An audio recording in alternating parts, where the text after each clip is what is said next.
Hey guys, hey guys, hey! How is everybody this morning? How the hell are ya? Hi Rachel. Hi Aunt Teeny. Hi Gail. Hi Goblin. Hi Brick Gamer Girl. And Jilly and Fagnama. Anna Lynn. How is everybody? Aw, Aunt Teeny, I'm glad you had a good time last night. It was just kind of, like low key and chatting, and it was nice, huh? I like those kind of streams. So until we hear something from the Queen, I thought today we could go over some of the train wrecks that we usually accuse of scamming. And I kind of wanted to get you guys' input. Oh no, Annalyn, I'm sorry. I kind of wanted to get you guys' input and opinions on whether or not you think it's scamming if they're doing it, on a public platform like this and raking in tons and tons and tons of money. Or is it not scamming because, people can give what they want to give to who they want to give. And that's their business, right? So I was just curious how everybody else feels on the subject. I've been talking a lot about covering Natasha Cooper, but I wasn't able to track her down because she was getting yeeted from every platform she went on. But she is back on YouTube. I guess she won't, be getting monetized, so we're going to have to be careful with her videos because of music, because she can pretty much play any music she wants if she's not monetized. And then I have the one I was telling you guys about yesterday. It's going to take me a while to be able to get her name right, but Adrasdea, I think it is.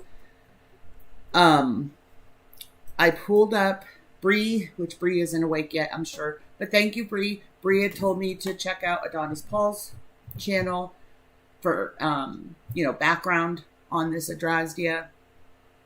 And so I have a video pulled up about her from Adonis Paul. It is a long video, but it covers a lot. But we can pretty much, do whatever you guys want this morning. But this Natasha Cooper I had been telling you guys about literally got probably 30 grand in donations last year. Adrasdea is, yes, Annalyn. Now, see, this lady, Natasha Cooper, this is where I have, I'm unsure because people know what they're giving for when they give to her. I mean, she had collected, like I said, probably 20, 30, well, probably about 30 grand last year. She had a GoFundMe for, to pay for a lawyer, and it was for $20,000 to pay for a lawyer to go after the people that have been harassing her and stuff. So she got 20 grand for that, for the lawyer. And then because people were in such an uproar about her getting so many donations and making that much in donations, she started doing little funds, F My Hater Fund, and people get mad because she's always going to the casino when she's taking in all these donations and stuff. So, she'll do a fund me for my casino trip, or, just, it started out as a joke just to kind of tick off her haters. But now, hi everybody coming in. Hi Val, hi PR. But now, like I said, she has been kicked off of almost every platform a couple times. So she is back on YouTube, but she won't be able to get monetized. And surprisingly, she only has 2.5K subs, which is low for her. But guys, I have never seen, right, Jilly? So I'm torn though, because everybody that's giving knows what they're giving for. I mean, they know that they are pretty much supporting her and her family financially. Um, she has had her she's had her YouTube taken down numerous times. So I'm sure she cannot be monetized on the channel she has now. She has had her PayPal taken down. She has had her Twitch taken down numerous times.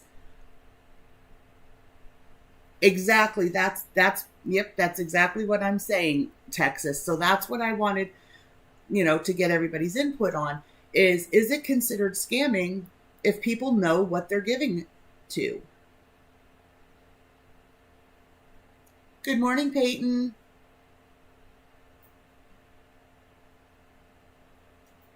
Right. Exactly, Peyton. And so the video that she did, I think this is the one that I have pulled up from yesterday. Oh no, this is a drama one.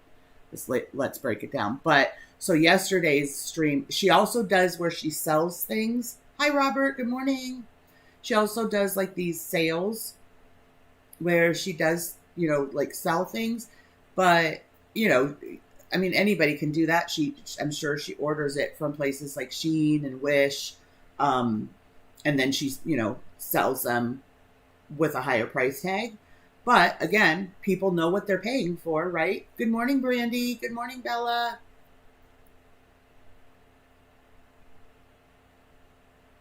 But yeah, again, people know what they're paying for. The one that she did yesterday, they were like these little keychains, like the little keychains where you can put the bottle of sanitizer in there. It was like that. And it had like a fuzzy ball on it. And the kids can put it on their backpack. You can use it as keychain, whatever. But she was selling those for $15, which seems kind of, does seem high to me. I wouldn't pay $15 for that. But she probably only paid $3 or something on Wish, right? So she, up to that price considerably and is making a huge profit, but people know that. So is it just a matter of people hating on the fact that she's bringing in so much money?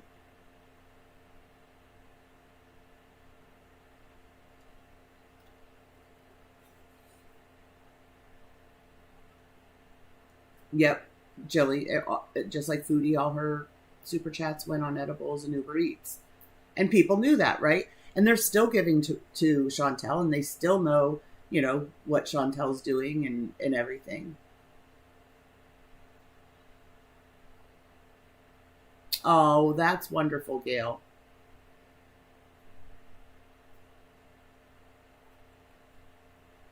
Hey, Cringe, good morning.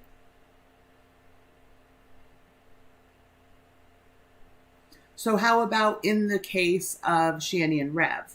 Now, Shani and Rev do lie to get their donations, just like they were, seeking donations for their quote-unquote medication.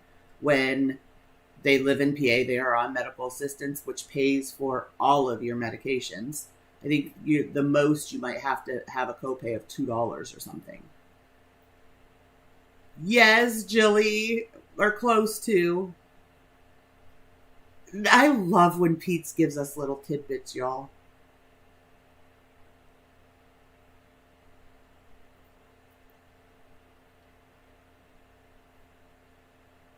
Oh, good, Annalyn. That's what you need. You need the rest.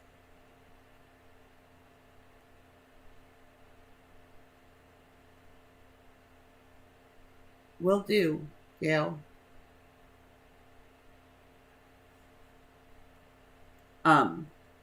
So do you think it's a matter of just like other creators being, kind of jealous that, people are bringing in all this money? Yes. Okay. So Shani and Rev, you would consider that scamming. Because here's the thing, even though they're lying about what they want the money for, people know that if you've watched. But like I always say, Um, that's why I always say if somebody's doxxed, that doesn't mean it's fair game to repeat that information, because new people come to the app every single day. New people find different channels every single day. So just because somebody was doxxed doesn't mean that this person that comes in 6 months later knows that person's phone number and address and last name and, all of that. Oh, okay. Let me pull it up, Joey.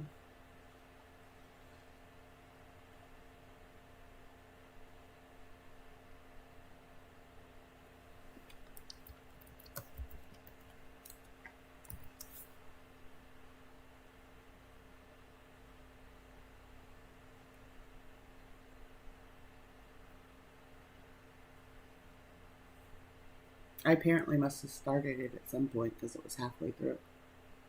Good morning, Skylar.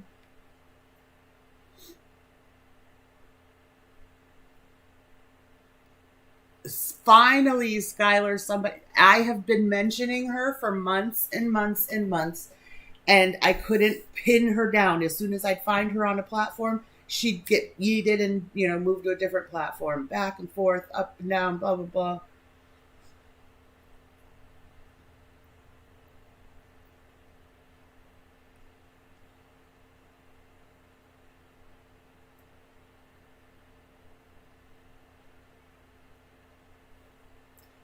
See, I think there's two sides of the fence, Brandy. Some people feel like that, and then some people feel like like it's scamming. So that's why I thought it would be a good topic this morning, because there are so many of them, and they e-beg in different ways. Like I was saying before you came in, Skylar. Natasha doesn't. I mean, the people that are giving to Natasha know that they're basically supporting her. Oh, yes, Willie. Guess who came back? So is it really scamming because they know they're supporting this lady, they're supporting her family, her husband, everything. But I have never in my life, you guys, seen it's so weird, because if you watch her streams, the amount of, well, you can't watch for the donations now because they're all going to like Cash App or whatever. She has had to put the Cash App in her daughter's name because she has had everything taken down. Natter and Dee Dee came back, Willie. It was pretty uneventful. He did answer some like cultural questions. Like he basically said that Solid is a scammer. He's not a good guy.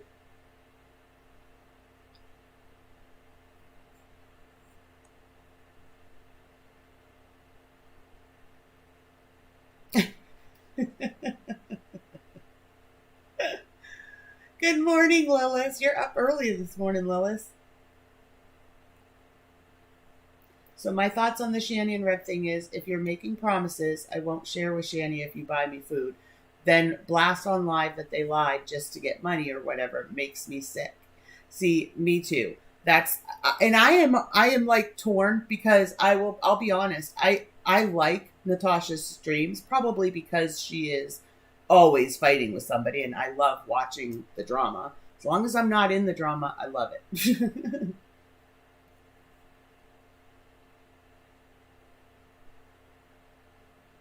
See, yeah, Skylar, I do know that like she started on Facebook with a true crime group and then found her way over to YouTube. She's been yeeted from everywhere at least once or twice. I heard that too, Willie. I wonder if DC's chat is still, like, if her chat is up with her stream from yesterday. Whose first name is Merle? What am I looking at? Or what am I missing, Texas?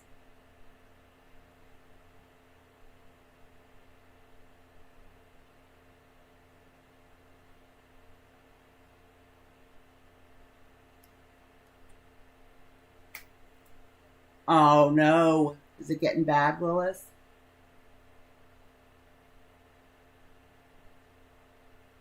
Oh, really, Annalyn? Natter came into Gary's. Good morning, Janet. He came into Gary's. He's always had a thing about Gary. I don't know what his thing is about him. Right, Willie?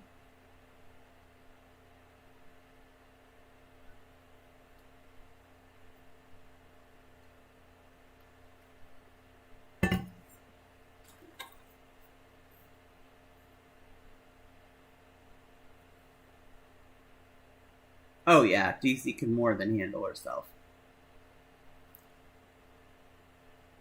Boy, she's wasting an awful lot of time going after reaction channels for being on her happy honeymoon. And she said yesterday, who said I'm on a honeymoon? Well, isn't that normally what happens after you get married? Whether you went somewhere or not, you're on your honeymoon.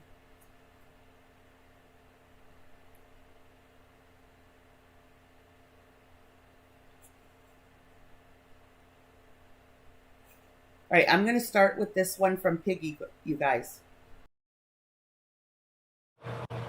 Hi. I mean, it's possible I've lost weight. I just don't know. But, well, I guess I'll never know. I guess I will just never know if I lost any weight. Find the scale, Casey. Come on, find it. You're useless.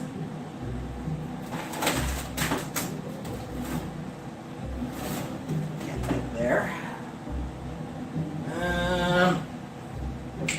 There it is. Be on the scale. Alright. Let's test it.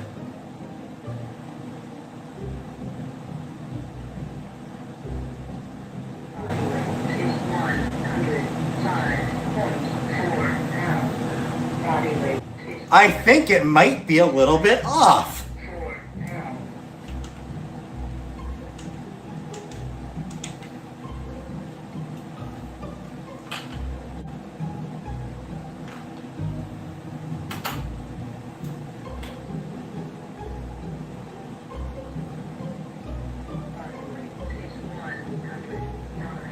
Yeah, there's no way I'm 100 pounds. Body weight is 109.4 pounds. There's no way I'm 100 pounds, and I have no idea how to fix the scale. I don't know. It's, I guess, probably just from being. I have to guess. I would have to guess it's from sitting over there, because like it used to give me like 200 pounds. Like it used to say I was 200 pounds. Need to put batteries in it. Maybe it's a battery issue, but I don't know. Well, I don't know. No, I'm not really 5'1". I don't know what else it would be, emotional fly, because it used to be accurate. It was accurate for a while. You know, all the times where I was showing Chantal at like 350 or whatever, back then it was giving me 200. So like it's, and that seems about right.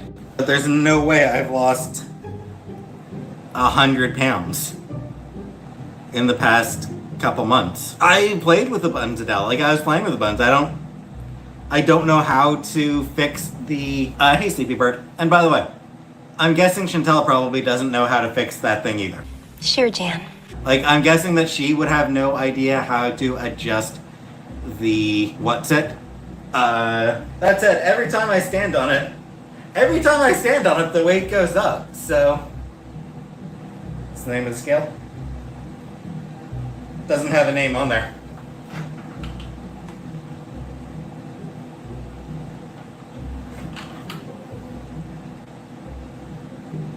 Jobar International Inc.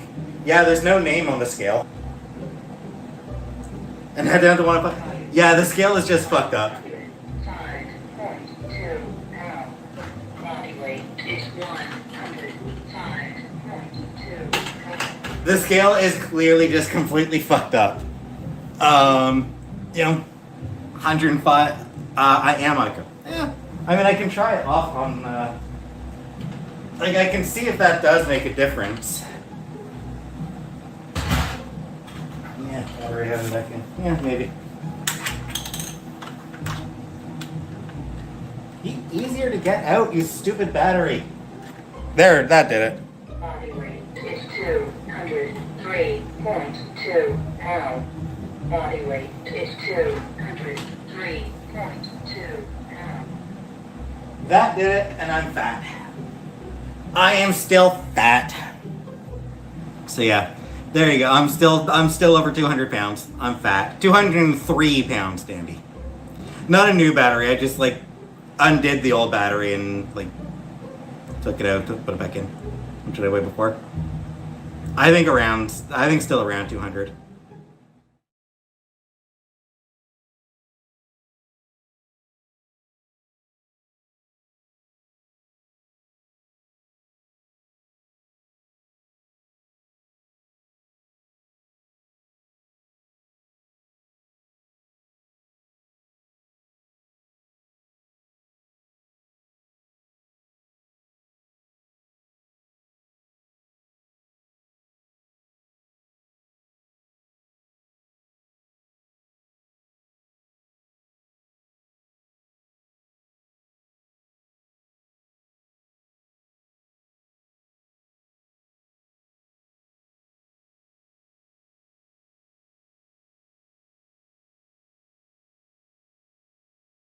Oh, well, that's wonderful. We started off pretty early with that mute.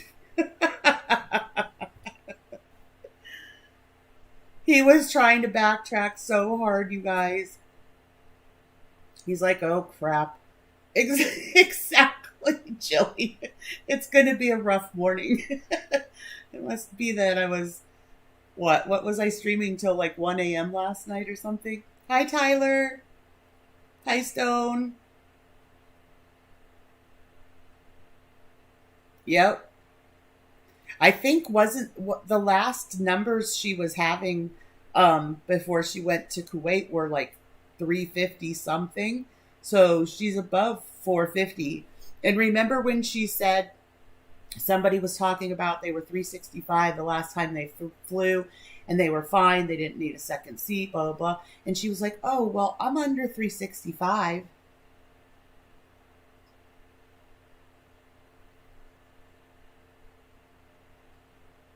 Right, Annalyn? I got to keep you guys on your toes. I think so, Gail, and I think he just proved that.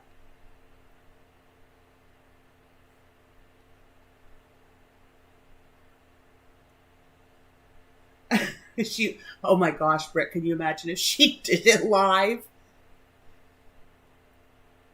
What is she going to do, you guys? Like, before she comes back to Canada, what is she going to do? Make him get out of the house? Or find somewhere else for herself? In which case she would stop paying rent there? You know, she texted him, pack your things and leave now. Everyone knows I'm lying. Including your new quote-unquote husband. Yes, she was binging bad, Bella. She's still, I think, binging, even though she's there.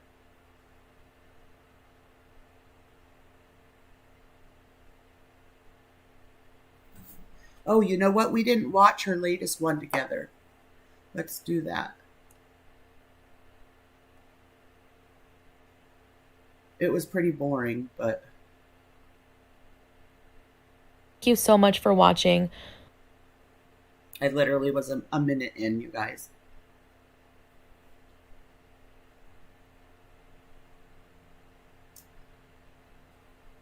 To the luxury landfill.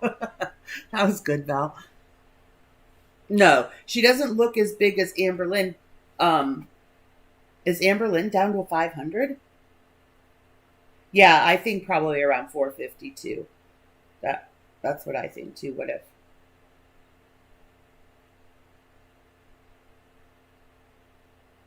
But you know what?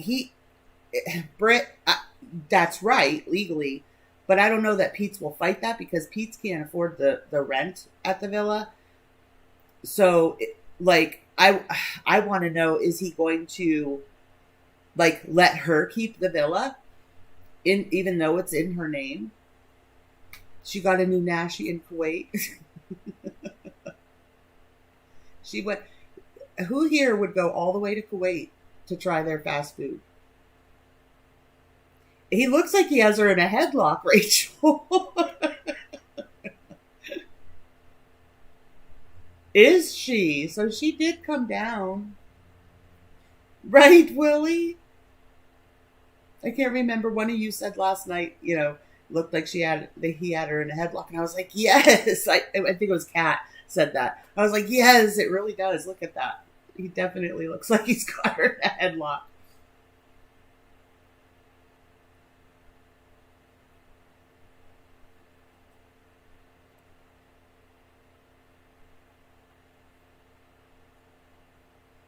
Like he's going to give her a nookie. Yes.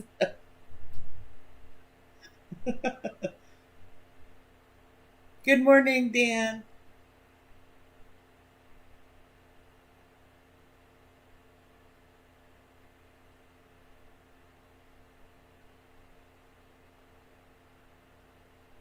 Her lifeline are those jarred. Yeah, she said the pickles there were amazing.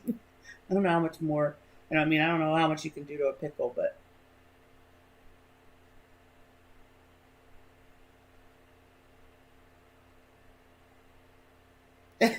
Carlotta, it does. It doesn't look romantic at all. Yes, Skylar.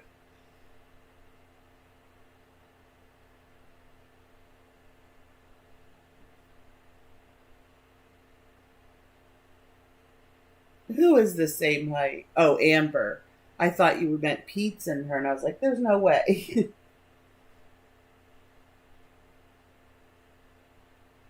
Yes, and like to the side, so you're not, hugging straight on too, Britt.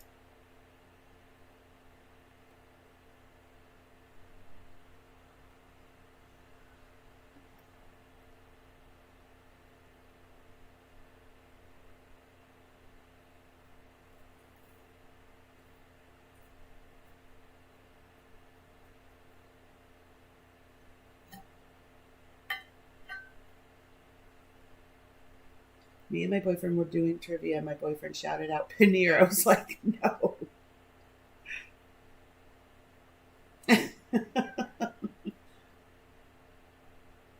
Gotta love it when your husband headlocks you. That is wrestler's move called slow death, honestly.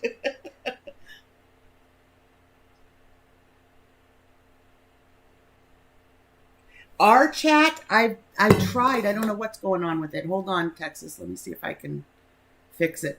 It's hard to fix it when I can't, before I go live and there isn't a chat.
I don't know what's going on with it.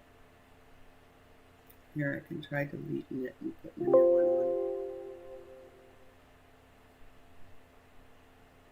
I love Streamlabs, but I'll tell you what, I swear every time I come on, I swear I have to reset everything. I don't know why.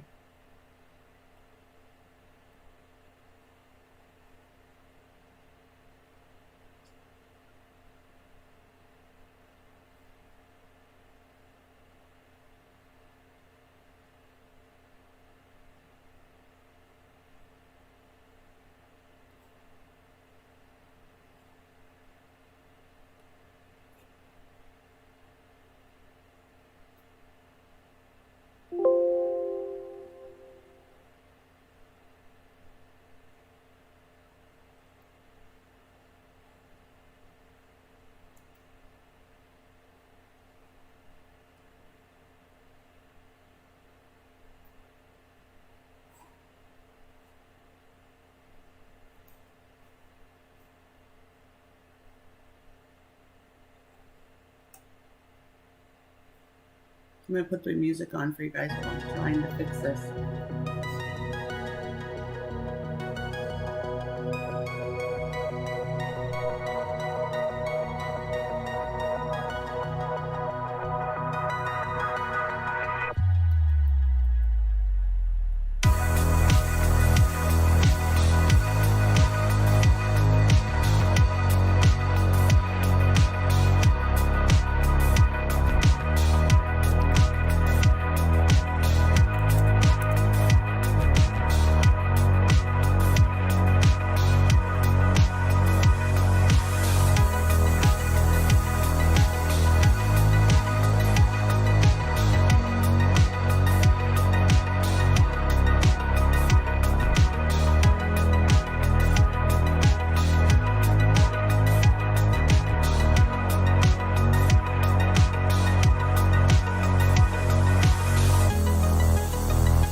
Hey guys, welcome back to another video. Thanks for watching.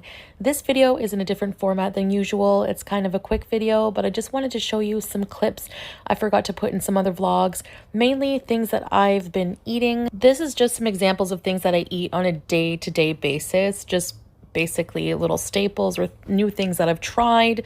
And there's also some clips of the market area where we went to buy our rings. I did not film inside the ring store. We were not allowed to. There was a no camera sign. I will have more vlogs talking about all of these things and trying some really good food down the line, different restaurants, Syrian food, Kuwaiti food, again, many different restaurants, many things to do, many different malls. We will have time for all of this, so please be patient. I appreciate it. So far, you guys have been so amazing. And thank you so much for watching. All right, first item here is called mahalabia. It's a Middle Eastern dessert, very popular. It's garnished with nuts, pistachios, raisins, sometimes rose petals. It's a milk type of pudding. It's a very creamy pudding, and it's so delicious. And this was actually given to us by a friend of Sala's in celebration of our marriage. Yum. Okay, so you guys know how much of a pickle freak I am, and so I asked Sala to find me some pickles, and these are the best pickles I've ever eaten in my life. These super pickled cucumbers. I don't know how to pronounce the name brand, but it's so delicious. They are just crunchy and small and sour, but like garlicky. They're just unlike any pickles I've ever had in Canada. So I'm addicted to these pickles now. They're my new favorite snack. Oh, wow. You guys, it's going to be a rough day. I was muted. Thank you, Tyler. I need to keep my hands away from the mute button. Enjoying a mint lemon drink. This lemon mint drink is my go-to in Kuwait. We just wanted to show you a really cool, super tall building. So here you go, a super cool, super tall building. We showed you the Al Tafir Tower in the Kuwait Towers vlog, but here is a really good view of the tower from where we were. And also there is a very nice, colorful fountain down the steps here. A lot of walking, but very, very nice area to walk. It wasn't too hot this evening. Honestly, I really enjoyed this mural. I thought it was really well done. So hats off to the artist, whoever you are. It's a really nice one. And it's just... Did you guys love it? That first vlog that she did when she got there and she was showing us that place and she's like, it's huge. It's 350 square feet. I died. Nice view beside the cafe. Here we are just walking around a bit of the market. What you see men wearing here is a traditional Kuwaiti outfit for men called Tyler, a I do that dishdasha. probably 5 times stream. So I guess I'll just do a bit of a voiceover here for you guys. Super just cool, super taking a tall, walk tasty. around. Yes, walking around at first was very hard for me, especially in the change of temperature. I come from Canada, which is a very different climate, but I am adjusting actually. Sherry, so we did I just say came good here morning? to look Good morning, for Sherry. wedding rings mostly. Good morning, and Moonface. maybe some abayas, but I will take you guys shopping in the future. We will shopping bees. Don't you worry about that. So this is just a nice location. Sala took me just to walk Right as I around, read your do some comment, she said it shopping, again, Laura. and overall we had a very nice evening. It was a very peaceful evening. Again, the temperature wasn't too bad.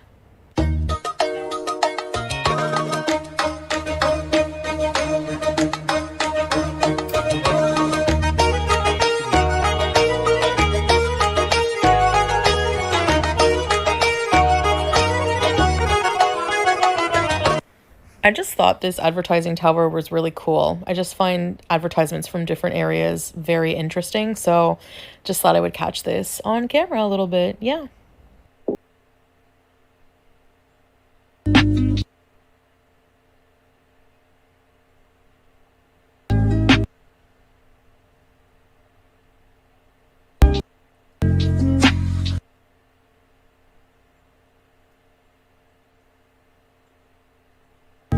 I think what it is, Brandy, is it's really weird that the places that he's taking her to, it's like he's not taking her anywhere where there's any people. I mean, you have to go to the grocery store. They kind of have to do that, but... Oh my goodness, how long of this vlog do we see just food? We're not all obsessed with food. Foodie. Good morning, JR.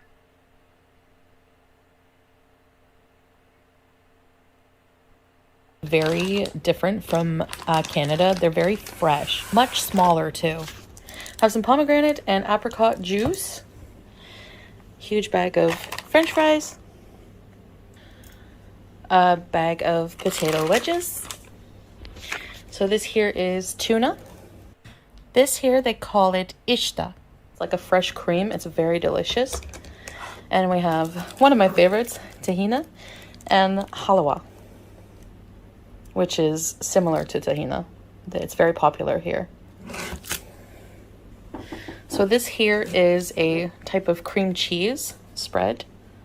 You can eat on pretty much anything. And also some Turkish labna, they call it. Forgive me if I'm not pronouncing everything correctly. I'm learning. And some cream cheese. Some feta. Some yogurt. And we have some juice, apple mixed berry, and some halloum cheese. And we have some mint yogurt. I'm excited to try this lavender drink with mint because it's going to be very good for my gut health, stomach health. And my favorite, pickles, pickled cucumber here, and some tomato paste. Got some spices, some cumin, some Maggi soup mix, kind of like the Knorr, I guess, in North America. Yes, and then we have Rachel. some black pepper powder and some pasta, just some staples. We have a bunch of bottles of this orange Okay, and Gail, carrot have a juice, good very day. fresh juice. Delicious. Hi, Holly. We have some Code Red and some Red Bull, some without sugar, for moi. Since when? We have some mushrooms in a can, some Hi, full Fat in a Mama. can, Hi, Cat. which is fava beans. Hi, Irish. And some paprika flavored chips, some spiral chips I've never seen in my life with a cute Cucumber, bunny on like a them. pickle. Some mortadella. This is very popular here, mortadella, I noticed. And some pasta. Can't go wrong with pasta. Pasta. So, last and certainly not least, we have the fresh fruit. Lots of pomegranates. Some oranges. Some apples. Grapes. Pears. More grapes. I wonder if Sala is going to cut the pomegranates and get the seeds out for her the way Natter did. Hi, Cicely. Because doesn't that seem like way too much for Chantel to be bothered with, to cut open a pomegranate and get the seeds out before she can eat them? And tangerines. And these are some of the sweets you would find here. Kit Kats, we have that. Cadbury Bubbly, we don't have that in Canada. Galaxy, Lion, never heard of that. Nestle. Sandwich snack. Very popular Syrian treat is this cocoa cream wafer. I hope you enjoyed this grocery haul. Alright, so just an example of a quick at-home meal. Some pita bread. I like this. I'm going to try this mint yogurt drink here. Some eggs. Cream cheese. Fried mushrooms. Some chicken strips and french fries in the air fryer. And some mortadella. In What is that, the guys? West, we call this luncheon meat. One of my favorite snacks, some fresh fruit and some It kind of cheese. looked like Yum. Braunschweiger. I'm very excited to show you guys for the end of this video. I hope you enjoyed the vlog, by the way. I don't I'm going to end the see night. Baba I have some Syrian kanafa. If you remembered my past, I did try burnt kanafa before in a Okay, different so just like at home, she gets a whole grocery haul, and she still doesn't eat the groceries. style, but this is out of this world. This smells so delicious.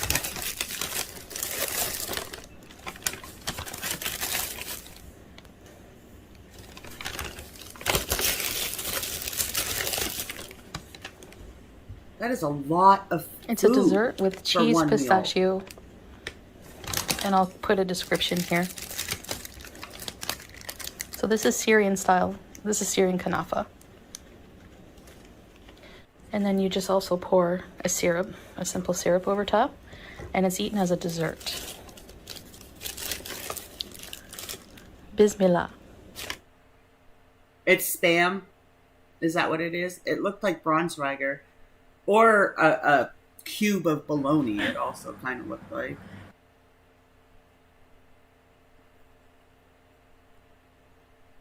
We got to keep watching her tab because she tends to do stuff when we're on. Oh, here we go, guys. 1 minute ago. The scale is off by 100 pounds. Okay, so explain every other weigh-in Pete's did that accurately weighed him. Anyway, check your fat phobia because I could care less if I weighed 800 pounds. Still hot. Still awesome. Fat and all. Actually, having a fat ASS just means more room for all of you to kiss. Yalla. Oh my gosh. Yellow, honey. Your obsession with my scale is just bizarre and means you need one content into a life. ASAP. Well, you know what, Foodie? I've been with my husband since I was 16 years old, married for 28 years, together for 34. I think I have a life. Children, you know, the whole kit and caboodle. So it's not jealousy, and I'm not fat shaming because I'm a big girl too. I'm lie shaming. That's what I'm doing. I'm law shaming.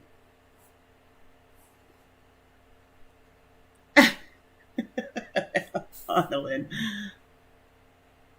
Exactly, Tara. Good morning, Tara.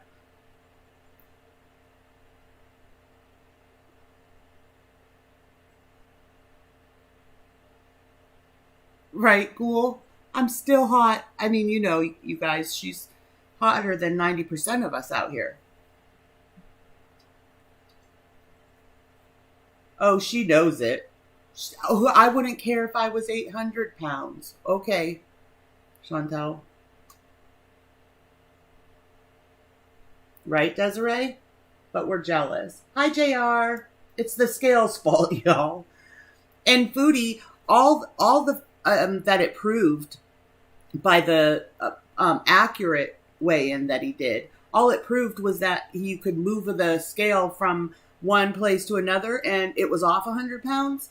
I'm thinking maybe it was on a rug, like a throw rug or something. I don't know. But, and I mean, all it took was for him to take out the battery and put it back in. That's a really easy fix, Chantel, that you never did.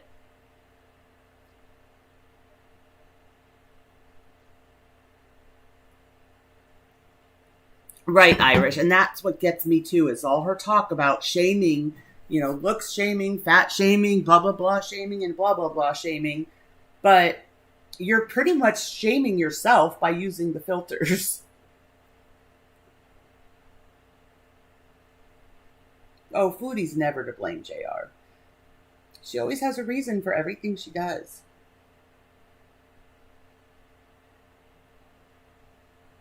Good morning, Granny. Right, JR?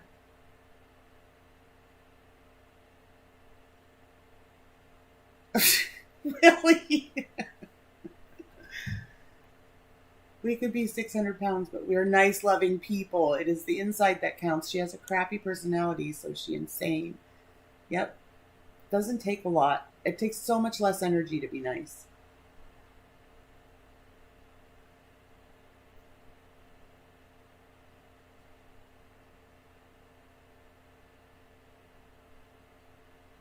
Good morning, Terry. No, she really doesn't, Val. We are all just jealous that Pete's 105 pounds.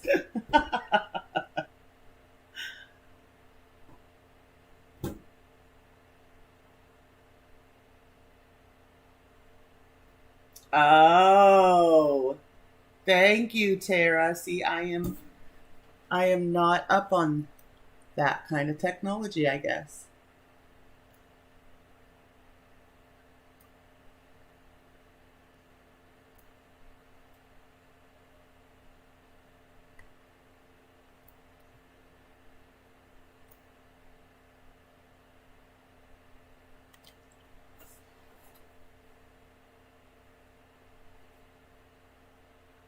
True on it, and he doesn't know where the dishwasher is.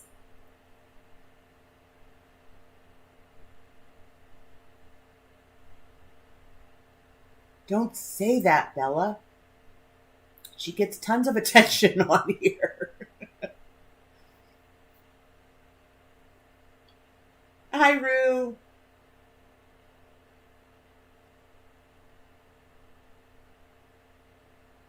So cool.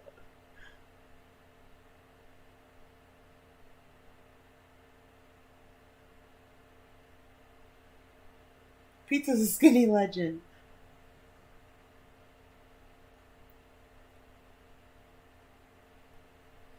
The anger comes from her knowing she has to constantly lie to herself, and she hates that others see the truth. It tears her up inside. She knows she will never feel good enough, so she acts it.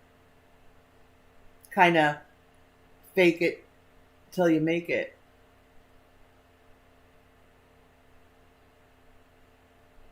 Oh my gosh, Desiree. I'm not fat shaming, but you're so right.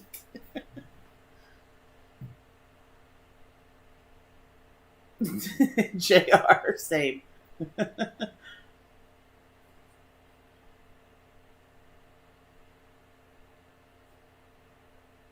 Right. She totally misses the point. It's not about how much you weigh. It's about the lies. Oh, you know she laid into him, Skylar.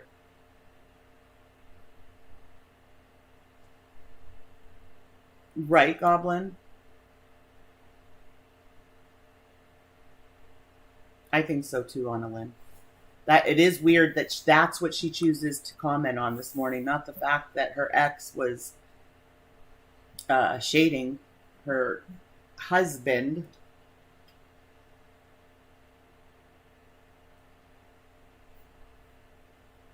Yeah, Pizza's in trouble. And he knew it. He knew it when he did it. He was like, oh crap.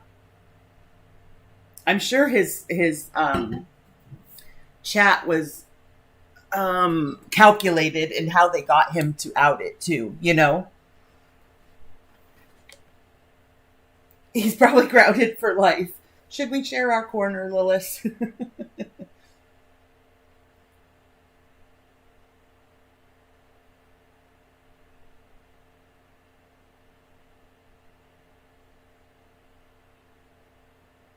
Right, exactly, JR. Nothing's ever true. Good morning, Jan.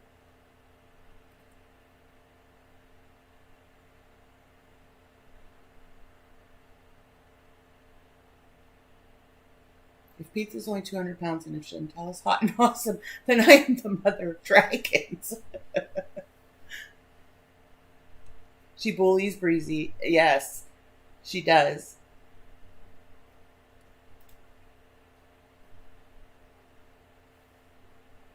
The villa is in Pete's name. He needs to put her crap outside, change the locks, and find a couple of roommates. I agree, but he won't.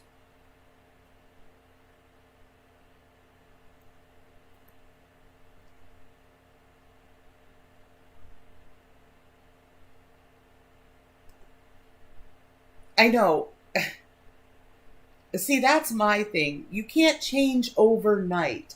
I mean, this would be good for her and it would be a glow up if, you know, it was all real and stuff and she was taking her time and actually working on herself. But she's not. You're not doing the things that you need to do, like get into therapy, figure out what causes all these issues.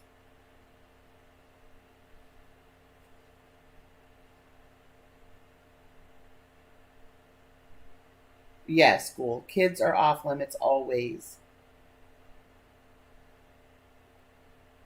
For someone who is enjoying and living her life in Kuwait, she got time to check what people are saying about her. A lot of time, Anna Lynn. She seems to be glued.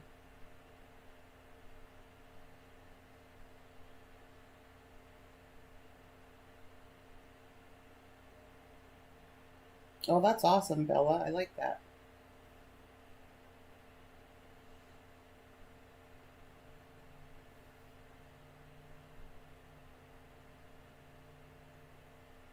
If she had any interest in putting in the work and not playing pretend. Right, Brandy. That's what makes me believe this isn't going to stick. None of these changes are going to stick because you have no idea. First of all, you're not even aware of why you're making the changes. It was all centered around a man, not yourself.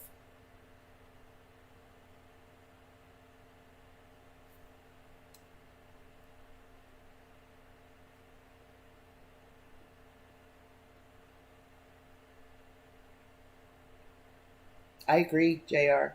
Right. That she needs to work through her issues, not just, slap a band-aid on it or a hijab. She may still be sleeping. We were up late, Ghoul, because I was live last night.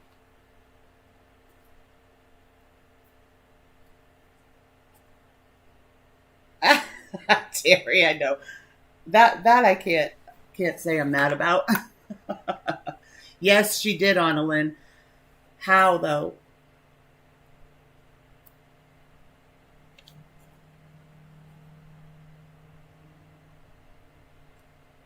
I wonder if Salah can make her Baba Ganoush.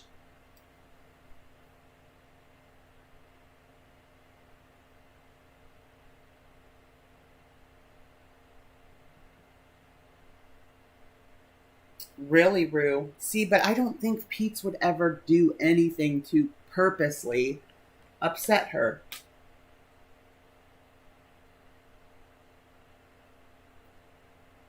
Right, Stone. Yep. She doesn't seem so happy and carefree like she wants everybody to believe. You've been spending too much time on your, quote, honeymoon, unquote. Even if you're not going somewhere on an actual honeymoon, you're supposed to be in the honeymoon phase, which should have you gaga and happy and walking on cloud nine, but you're not.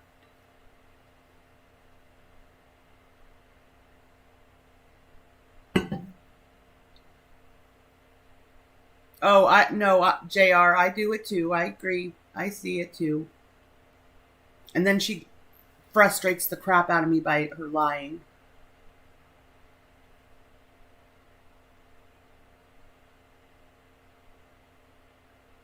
Oh, wow, Rue. That's interesting.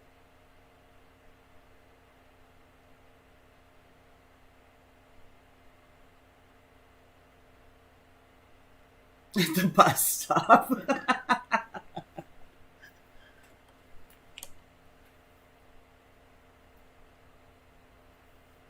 She believed by putting a hijab on and deleting videos that it erased her past. Right.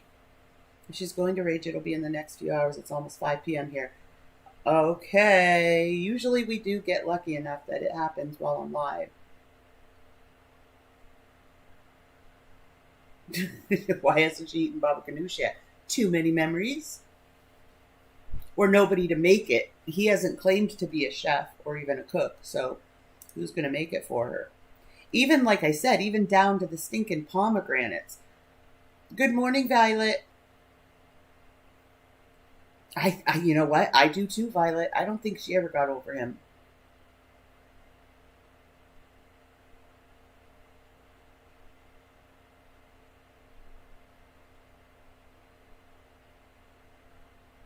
Let's see what kind of reactions we have.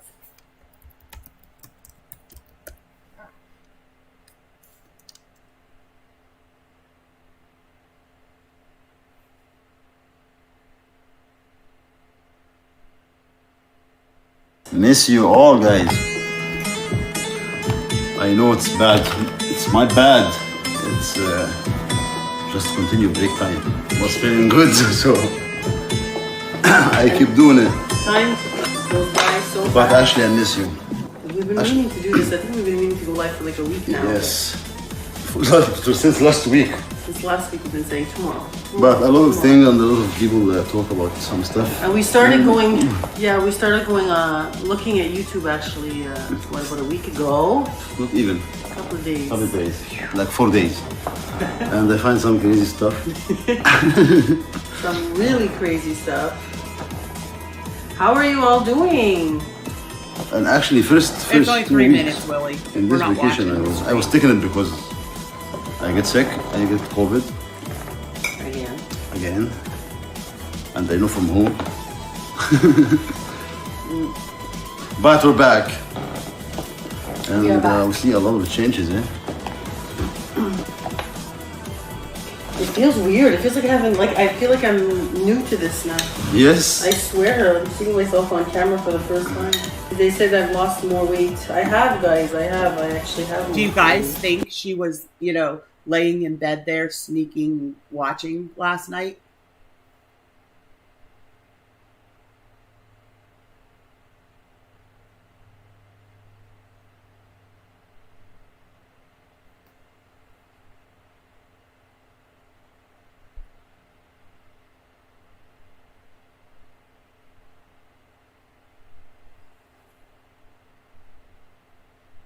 Petey lost a lot of real weight, not a rigged scale kind of weight. I know. I just wonder how she lost it, Terry Lynn.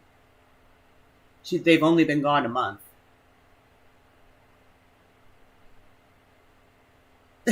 Texas. Okay. We'll go back and look for foodie reactions.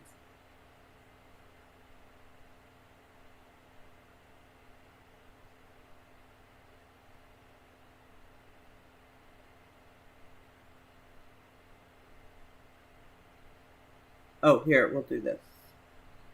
You know, Does she have the leaving chat? Twitter, getting demonetized, losing their Yes, she has the audience, chat. having Hold on, guys. channels die. I want to set up chat for us here.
All right, I'm going to play her and work on this so you guys leaving have something to watch. Twitter. It's amazing, isn't it? It's absolutely amazing. I love this for everybody. Just so you know, I pinned the link to our latest podcast at the top of the chat. So please do feel free to sub and to watch. Let me gloat a little bit. Let me pull up the stats on that. Let me see. Let's see how many views we're up to. Oh, 1,515 views since yesterday. Hi, my baby. Love you. Amazing. Amazing. And you're welcome to all the losers who are using us for content. I'm glad that we could provide some entertainment. Anyway, today, I wanted to show everybody a quick little itty bitty haul I went crazy with the Sephora sale. Yesterday, my last package was supposed to arrive. UPS marked it as delivered. It is not delivered. I called Sephora today. They rectified it. So, in short, I bought a lot of Olaplex shampoo. And I love Olaplex, so I'm going to be taking some more bottles, some backups to Indiana, and I've got some here. I always buy Olaplex during the sale because it is very expensive. I also bought this J.Lo Beauty hit single. It's called That Hit Single. It's a cleanser. I don't know if I recommend it. I wasn't going to buy it, but I thought, yeah, I'm going to give it a try. The principal ingredient in it is olive oil, so it leaves a film on the skin. Now, I'm very oily, but it is cold out, so it's not affecting me that badly. To be honest, so far, I am preferring the Dior skincare that Jeffrey Sanchez sent. I prefer it. It's great. The balm that he sent is amazing, and so is the cleanser. They do really good work on makeup. They get it all off. The J.Lo Beauty line is very expensive, and like I said, the primary ingredient is olive oil. So just know that it may not work for you. I think it is overpriced, to be honest with you. Hang on, let me close the... Have I tried Clinique lipstick in black honey? You know, I have. The thing is that up until now, Brittany, my teeth have been so bad up until 2 years ago. The dark lipstick makes your teeth look very yellow. Now the problem that I have is the dark lipstick makes my lips look small. And what is the point of getting your lips done if you're just going to make them look small?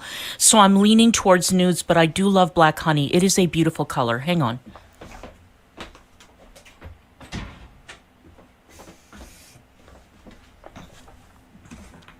I also bought a bunch of these Sephora God damn it. Bug, no. All right, there we go. Now we have her I have to keep the dogs out because Sidhu was in here and he got tangled up in the box light cord, and he almost knocked the light over. So Cetaphil is good, and it's not the right time for puppies to be here. Jan. All right, this Sephora 12-hour colorful eye pencil. These things are amazing. They are basically drugstore priced, and they are fantastic. I highly, highly recommend them. You get a nice, good, solid black line with these. I also yesterday bronze befold. It's again. I wanted to show you guys something. The amazing chronicler of fuck shit, AK, has been posting again.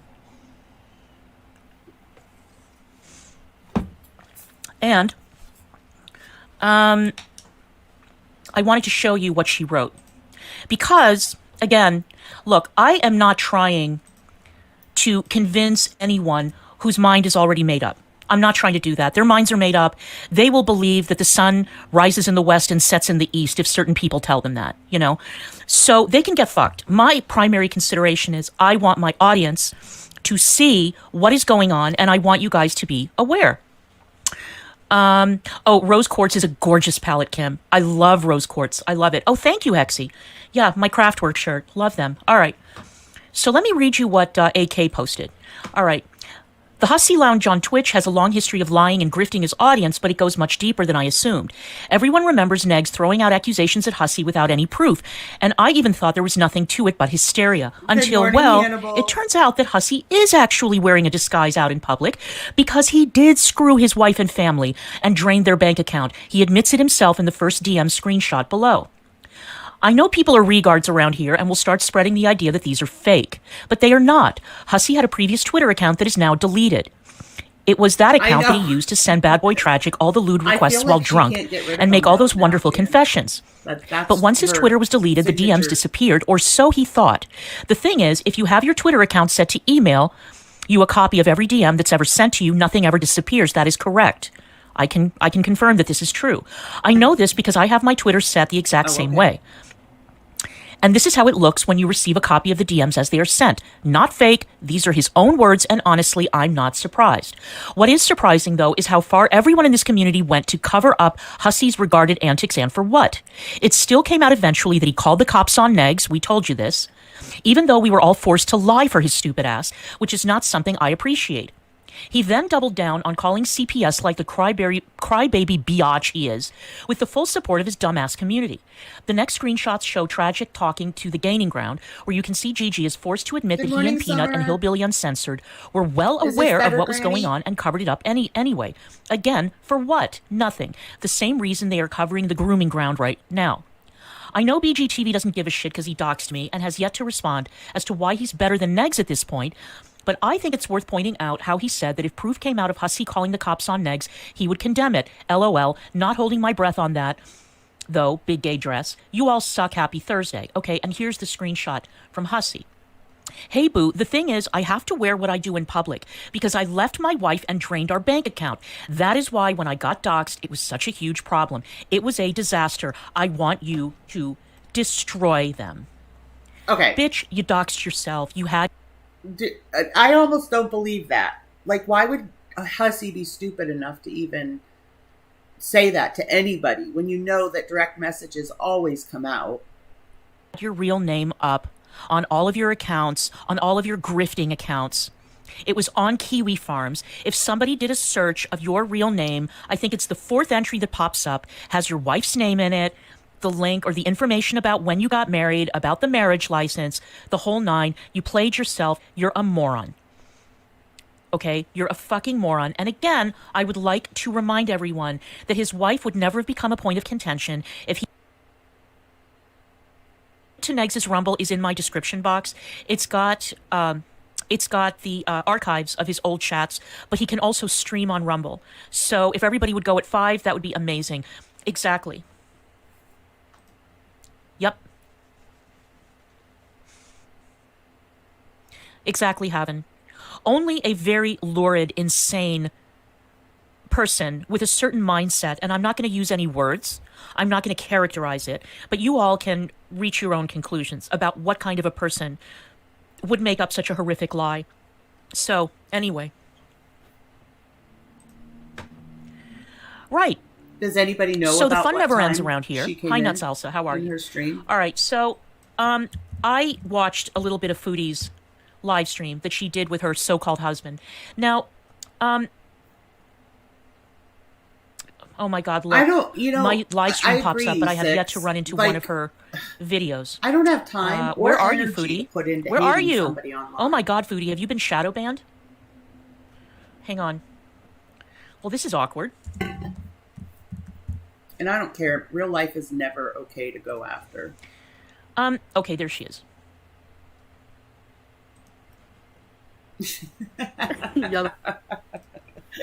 Cannibal. Okay, now I just want to point out that her streams have been incredibly dull, and her vlogs are incredibly dull. She just doesn't know how to do travel vlogs. She's not good at it. Right. So there have been a lot of questions that have been raised about this guy, Salah.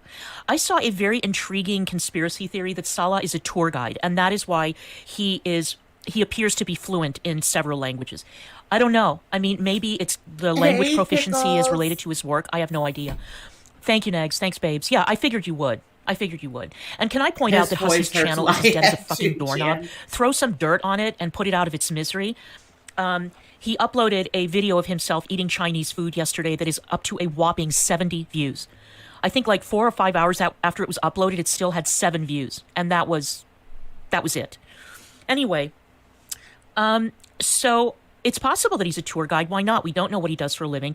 There's a lot of speculation as to whether or not the guy is gay. I don't give a shit. I am going to proceed.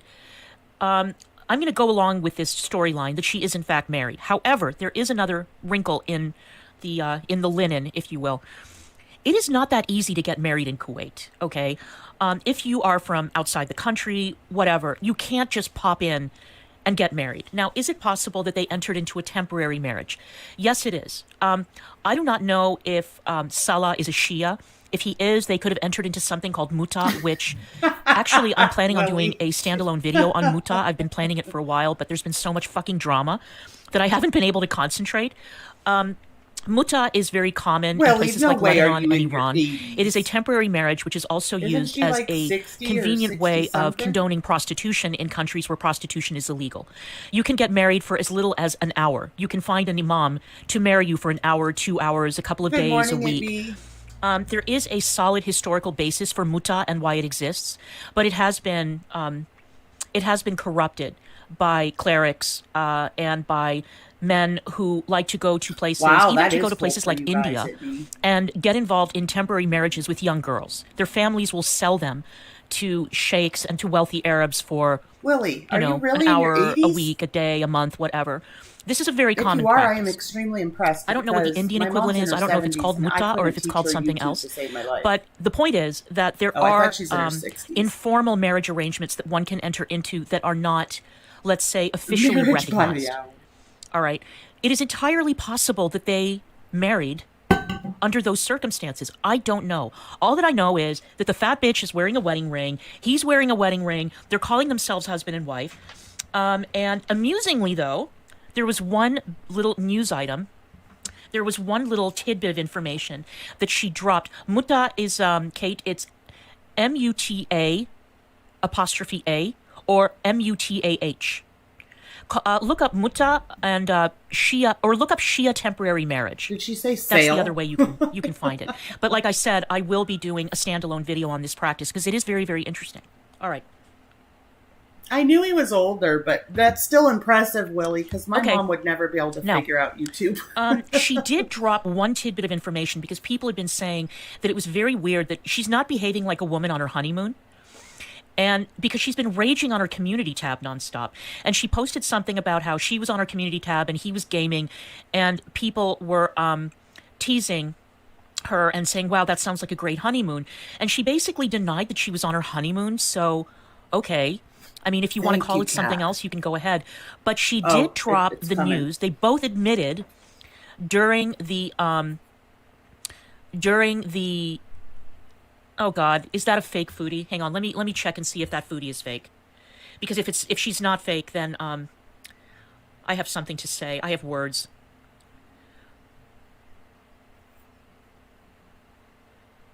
Holy shit, that's the real foodie.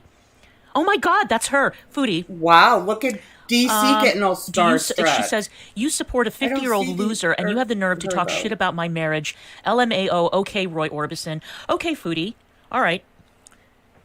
Let me tell you this, bitch. I have never had to travel 15 hours for some strange, okay? I've never had to hop on a plane and spend a fortune for some dick. I've never had to do that. And I find it really funny that you are so fat, so lazy, and so shiftless that you were constantly talking about how you couldn't clean your goddamn pigsty of a house because you were so out of sorts and you were so depressed and blah, blah. But boy, oh boy, ring that dick bell. Ding-a-ling-a-ling-a-ling-a-ling. It's like the fucking Boone County mating call with Sarah Locklear. It's like shaking a pill bottle, that fat bitch. You know? Send out the call of the dick. And the fat bitch jumps on a plane and off she goes. Amazing. And you call me a loser? Okay. Okay, hold on, guys. I think that she has me blocked, so we can't see her. Hang on.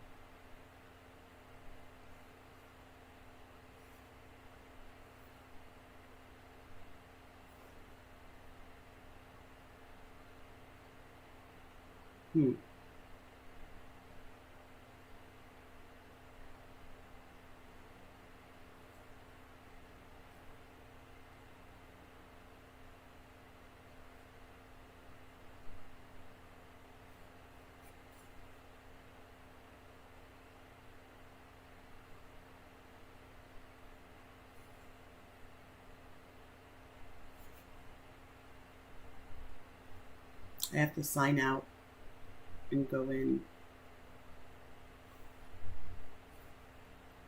without being signed in.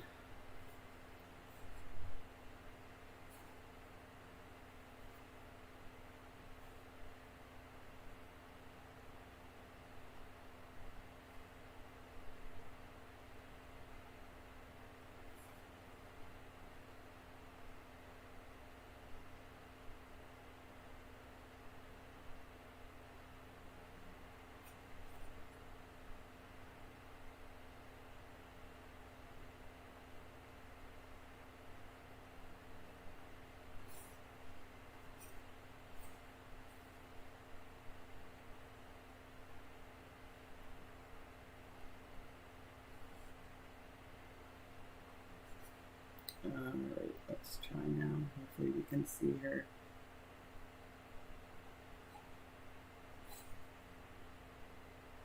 All right, bitch. I am going to be following the most amazing storyline ever. And I do want to thank you, Chantal. I want to thank you very much,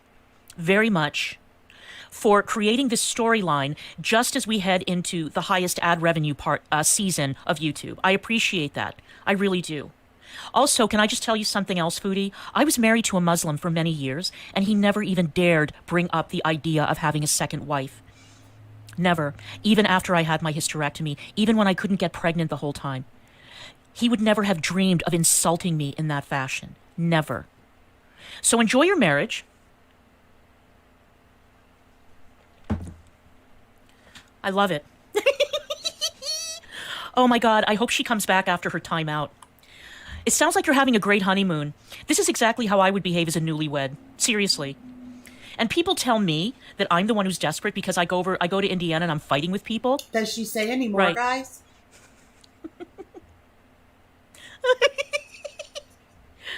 Oh, bitch. Oh, man. She heard the dick dog whistle, and on a plane she got. And over to the Middle East she flew. And on her head did she wear a hijab, and on her enormous spherical body did she put an abaya. I love it. I love it, Foodie. I love this for you. By the way, did you guys notice that in the that if you look at photographs of what women look like in the Gulf, especially Western women, a lot of women don't wear the abaya. So good luck. Good luck to you, Foodie. You mentioned that it gets up to 140 fucking degrees in the summer, so enjoy that. You know, better you than me, because you wouldn't see my ass walking around in a fucking garbage bag just because some man enforced a law on me from some Bronze Age era, you know, from the desert. No, thank you. Yeah, I knew DC could let her have it. And Chantal, since you're so happily married, why hasn't that man slipped you the high hard one? You know, the organ that you flew, 15 hours to get a hold of? And you guys aren't having sex, but your marriage is real. Got it. Yeah, I believe every word of it. I really do. I think that your marriage is completely legitimate. You guys are madly in love, but you haven't had sex yet. Sure, Jan. Mm-hmm.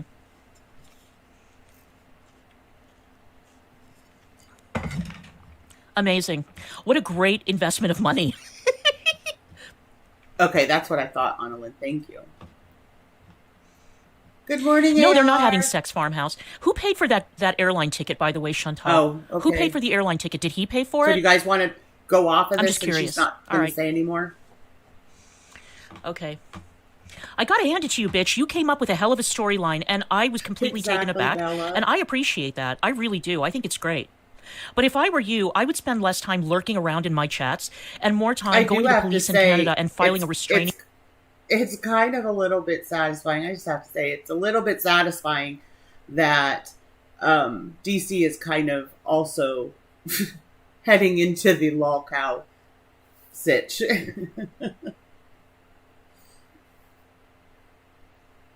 But, you know, Hannibal, she kind of, I don't know. I kind of don't think she has a leg to stand on, really. I think she's totally made a fool of herself, too, for a man.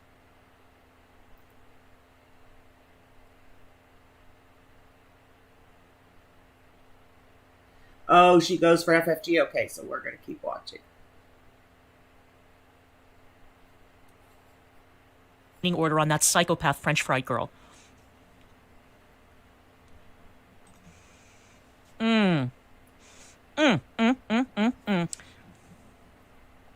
Right, Reaper? She's passed over there. What do you think of that, seems to be Foodie? the case What do you with think of that people theory? lately. Just curious. Right. What has FFG done now, Zephyr? She's insane. Exactly, She's fucking Rue. crazy. She has gone completely berserk. 30 hours. I don't know what. every I don't know week. what her problem is. There. and Maybe 30 she's hours jealous back. that. Good morning, Debbie. Maybe she's jealous that. I'm not going to say it because if I say what I'm actually thinking, I will be canceled Bella? completely by the woke mob, and I've been fighting with them now for weeks. I'm not in the fucking mood. Let's just say that Frenchie seems to forget that she herself was involved with an Arab, and that I guess that her father is Egyptian. I don't know if he's Egyptian or if he's a Greek who lived in Egypt. I don't know what the fuck he is, all right? But the point is that Frenchie has hung out with an Arab or two, and she has made certain questionable remarks about the man that Chantal married. Hannibal. So there you go. 30 hours, Skylar. She travels from D.C. to Indiana. And while we're talking about all this, all you fat bitches on Twitter, would you stop posting pictures of your engagement rings? You guys are trying to flex on Chantal, whose wedding ring. Chantal, can I just say, I think your wedding ring is lovely. I think it's tasteful. I think it's very nice. And I have no problem with it. I mean, I've said on my channel that if Negs and I ever got engaged and he gave me a ring that was the pull tab off of a soda can, I would be happy to wear it. I don't give a shit. I think engagement rings are a waste of money, but that's just me, right? But I would really appreciate it if all you fat jealous bitches would stop posting pictures of your cubic zirconia cheap rings on Twitter as if to prove something. What are you proving? All you're proving is that some man dropped a bundle on a complete waste of money. I mean, I can say that because I've also said that if I get married again, my ring is going to be a family heirloom, just as it was the previous 2 times. Yes, but exactly, you guys are just out of control. You guys are out of fucking control. You're so embarrassing. It literally took Chantal less time Jesus, to go get watch to a Kuwait documentary or something. All right, Indiana. now let's watch this boring vlog.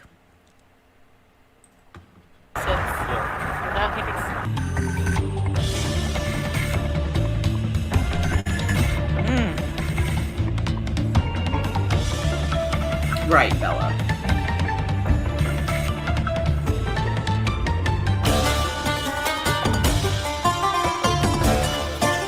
You see that, Chantal?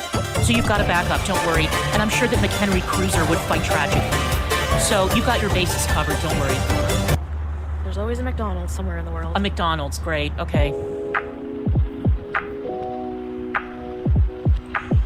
It's ridiculous, Rhoda. It's preposterous. Ridiculous. Hello from Kuwait Towers. Ah. Hey guys, welcome to the Kuwait Towers, Kuwait landmark. So there are 3 towers. All right, I'm already bored. So can I just say that I really wish that she had married a guy in Dubai, because I'd love to see that hotel that looks like a sail, and I want to see those islands, and I want to see the tallest building in the world. You know, the one that Tom Cruise hung off of in that Mission Impossible movie. There's a lot more cool shit to see in Dubai than in Kuwait, unless these two are holding out on us. Because so far what I've seen, it's just not, it doesn't make me want to visit Kuwait. That's all I can say. I mean, not that I did before, but if there's one emirate that I would be inclined to see, it would be Dubai. No question about it. The thin one here is for electricity only. This one here holds up to 1 million gallons of water. So it's a water tank only. And this one, don't care. Where we're gonna go. We're gonna go in this one here. And we're gonna go, there's a bunch of cafes, restaurants, touristy things. We can see all of Kuwait at the very top. Yalla. Yalla, let's go. Yalla. Still, nobody thinks it's funny that she's standing in front of a skinny tower and a chubby tower. Why am I so amused by that?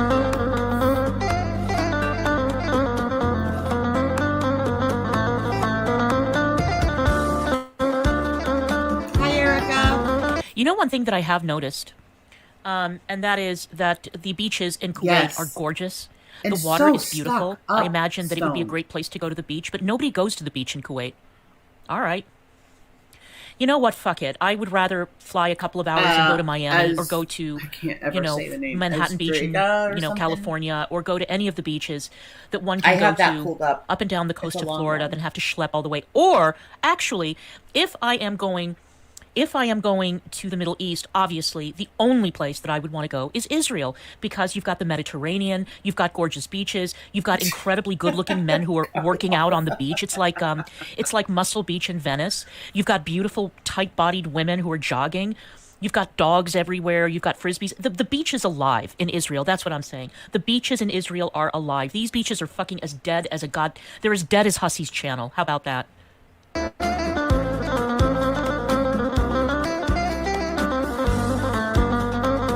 Whenever you guys want to switch over to the new log couch, just let me know. Hey, these are so. Okay, all right, we'll switch over to. So, this is the one that I've been telling you guys about.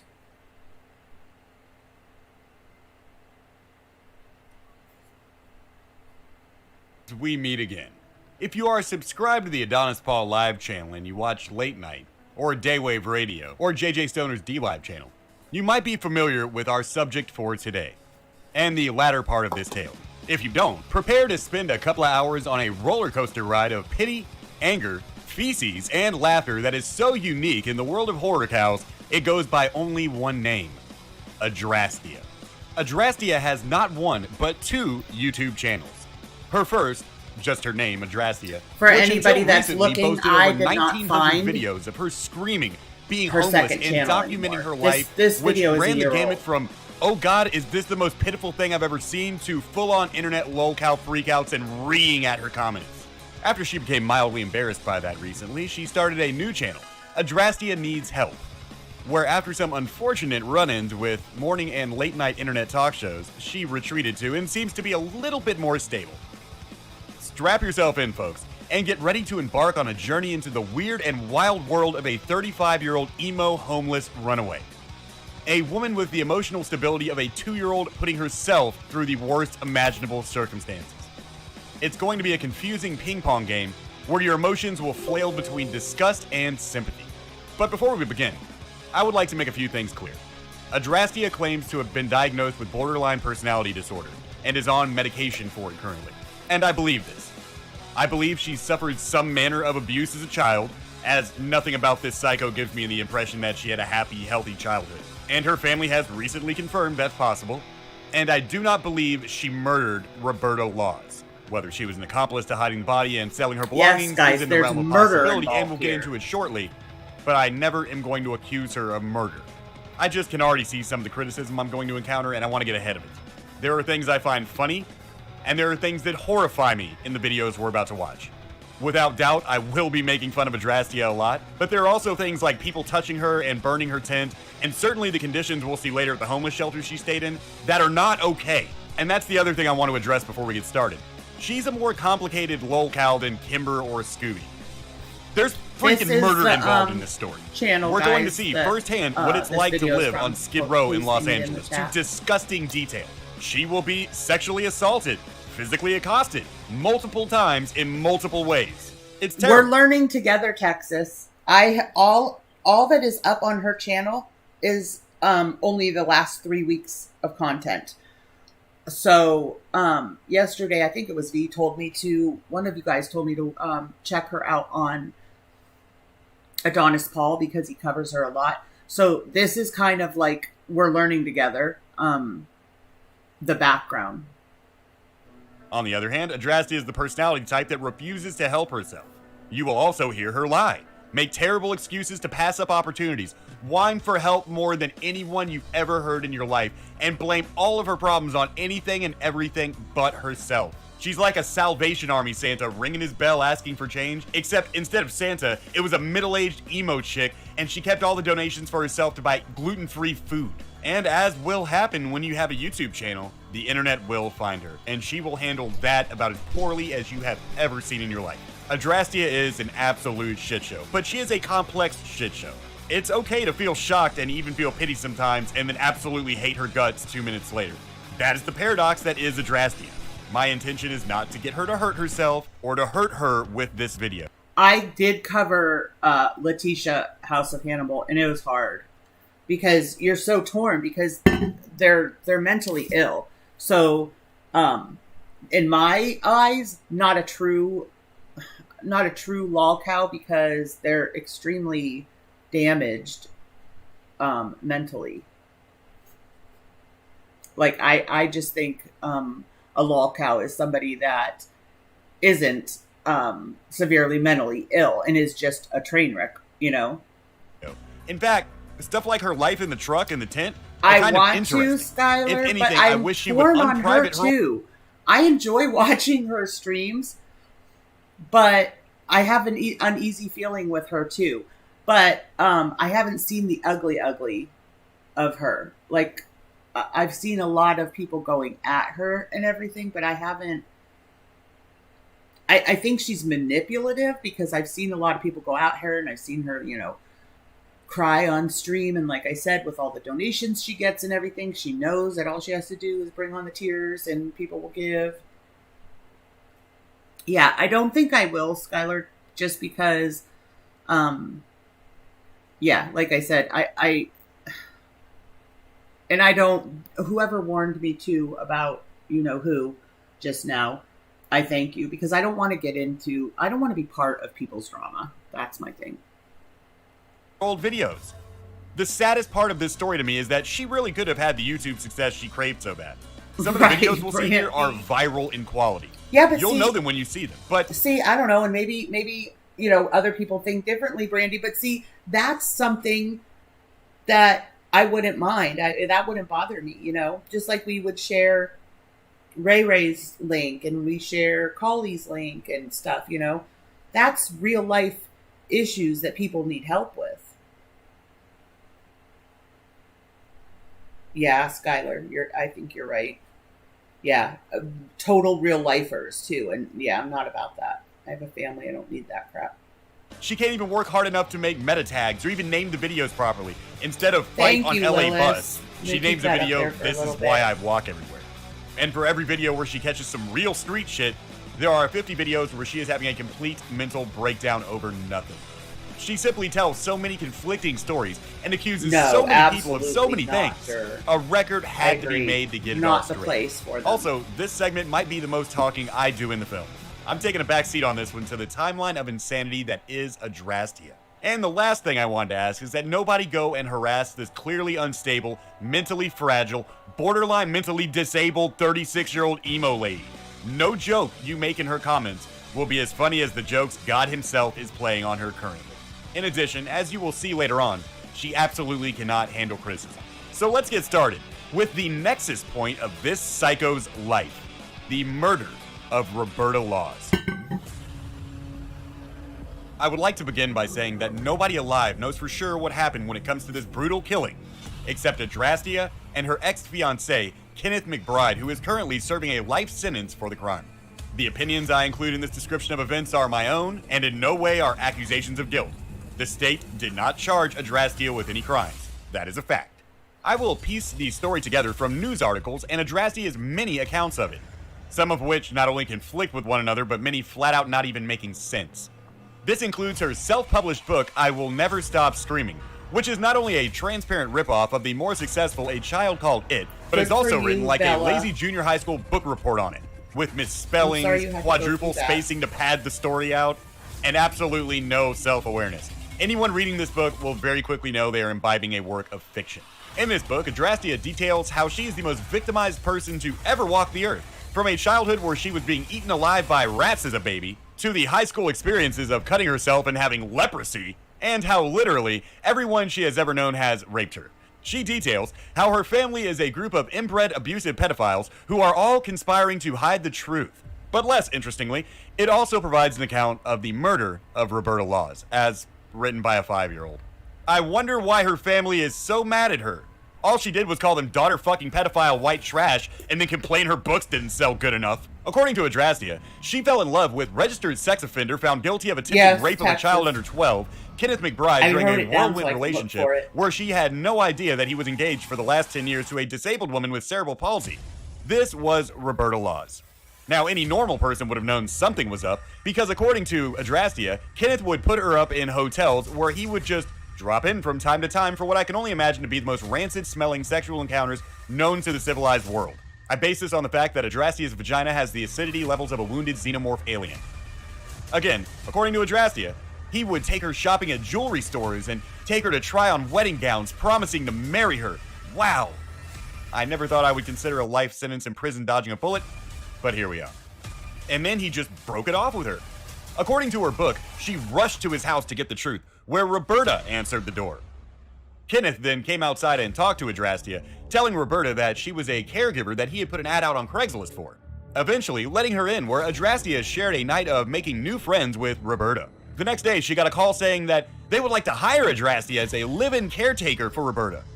Adrasdea, because she is an awesome person, accepted this job. As she writes in her book, I figured a job is a job, showing a work ethic in her fictional tale you will never see in real life. And then she continued the relationship with Kenneth behind his disabled fiancé's back, pretending to be her best friend by day and sleeping with her fiancé every time she got the chance. Adrasdea, according to not her book. She leaves this part out for obvious reasons. But according to the police report and articles, wanted Roberta gone. The police seized her computers at her Mima's house and found a number of messages telling Kenneth to get rid of Roberta. Now, Adrasdea says she meant put her in a nursing home, but apparently, I had a good excuse this time. And without specifying. This time, it was because I was going to say, I'll be right back, but then I remembered I don't have my earbuds in and I can't listen when I go to the restroom. But I'll be right back anyway. That Kenneth apparently never got that part of the message. According to Adrasdea's testimony, the following took place on the night of her birthday. Adrasdea's Mima took Kenneth and Adrasdea to a birthday dinner. But what Ken didn't know was Adrasdea is the hobo with the heart of gold, and she wanted to end this sham relationship hours before a murder happened. Which you might be thinking is very convenient, but again, I'm not going to accuse her or anything in this video. So that night, after treating him to dinner, she told him it's over. Just leave her at Mima's, go back to his house, and go back to his fiancée and forget this ever happened. When Kenneth immediately grabbed her by the arm and whispers in her ear, "If you don't get in the truck, I'm going to kill Mima." I'm quoting that from the book. They took off in the truck. She claims she tried to jump out, but was threatened with a knife, and they arrived at Kenneth's house, where he tells her to sit in the truck while he goes inside. And if she opens the door, the truck alarm will sound and she will be shamed.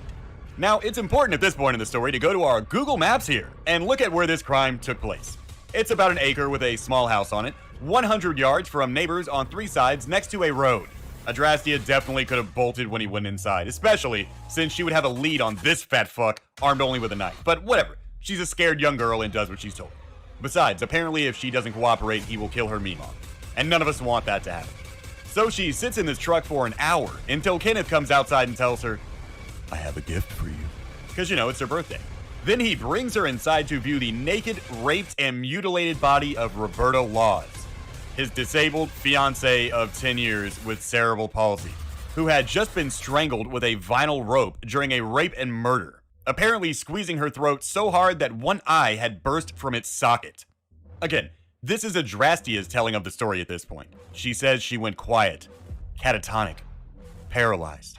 The woman who responds to YouTube comments like this. Enough for you? Is this human enough for you? Is this enough? Is it ever going to be enough? That's not changing my story! That's not saying it's 4chan and not Adonis! That's saying that Adonis put it on 4chan!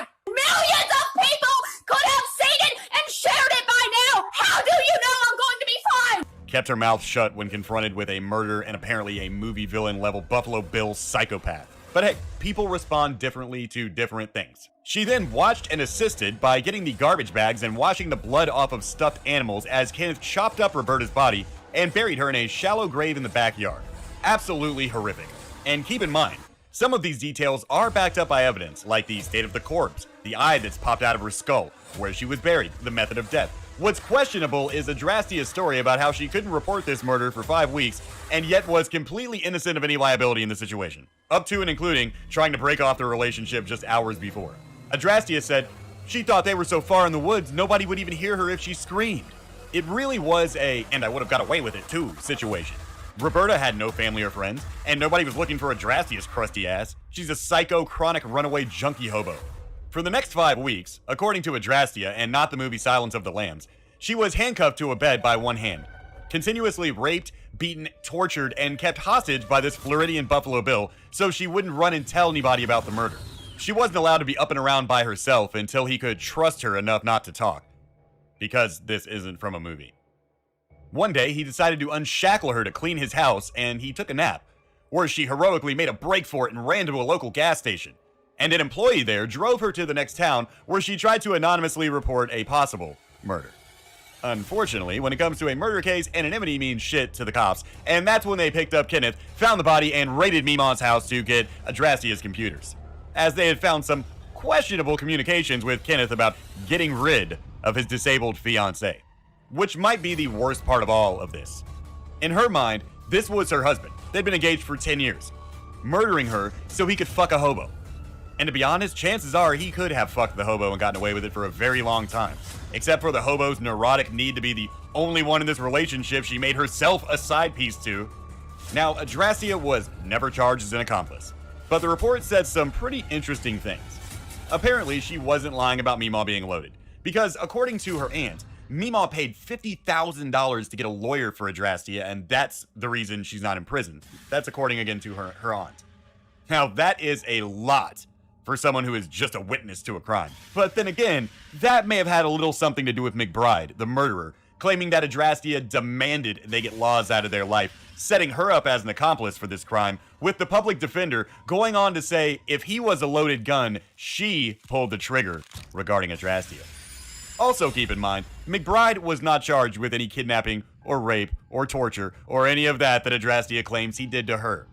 So due to the deficit of legal defense offered to McBride when compared to Mary, combined with her being a state witness and the person reporting the crime, and probably so mentally fragile, they treated her with kid gloves so she wouldn't stop talking, she got off the hook. While McBride was sentenced to death by a Florida jury. Fortunately for him, the judge overruled the jury and issued him life in prison instead, an act that caused the state attorney's office to go after the judge publicly and rush him to an end to his career. It was kind of a big deal. It's important that you knew that story, because it will be referenced a lot. Links to the news articles cited are in the description. Because while you're watching the life of Adrasdea, try to imagine this neurotic, insane, screaming harpy being quiet for 5 weeks of containment and torture. My boys always called my mother-in-law Grammy, but, you know, when they were little, it came out Gammy. But my daughter, when she was little, she called her Jam. Try to imagine her not harping on this guy day and night to get rid of his fiancée and be with her. I believe Kenneth McBride's telling of the events way more than I did Adrasdea's in her book. But let me be clear, I do not think she murdered Roberto Laws. But I do think she tried to comply and hide it until her manic, neurotic mind panicked one day, thinking if she didn't report it, she would end up in prison. I have no faith she was kept shackled to a bed, and I have no faith that this screaming psycho responds with catharsis to a shock. Thank you, AR. Adrasdea writes this book as if she is some kind of quiet, introspective, little battered angel. But that just doesn't ring true when you look at the library of 1,900 screaming psycho videos she's produced since 2017. After this, a few years later, Meemaw died, leaving Adrasdea to live in her condo for free, where according to her aunt, she left the place disgusting with blood sprayed on the walls and much more than that. She then apparently moved to a trailer with no water or power on the back of Meemaw's property. And that is where the videos begin. It's time to ease it in like a gentleman with the trailer years. Okay. Here's my question that probably nobody will answer. How do you obtain a support system if you don't have a support system already? Like, in therapy and when I was seeing a psychiatrist and when I was trying to get help, they focused on a support group, people, family, friends, anybody that could help keep you from getting too depressed. I am Mimi to my grandkids, and then my mother-in-law is Gigi. I have a cat, and that's basically it. I had my grandmother, and she was my everything. She was all. She was my caregiver. She was my best friend. She was the only support I had. Growing up, I didn't really have friends. I didn't make friends easily. I was always crying. When I graduated, I married the first man that showed attention to me. And then he turned out not to care about me at all. He just needed a human shield to hide what he really was. After the murder, I was held captive for 5 weeks. I finally got away and I ran back to my grandmother. Everything in my life that I've ever gone through, I've always been able to run back to my grandmother. And I just want to feel cared about again by a single person. And I don't know how. Everything just keeps getting worse. Everything just keeps happening. And like when my hair started falling out, it scared me so bad. And all everybody told me was I should stop dyeing it. They made me feel like it was my fault because I dyed it. So now I don't have any hair anymore. Except I'm trying to grow it and it's just not looking right.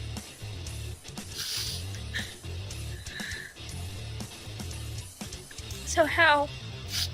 If you've never had a support system, if you've never had a family or friend or anybody that cared about you in your life. How do you obtain one? Oh, I'm triggered. Enough that I felt like I needed to make a video about it. I just got home from church. I'm still all sparkly from church. There you go, Texas. Okay, so on the last Friday of every month, our church has music. They have a singing act come.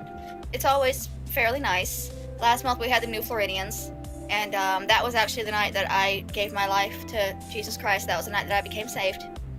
Since I started going to this church, I have felt nothing but love. Literally, I have gotten more love from this church than I have received from anybody in my life ever. But tonight, we had a singing group come in, the Harper Brothers. They get through their act and go to collect the collection plate, which is a love offering for their payment. And they say that they want to talk about something real quick. And they pull out this petition. And they start asking people to sign this petition to stop Jacksonville from converting bathrooms to unisex bathrooms. This is Adrasdea. Ghoul. I'm looking around and seeing all of the people that have been so good to me cheering, excited, enthusiastic about this horrible thing that they're trying to pass. The reason it hits me so strongly is because my first husband, the man that I fell in love with and married, the only one that I've married, I haven't ever been remarried. I've never felt that way about anyone else to want to get remarried. Sorry. There's Misty. Hi, Misty. Anyways, I've never felt that way about anybody else. So he is still very much in my heart. And he is transgendered. That's not the reason we separated. I supported the crossover. The reason we broke up was because I was being cheated on and abused, but that's not here nor there. I will defend his right to use the bathroom. How is a man peeing in a woman's bathroom hurting you? And I know people will scream, oh, but they're pedophiles. Oh, but our children aren't safe. If you think your child is not old enough to defend itself, go into the bathroom with your child. And then you know it's safe, don't you? Why is your child in public if it can't defend itself? The pedophiles that these children are having to fend off are their own fathers. Okay, hold on. I'll read this. Slow down, B. First off, my child shouldn't have to defend herself against pedicures. Second, your ex-husband was sleeping with a 16-year-old girl by your admission while you helped. You know, I married a man who beat the crap out of me and didn't actually love me, specifically because I felt like I needed to be loved. He was in a relationship when we got married. He was 23, dating a 16-year-old girl, and the night we got married, he asked to go see her. And for the first couple of months, I want to say the first year after we were married, I would drive my husband and leave him to spend time with his 16-year-old ex-girlfriend.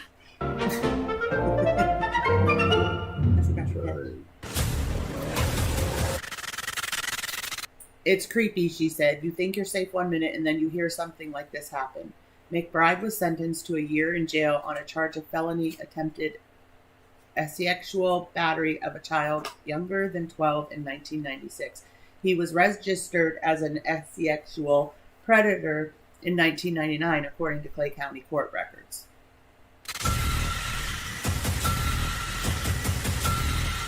And I know a lot of women who will tell the same thing. Your fear of your child being touched by somebody is brainwashing you to what is actually a threat to that. You're wanting so badly to blame the gays. They're the ones that are trying to live their lives and be comfortable in their own bodies. All of these people that I had only ever seen as kind, supporting so much hate. If God really wants my husband in hell for the choice that he made, that's his job to judge him. Not mine, not yours, not my churches, not my pastors, not my cats. It's not your job to judge anyone. 23rd of February, which is my Cat birthday. looking at her all judgy. It's also the anniversary of the murder that caused my PTSD. I fully broke down yesterday, and if it hadn't been for my friend, I would not be here. I had packed a bag and I was planning to just leave, and I don't know where I was gonna go. I promised myself I wasn't gonna cry doing this, I'm sorry. For 5 weeks, I had this urge in my head to run away. It was all I thought about. It was all I could think about. Surviving and running away. And now it's like I have flashes where I forget what's going on and I just need to run away again. I don't want to spend the rest of my life in a loop, reliving the same year over and over and over again. I'm being controlled by somebody else, and I can see what I'm doing, but I can't control it. And I'll only go certain places too, Kat. And it for the has to next be 2 clean weeks, places. it's gonna be like this. And I don't know what to do. I don't know what's gonna happen if my friend can't get to me in time. What's gonna happen if I decide not to reach out to him? Okay, cool. Thank you, though. I'll pull trigger warning up. Combs music. I feel insane, and I hate feeling that way. I am completely out of control. Nobody will talk to me. They're still saying they're gonna take the trailer away, but not saying when. It can be any day. So I'm living every day is my last day of having a home. I'm so overwhelmed with stress right now, I don't know what to do. Literally, I can't do anything. I am stuck. I'm stuck running in circles, breaking down, freaking out, running in circles, doing nothing. I literally don't know what to do. I know I need medication, I need help. But how do you find it?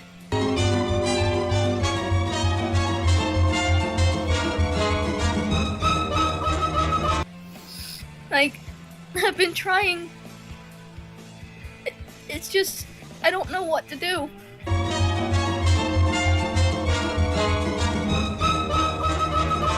When I was in Fernandina before I left the condo, people were saying they would help me, and then I was being robbed. And now I've wasted a year trying to sell the property to these other people, and they're gone. Just like that. Because I got upset over my shoes being missing. My shoes go missing, and suddenly the people taking care of me are gone. You guys I know need that to I'm gonna lose the cleanser now. We can come back to her. We can watch something funny and then come back to her.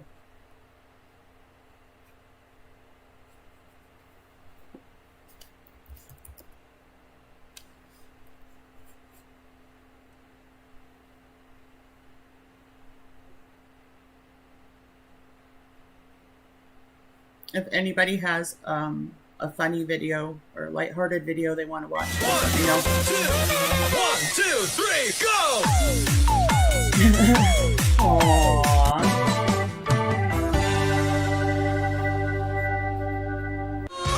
I'm so excited, and I just can't hide it. Let's watch right here real quick, boss. Don't you worry. There you go, buddy. There you go.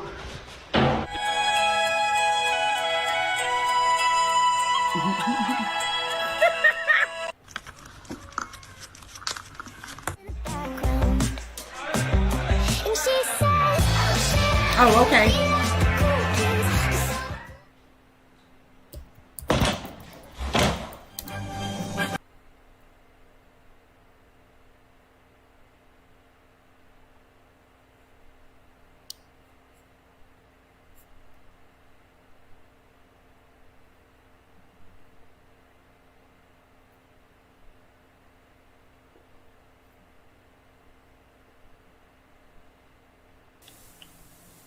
Just gonna pull your eyelid down.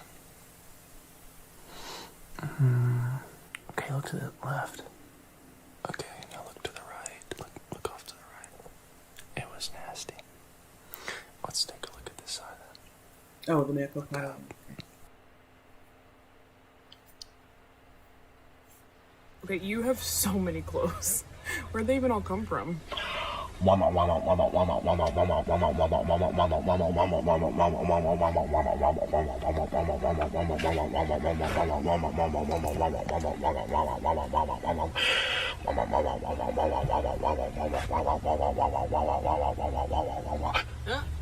that one.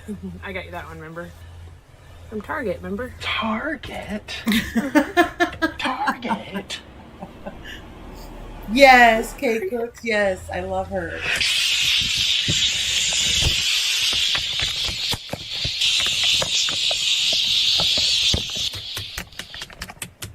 Yeah, I do too. Plug. But you have so many clothes. Where'd they even all come from? You want to do a Kate Cooks one?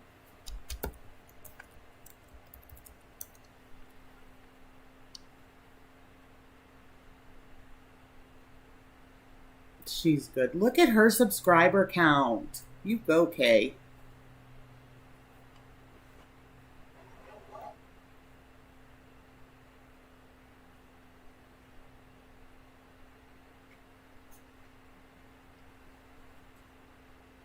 Ugh, she's so bad. Which one shall we do, guys?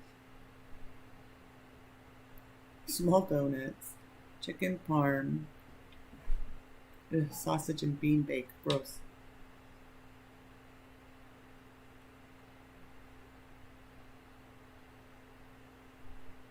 Right, Texas? She got huge. Good for her.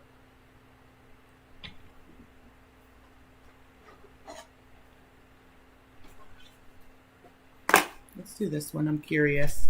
Just because it's carbonara and she's using almond milk. Hi people, and I'm back cooking again. And today I'm going to be doing a vegan carbonara. Right, now first I'm cutting up the bacon. Oh, look at her pan. Throw that away. The carbonara, or the vegan carbonara. That gives the meat thing. It's not meat, but it's... Right on a lid. Don't go to dinner. It's bacon, but it's vegan bacon. Put them up. Sorry, but that's not bacon. I'm going to put it all up. I have got some, well, it said I need to use vegetable oil in the pan, but I've used what olive do they oil, make which baked is meat out of? Like the vegan not bad. bacon? What Yes, do they make it out of? I thought tofu? vegans had to have olive oil, so yes, it does. There's olive oil in my pan. And bacon, I'm just cutting it up randomly.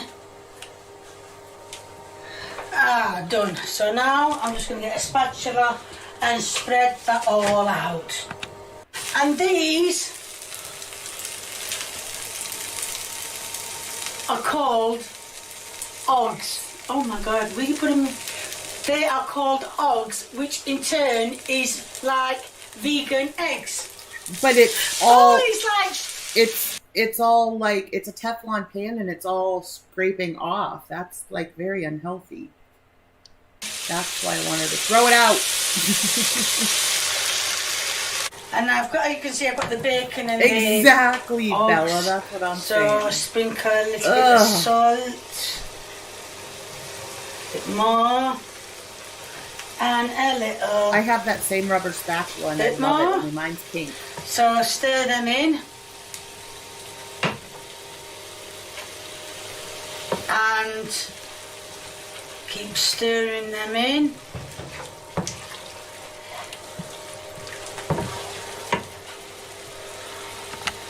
And I'm also going to cook some. Really? I would sausages. never think she would strike. I don't know. To give it some form of meat in the. What was that she just said? Put the sausages Is that regular? in now. Oh, sausage. Everything's getting sausage? done. Oh yeah, everything's getting done. And now it's time for the sauce, which is, well, it's I can't even say it. Almond. Just fucking get 4 minutes. It's almond So, almond milk. Oh my word. Right. Hold on, I don't want to put too much in that it all wants to get covered in it.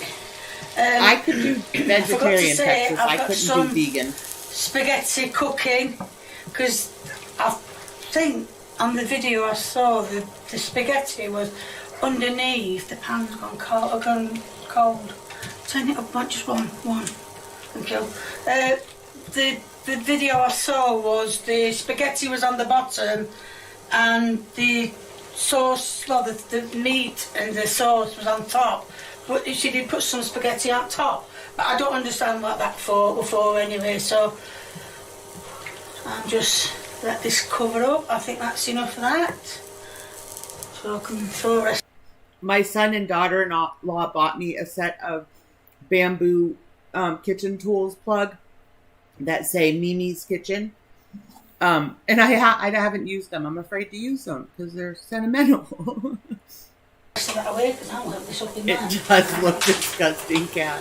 Most of her stuff does. So, let's just start evaporating soon. So, the more that evaporates, the more I can put in. Now it's time to put the mushrooms in. So I'm gonna cut. Well, I am cutting them up. I'm gonna say I'm gonna cut them up, but I'm cutting them up, and I'm going to put them into the carbonara while the spaghetti is. I haven't got a spaghetti name, have I? But I have to think of one. So that is them, the mushrooms. I'm going to cut them, well, finish cutting them up, put them in the carbonara sauce, and, well, hopefully it turns out like ours did. Gloves, blankets. There's the spaghetti. Yeah, everybody needs blankets. Oh my gosh, you guys, that looks so awful. And there's the sauce. Here is the taste test. And I'm doing the taste test, not really looking forward to it, because I know what almond milk tastes like.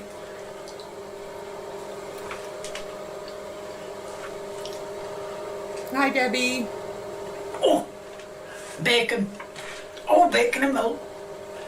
Oh, actually, it doesn't I would taste love bad. that. Apart from that sharp shock of bacon. But yeah, the milk has actually evaporated into it. You It did, tastes all right, Bob. actually. You did really well. Let you into a secret. I don't like vegan bacon anyway, and I'm not keen on normal bacon, but that's beside the point. So like I said, it was not bad. It was it's acceptable for a meal.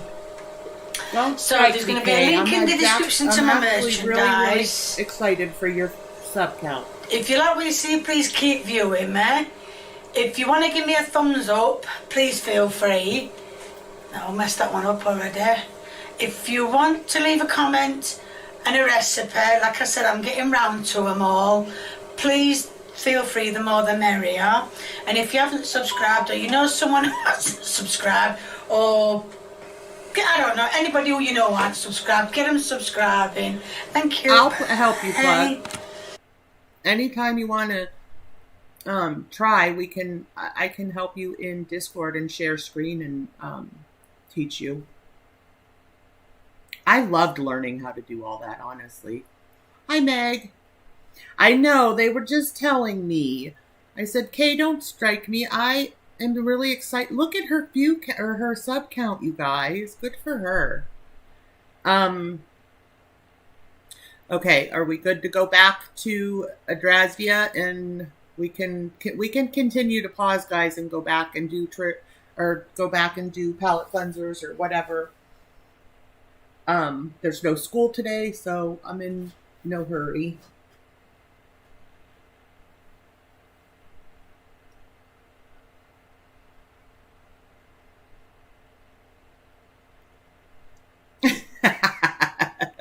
Same, 6.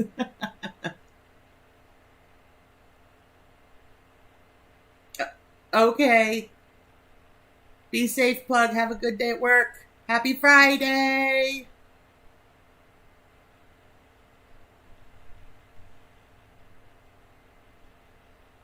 Nice, Debbie. Oh yeah, let me go back up to your link there.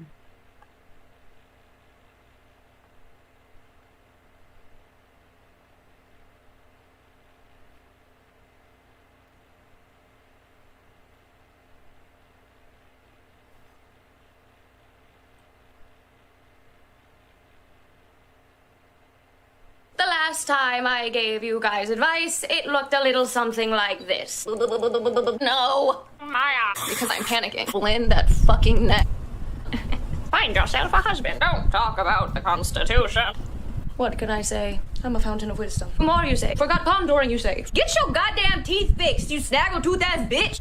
That one hurt my feelings a little bit, I'm not going to lie. I'm too poor for dental work, but I'm not too poor to contour. Makeup is for women who want husbands. Contouring is for women who want to leech the souls of their dead lovers and collect the inheritance of their ex-boyfriends who disappeared under mysterious circumstances. If men find out that we can rearrange the bones of our face, we're finished. We might as well pack our bags and go to the nunnery. There will be nothing left for us here. The key to a good contour is to make it look as natural as possible. Like I just stepped out of the shower. Perhaps in a better world, women wouldn't feel like they had to contour, seeing as it has nothing to do with experimentation or artistry. Since it's simply for the dick, we have to do it. I don't know if you're supposed to put your contour on before the rest of your makeup or after the rest of your makeup, but it doesn't matter, because men are stupid. So long as you look like a newborn baby, they are willing to mate with you. I'm poor, so I have this contour palette and this contour stick. I regret buying both. I must warn you, the transition from beginning to end might be startling. First things first, check your flesh. As you can see here, I have no flesh. Contouring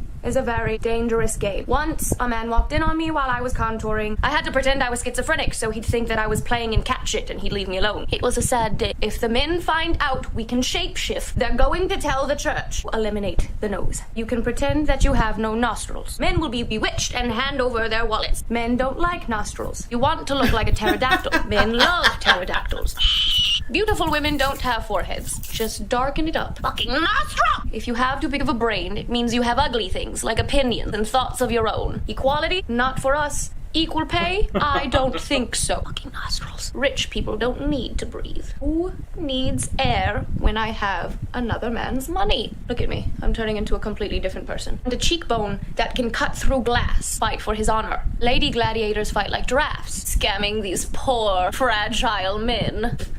Next thing you know, we'll be doing things like wearing deodorants and bras. Ugh, gotta blend in that neck. Now we will have a look. I look like Nazanin Kavari. I look like Rihanna. Who wants to give me their money? Where's my nose? I don't know. Does she have nostrils? No, she doesn't. She's above her peers. Call me Rihanna. She doesn't need oxygen. I also bought this at the store because I saw a white woman use it on YouTube, and we're blending. It is expunged. Drenched with the power of Satan. Ready to take some fucking souls and ruin some goddamn lives. Angles. Blending. Betrayal. Here we start sweating. And we're blending. I look like a completely different person. Oh my god. Front page news. Oh my god. I have shapeshifted. I don't even know who I am anymore. Who are you? Men will die tonight. Blah. Face of a stranger. Am I Beyonce? Unrecognizable. What a fucking disguise this is. Wow. Wow. Am I Megan Fox? No one knows. Women are dangerous creatures. Here I come, world. Dangerous bamboozling. Deceiver. Give me your wallet. When will my reflection show?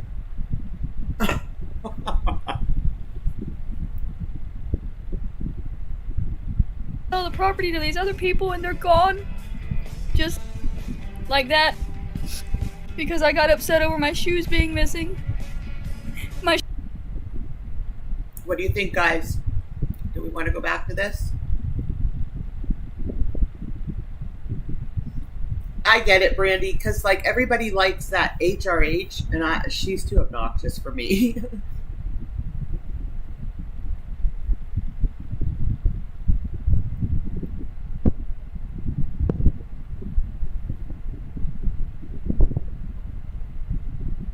Are we ready to go back to Adrasdea?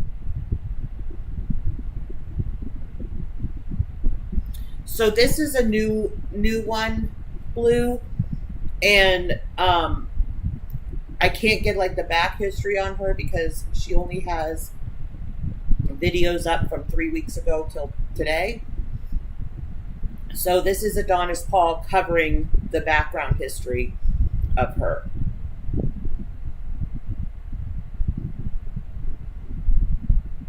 Shoes go missing and suddenly the people taking care of me are gone. I know that I'm gonna lose the property soon. I don't know when. Nobody will tell me anything. I went to the store today. My friend took me to buy Misty some food, and I had an anxiety attack because I put something in the cart wrong and it fell over. Literally everything just breaks me down, and how do I stop? And I can sit here in this room and cry and scream. I don't know what to do, and nothing will ever change. Now, I'm sure there are about 200 videos Adrasdea has on private on her original channel that document this trip in detail. But since we don't have them, I'll summarize this next portion the best that I can. Adrasdea at some point got booted from the trailer on Mima's land, as she had no right to be there. And since the family never read the will, Adrasdea had to walk away empty-handed from the poor old woman she describes as her caregiver as an adult. After Hurricane Irma came through and killed her AC, she decided that Florida was too hot to live in.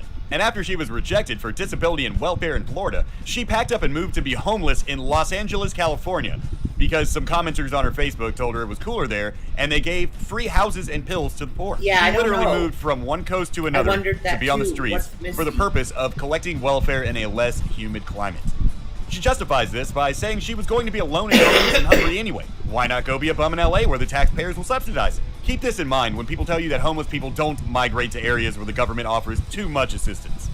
Oh, and before we move on, I would like to thank Adrasdea for sharing her opinion on the danger of pedophiles in restrooms. What with her romantic experience as we know it now consisting 100% of sexual predators, No, I'm I not think her muted. clear Can expertise you on how hear to me? identify and avoid these people is invaluable to the conversation. In the sense that you should hold the opposite of whatever opinion this whining freak has. So the era I call the tent era begins, where Adrasdea vlogs from her tent on Skid Row in LA, and shows some extremely raw footage of what it's like to be homeless. And this is the lost footage I actually try to pay her for.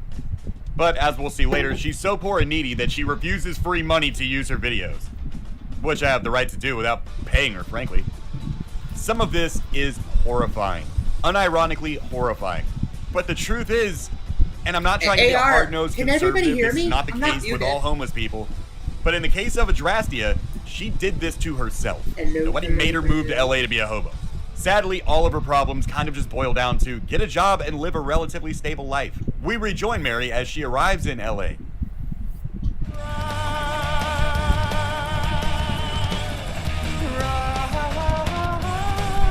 Yes, for what? And this is Adonis Paul with like the background in LA. of her. I got here last night, actually. So, I walked down to talk to them at the gateways today to see if they could help me, and he's going to try to, but I'm kind of afraid that there's not going to be any help for me here, just like in Florida, because he kept saying that I seemed okay to him, which is something that I get all the time. But I'm very anxious that it's going to be the same thing in Florida, because he did keep saying, you know, you seem okay to me, you seem coherent to me. And at one point I said, you know, I just traveled 3,000 miles basically on a whim, because he kept saying, you don't seem manic to me. And I said, I don't know how much more manic you can get than to leave on foot and travel 3,000 miles on a whim. But only time will tell. I'll find out next week, I guess. Until then, I have a room and I'm gonna try to enjoy LA.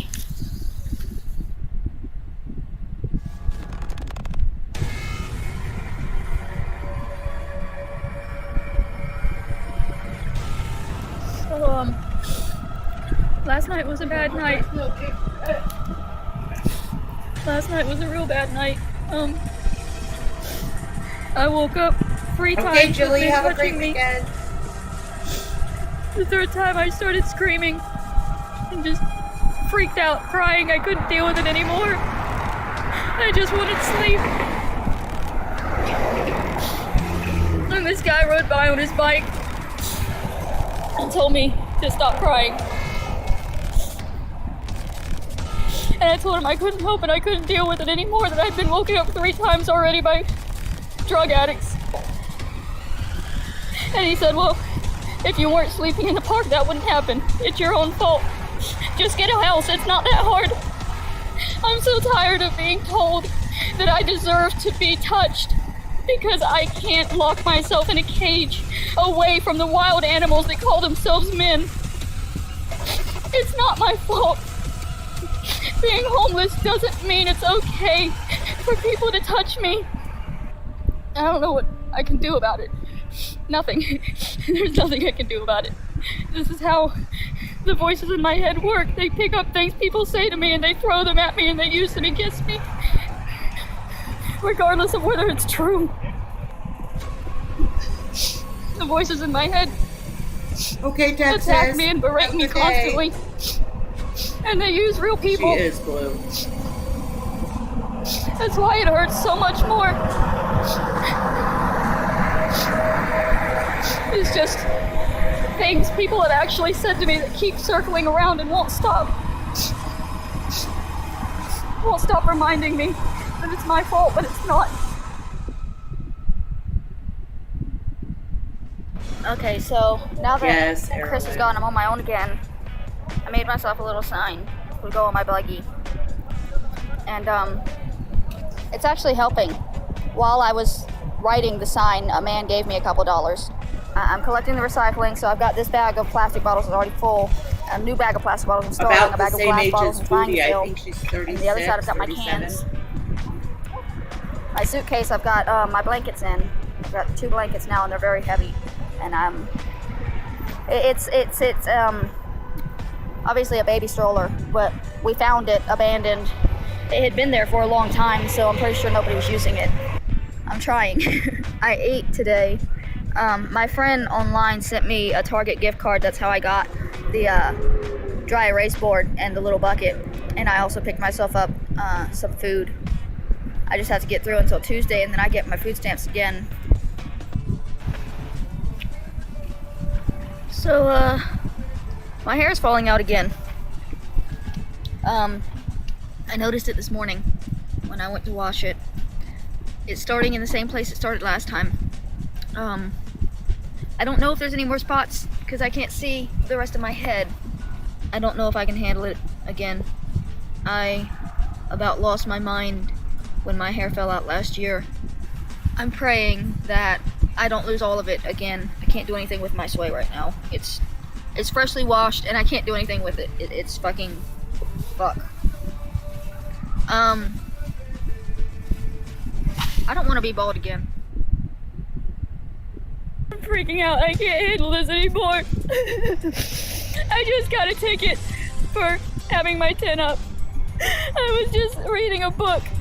All I wanted was a day of shelter. All I wanted was to be inside for a little bit.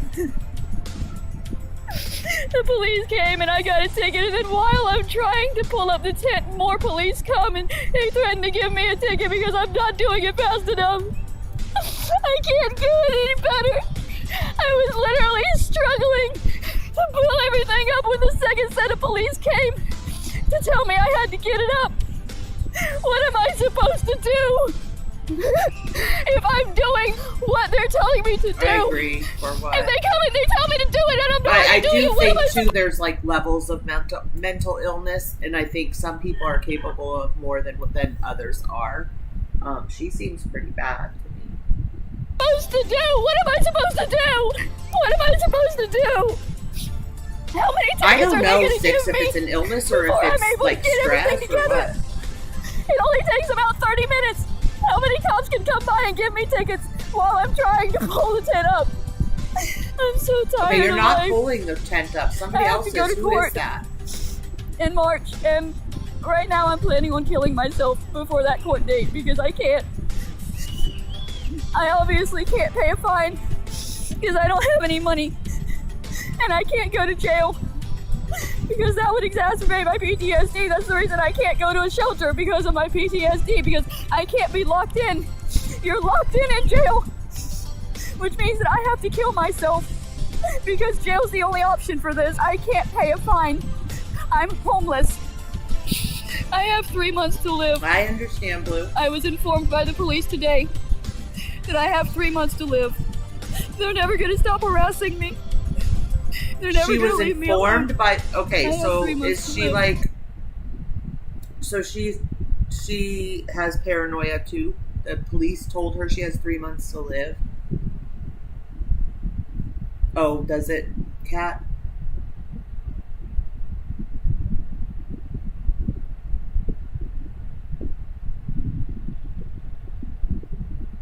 I know, Erwin, but like, what are the homeless supposed to do? I thought, oh, Tent City isn't there, is it? Is Tent City in Texas for some reason? I'm thinking. Aren't you allowed in Tent City to put tents? Because I can't go to jail. I can't go to jail. Probably my birthday would be the best time. Why She not? said That's earlier in this video, she said, Erwin, that she doesn't have family. All she had was her grandma, and her grandma passed. My life ended to begin with. That's the day the murder happened. It happened on my birthday. So why shouldn't my death also be on that day? If I can't afford to live, I can't afford to fight. I guess if I can't afford to live, then I shouldn't be trying to live. But my thing is she's saying that they keep coming back and getting on her because she's not taking it down fast enough. Well, why aren't you helping the man that's taking it down? You're streaming, videotaping. You're not even helping. It's never gonna get better. It's not ever gonna get better. And I can't go to jail. Oh, really, Blue? It's not ever I gonna don't think get we better. have anything like that here.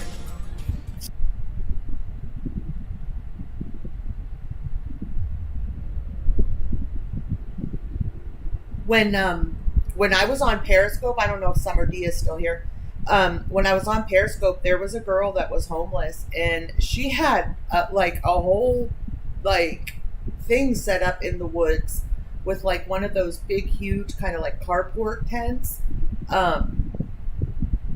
It was wild. Like it was like a whole house type thing set up with just tents and stuff.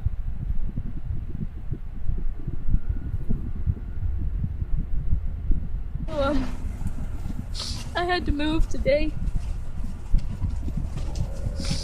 I can't take it no more.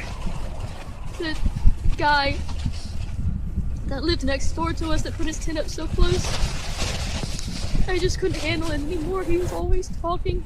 He kicked me hard enough to leave a bruise, and then he told me that I had no proof because my back was turned. That's the kind of man that he was. And that week that I lived there with him next to us was hell. Last night, it reached a boiling point. I couldn't take it anymore, and I cut myself. Chris sided with the drug addict, because of course he did, because addicts always side with each other. And he called and tried to have me locked up. The police let me go 2 hours later, and I told him to get out. He knows that being locked up is my biggest PTSD trigger. He knows that it's my deepest fear. So he's gone. He's gone.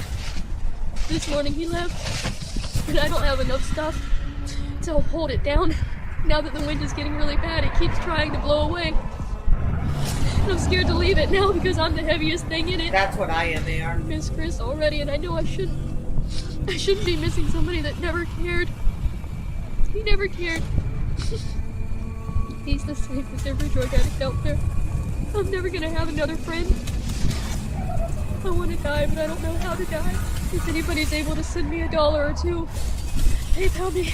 Adrasdea, ADRA. I will say, like Letitia, just from the little bit that I've watched and heard, like Letitia, she seems to be on weed and asks for money a lot. Just yesterday is when I found her, and just yesterday she had a stream up asking for money, and then a stream up saying thank you, and then a few hours later another stream up asking for money.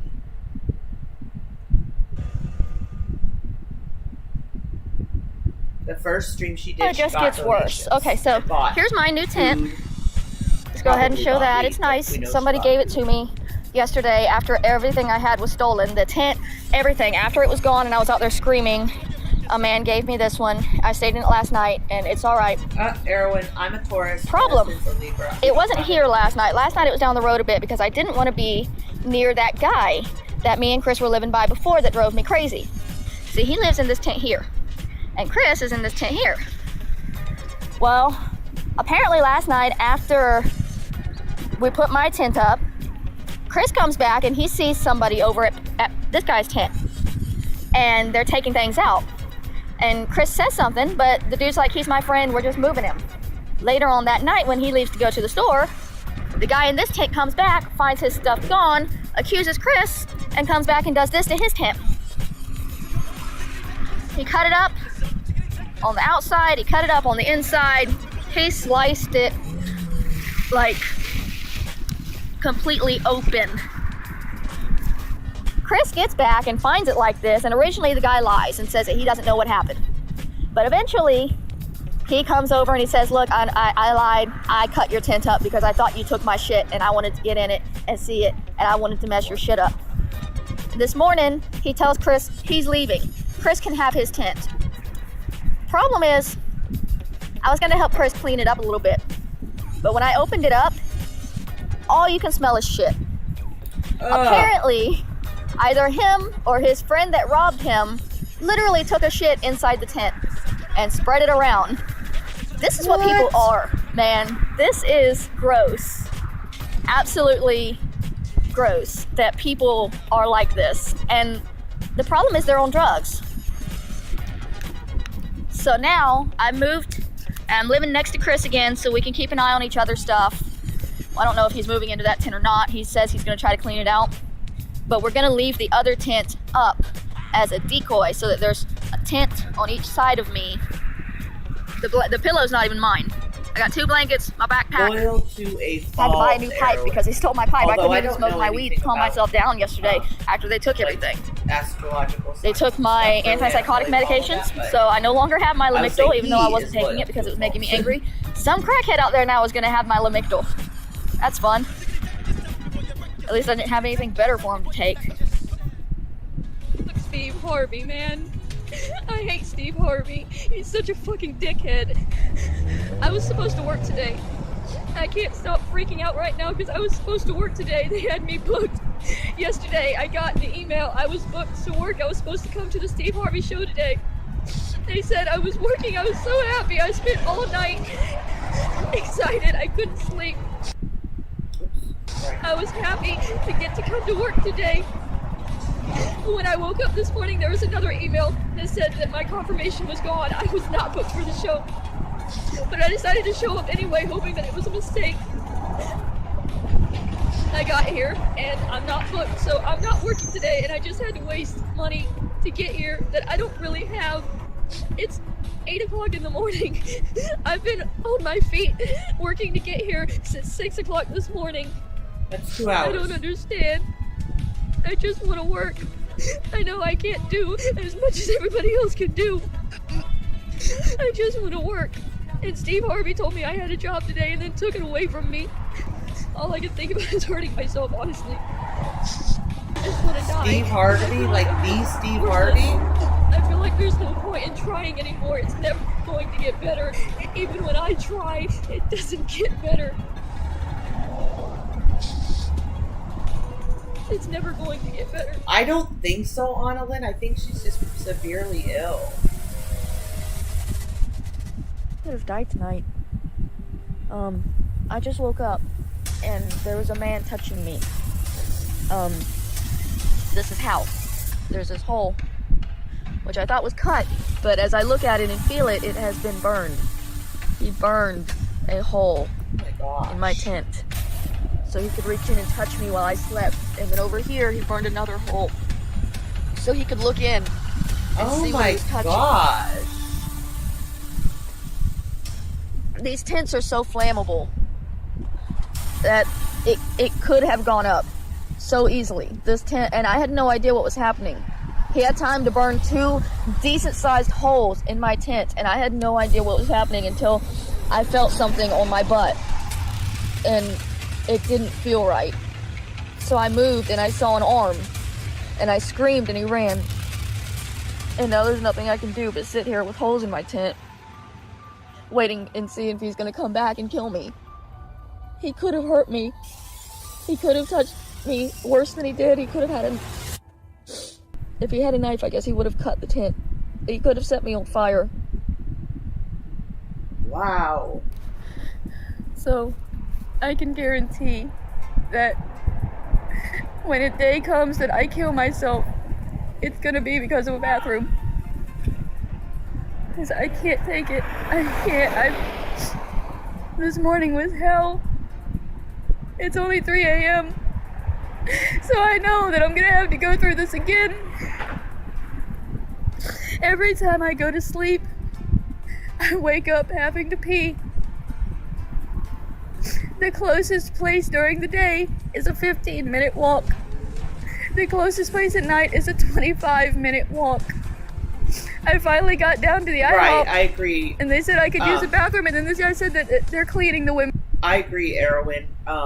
And that's the thing, like, same thing with Letitia. I mean, a lot of what she said were untruths. So, you really don't know. And if she's, I don't know, but from what I've heard, allegedly she is a weed addict. So, when she gets donations and stuff, a lot of it goes towards that, from what I've heard. But again, she's new to me too, so. So I walked into the men's and he said, no, you can't use that one. And I literally started crying. I walked out and I said, I'll have to go down to Denny's then, because I just walked for 25 minutes and I can't hold it for 5 more minutes so they can clean the proper bathroom. Why does it matter which bathroom it is? Why does it matter whether there's a man or a female on the door? Why does it matter? It's a toilet. I still don't understand why I couldn't just use the men's room. Why are bathrooms, genders, such a big deal? Right, exactly. So I had to leave IHOP. I had to walk to Denny's, which is another 5 minutes away. And then when I got there, they were cleaning both of the bathrooms there too. And I just stood there and cried in front of all of these people that were trying to enjoy their meal. And I couldn't help myself anymore. There was no place else I could go. I am legitimately ready to jump in front of a car right now just to never have to experience this again. Because if I go back to sleep... Again, just like Letitia with the constant unaliving of her, she constantly says that, which is a huge, huge manipulation tactic. I have to do it all over again when I wake up. For the past 3 days, I've been stable. I've had food. And now all I can think about is wanting to hurt myself and not wanting to do this anymore. Over something that's stupid. Over something as stupid as a fucking bathroom.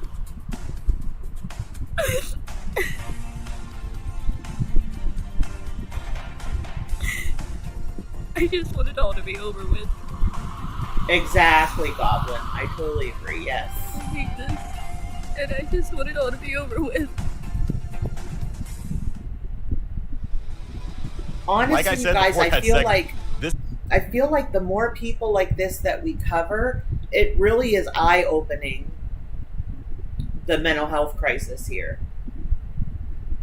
Part of her life really is horrifying. It's not easy or comfortable to be a homeless person living on Skid Row in a tent. It's not supposed to be. Nonetheless, at some point, Adrasdea acquired a truck from a kind soul who offered to let her use it to live in while she was getting on her feet. She illegally parked the truck in a church parking lot in Oxnard, California. And once Adrasdea realized she could profit by crying on the internet, she amped up the video production 200%. The crying, the begging, all that. There are videos I wish I could show you where she's just begging for someone to PayPal her money for weed while she's homeless in a truck crying. The downside, as we'll start to see in this chapter, is when Sims find you, trolls are sure to follow. And she found some real doozies.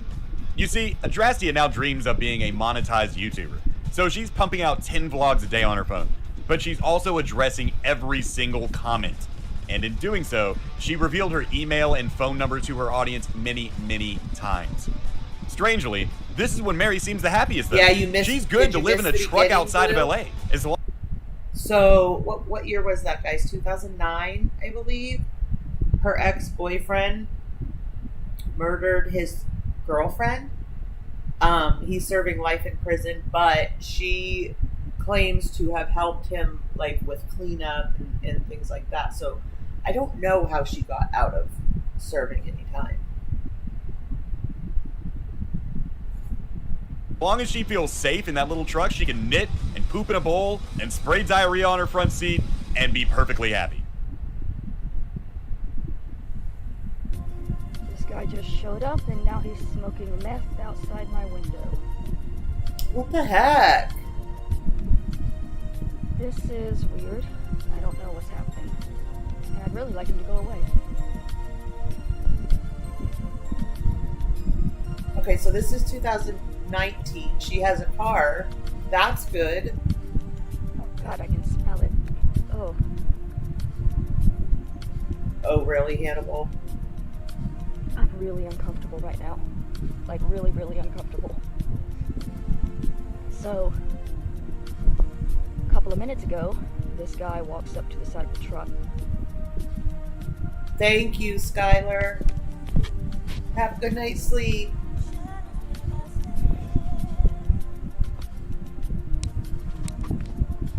He walked up and peed behind the truck.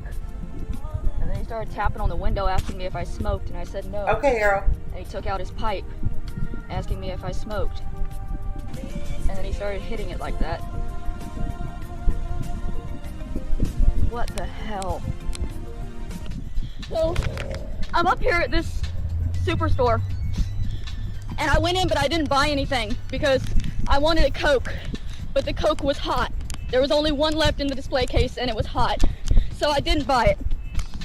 I walk out of the store, and the security guard comes running after me, telling me to put the Coke back. I clearly have nothing in my hands. And I walked off crying, but I'm coming back because I want to understand why I'm treated like a thief when I've done nothing. Oh my gosh, for what? Because it's ridiculous. Can I just ask you why you accuse me of being a thief just because I'm homeless? I didn't accuse you. Really? You didn't walk out of the store and say, "But where's the Coke?" I didn't say the Coke. You didn't. You asked something I had. You didn't walk out. Okay, you didn't. So you admit you followed me out of the store and asked me if I stole something just because I'm a homeless person. Why do you think that I'm a thief just because I'm homeless? And why do you? I never said that, ma'am. You just admitted to it. I never admitted nothing. I admitted that I did ask if you had something in your hand. Way outside of the store. You followed me. That's our parking lot, ma'am. That's Yeah. our parking lot. It's private. But I had nothing. You have the right to go on the property and ask you for if you're stealing something, ma'am. But okay.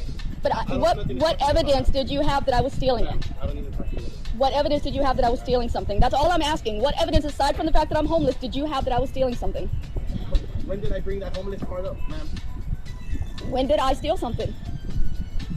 You followed me out of the store accusing me of stealing something. Did I hurt you? Did I did something? You hurt me emotionally by accusing me of stealing something. Do you see how I'm shaking right now? I was not shaking like this when I entered the store. No, I wasn't. You always like this. No, I wasn't. You were like this too, ma'am. I remember you. You did, and I didn't steal anything last time either. You had the backpack and You're constantly accusing me of being a thief because you know I'm homeless, and I just want to understand why. Okay, ma'am. I'm not never said that. I know you said it. You said you admitted to following me out of the store and asking me what I took. So how can you say you didn't say I was a thief? Which is it? You did it or you didn't, dude? Okay, hate me, but she's right. She is right. You said you did. I'm a human being. It's the day after Christmas. So, basically I'm done. This is gonna be my last trip to LA. See, I again, have terminated service. Look at you all. We are an educational channel. AR is now teaching Lilith how to pee and aim as a woman. Okay, Annalyn. Cat video coming up.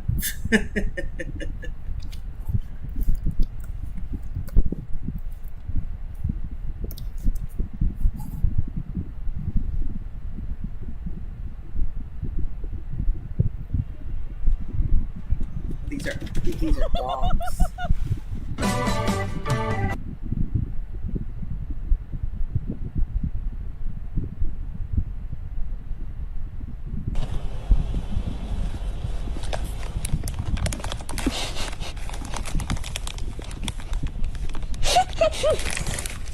Oh my god. Oh my god.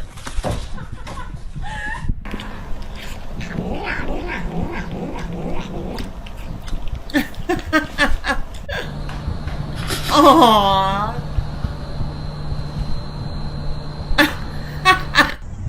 Now I want to put a banana on the floor for my cat.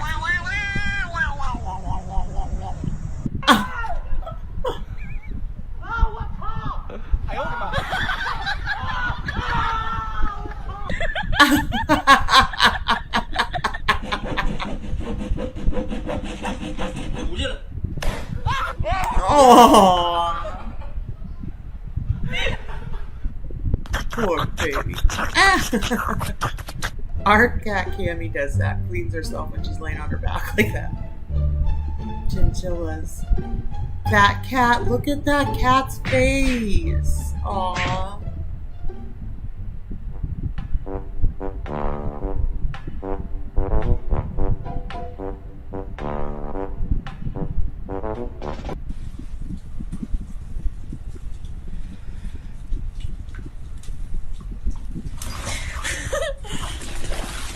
Oh.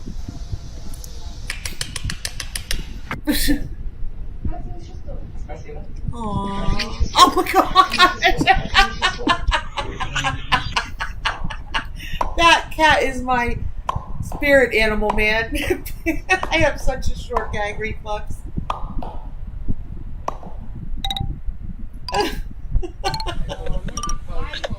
Oh my gosh. Look at that kitten.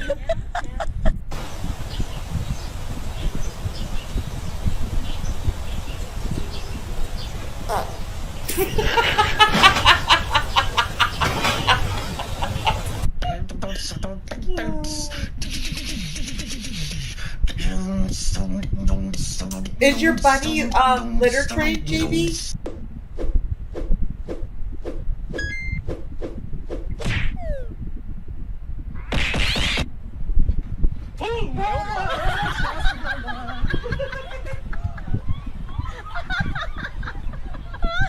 Oh.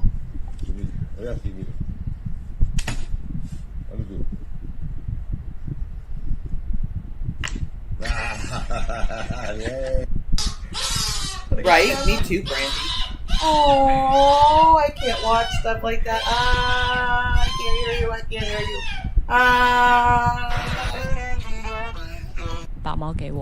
Oh, how adorable. Do you let him just free roam in the house or certain hours or what?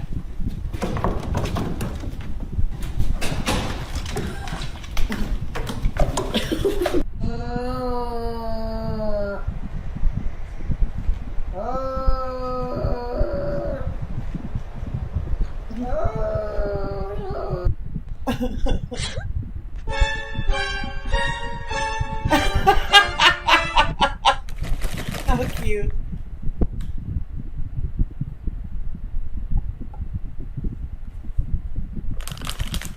Oh no, Brandy. Bro, chill. Chill, they're chasing! They're chasing! Ah! Aww, how cute. Oh, how sweet, Davey. I need pictures in Discord.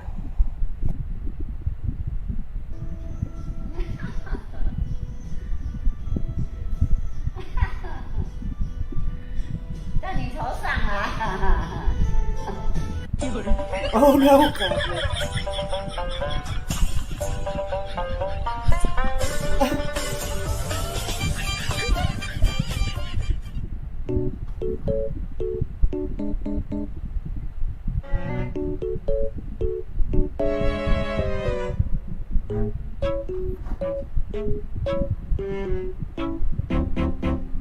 Aw, Bella, how sweet. I need bunny pictures. Aww.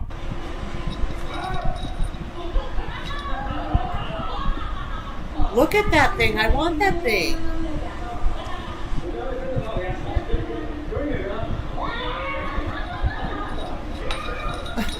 Looks like BBJ.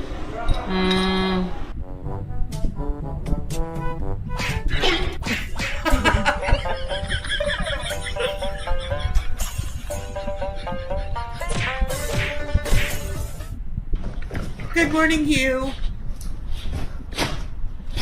Aw. Look at how defined that cat's stripes are.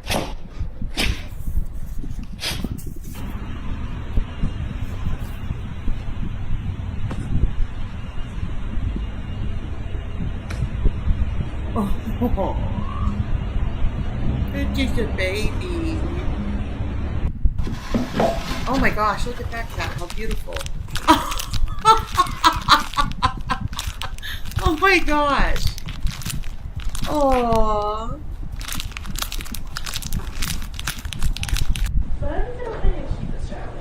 Oh, how cute. Did you just do that by himself? Yep.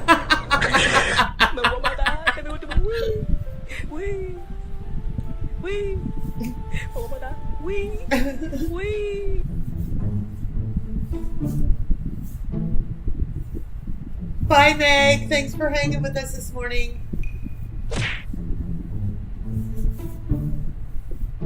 I can walk you through it, Brandy. What device are you on? No, I don't.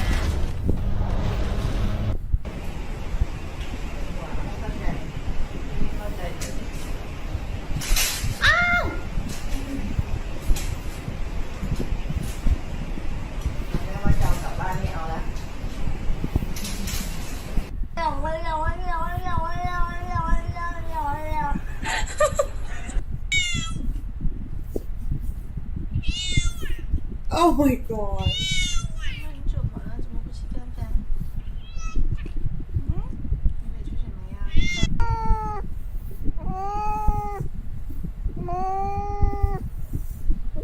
Oh, cool. Thanks, you. Aww.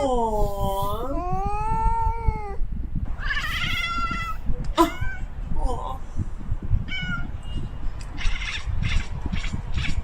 What the heck?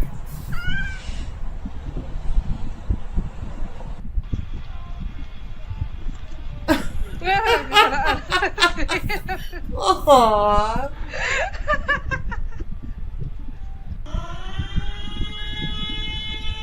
That cat doesn't even look real.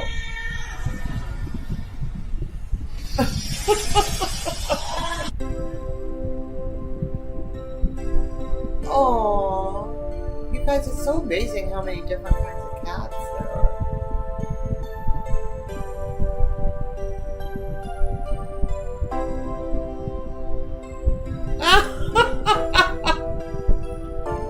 What on earth?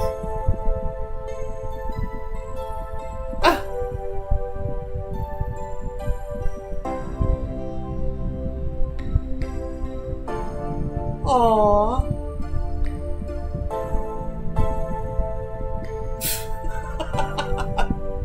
Oh, I want to hug it.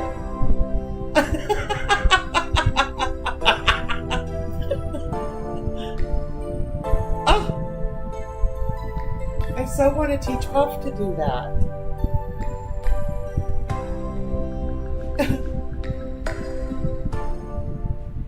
Aww. That was a good, that was a good palate cleanser. I'm a dog person. If I let you live in my house and feed you for free, you will worship me, and dogs are happy to do that. Cat, is it gonna get me a copyright?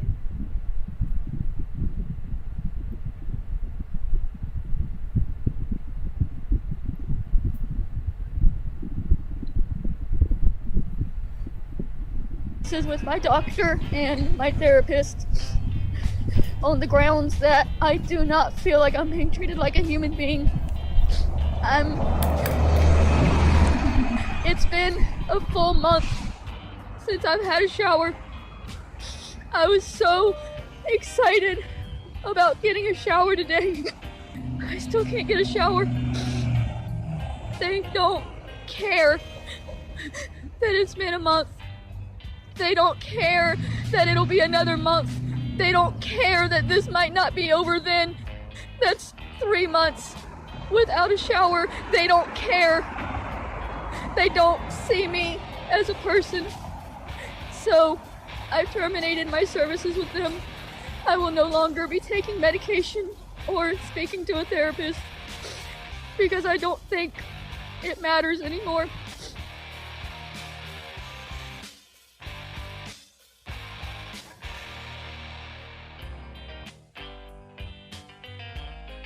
They're not treating me right in my mind.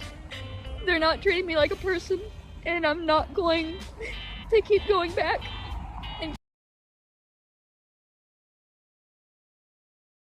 I just looked it up. Okay, I'm gonna play it, Kat.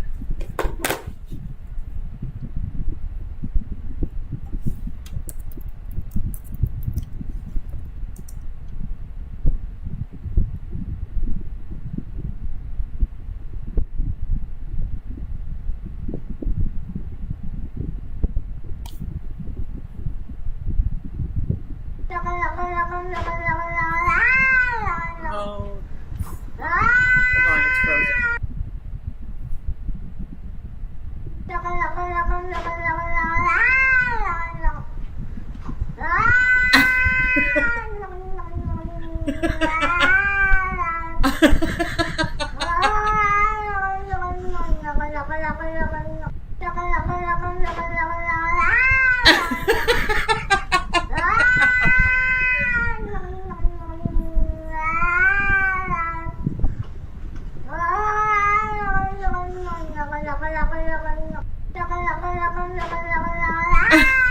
Cute.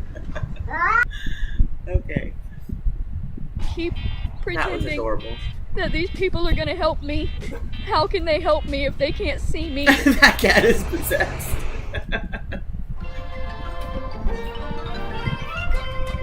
I noticed that a lot of people were just saying, well, hey, why can't she just get some water and wash her hair without a shower?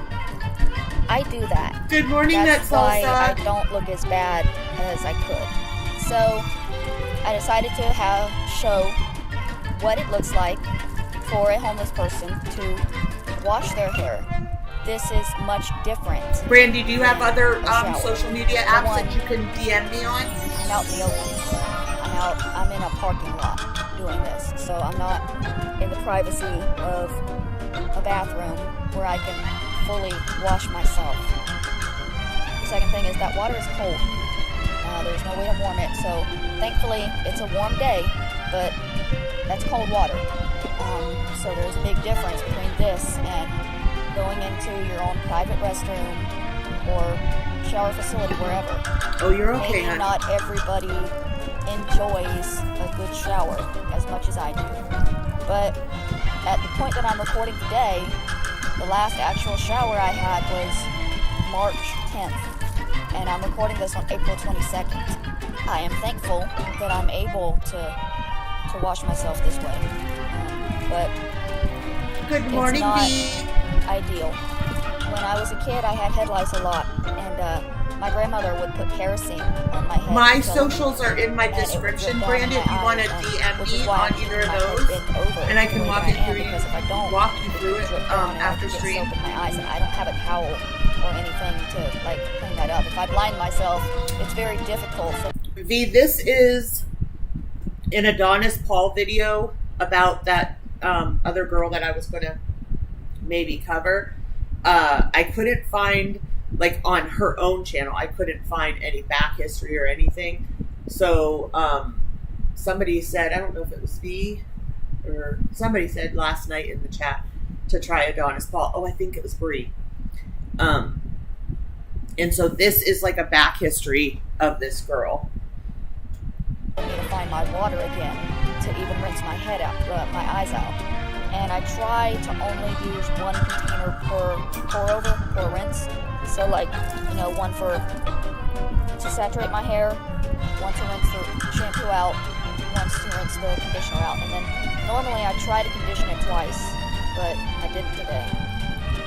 So, for everybody asking why I can't just get some water and wash my hair, this is what I do and what I have been doing for the past couple of years that I've been homeless. But as you can see, it is not the same as an actual shower. And I'm not complaining. I know it could be worse, but it's not the same.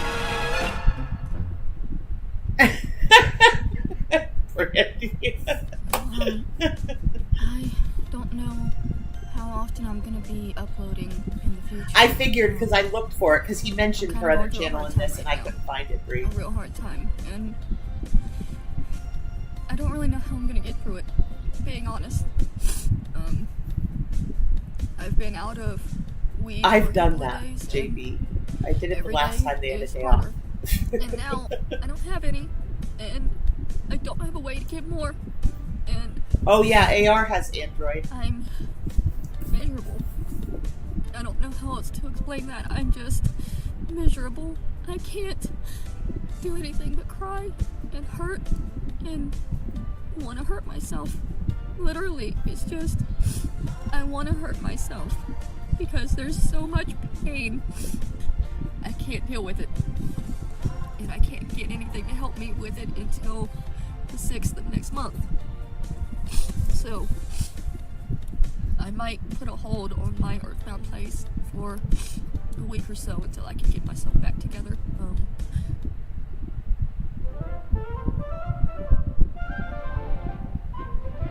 So, a common question, if you're homeless, where do you use the bathroom? I have to pee, so I thought that I would have an example of how a homeless person uses the bathroom when there's not a bathroom available. Since I just have to pee, this is the answer. Oh!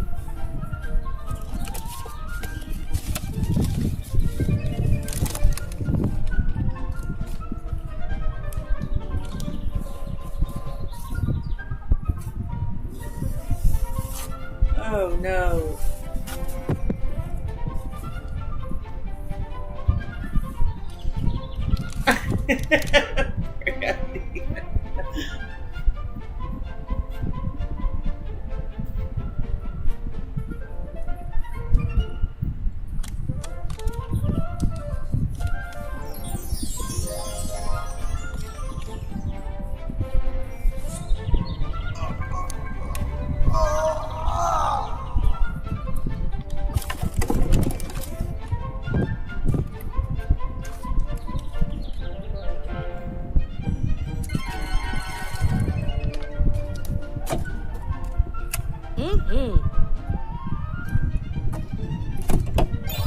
That's how that's done.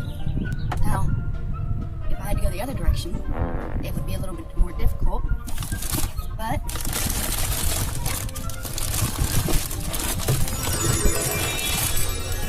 I would use this bowl. Sit on it and put a blanket over me so that nobody can see in. Do what I have to do. And then afterwards you just clean it up, throw it in a dumpster. So, it's possible I've been walking around for 20 minutes trying to find a bathroom. There's stores that are open, but the bathrooms are closed. McDonald's is open, but the bathroom's closed. Domino's is open, but the bathroom's closed. CVS is open, but the bathroom's closed. So, I don't know what to do.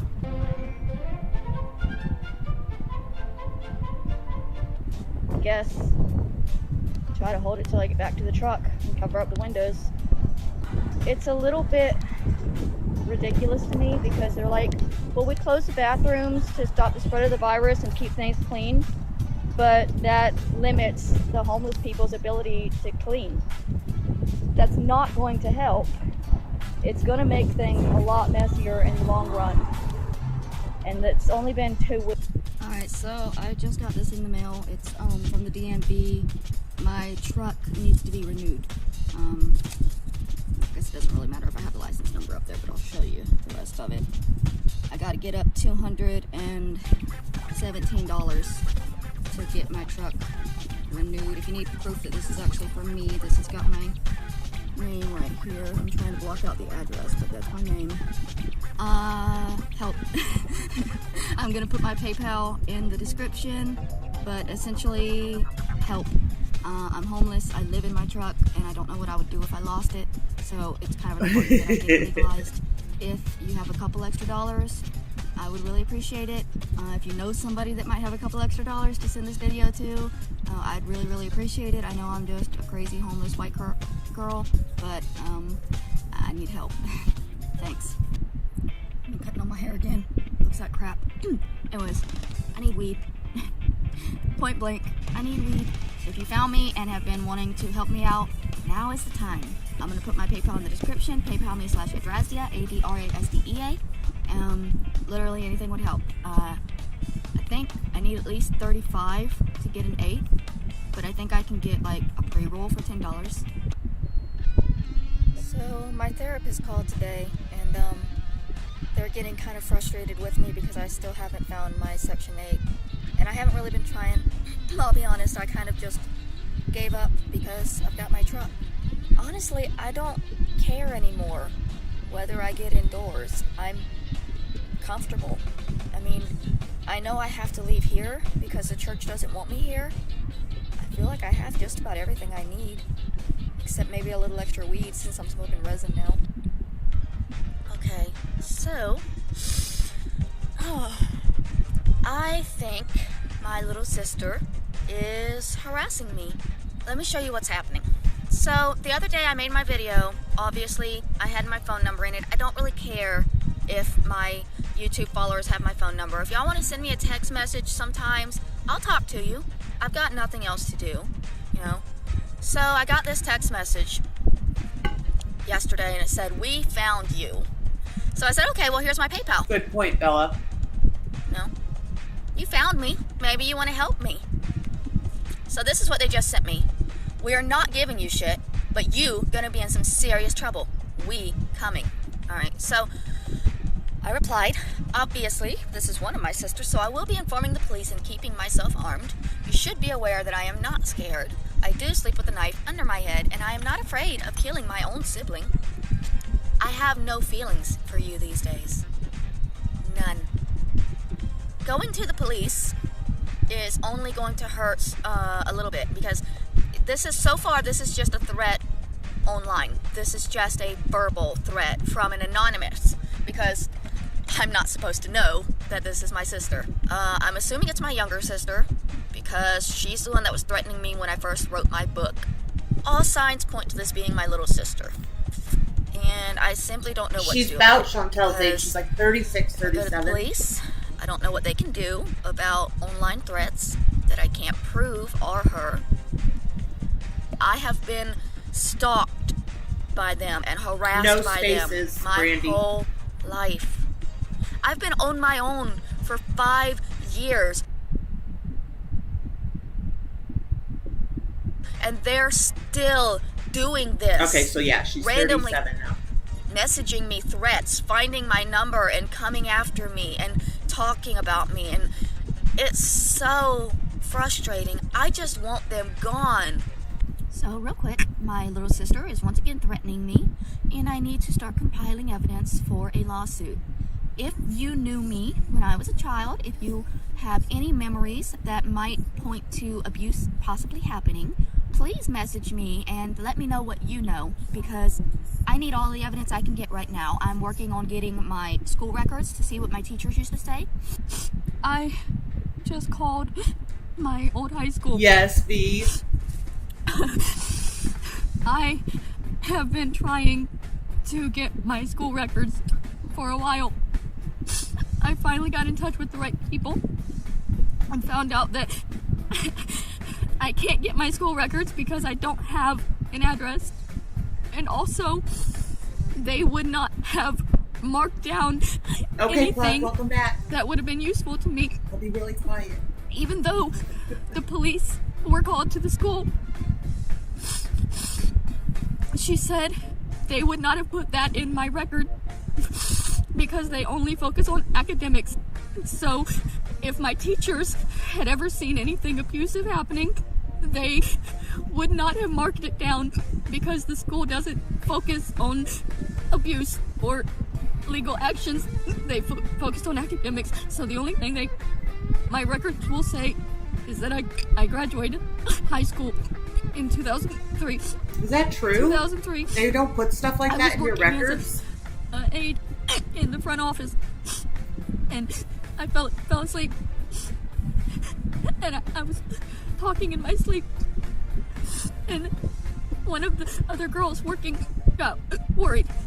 And she reported what I was saying to the school, and they called the police, and the police came, and they said that they never recorded any of that, and I was having nightmares about my father touching me. My sister is suing me. She says that she's gonna take my truck. I tried to tell people. My sister told me that it didn't happen because I'm too ugly. All I have are criminal records from my dad, from when he went to jail, from when he beat my mom, and from when my mom was arrested for prostitution. And that should be enough to show that they're not good people. You don't. I need a lawyer. This is a desperate plea for money. I put my PayPal down there. I need as much money as I can get because she says that they're serving me papers on Monday.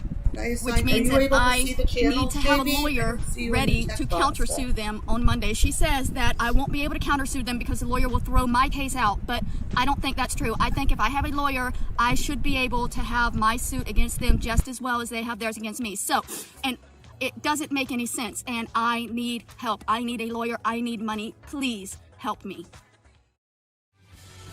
At this point, Adrasdea is quite content living in the parking lot of a church, dodging meth heads and taking the odd day off to scream at security guards.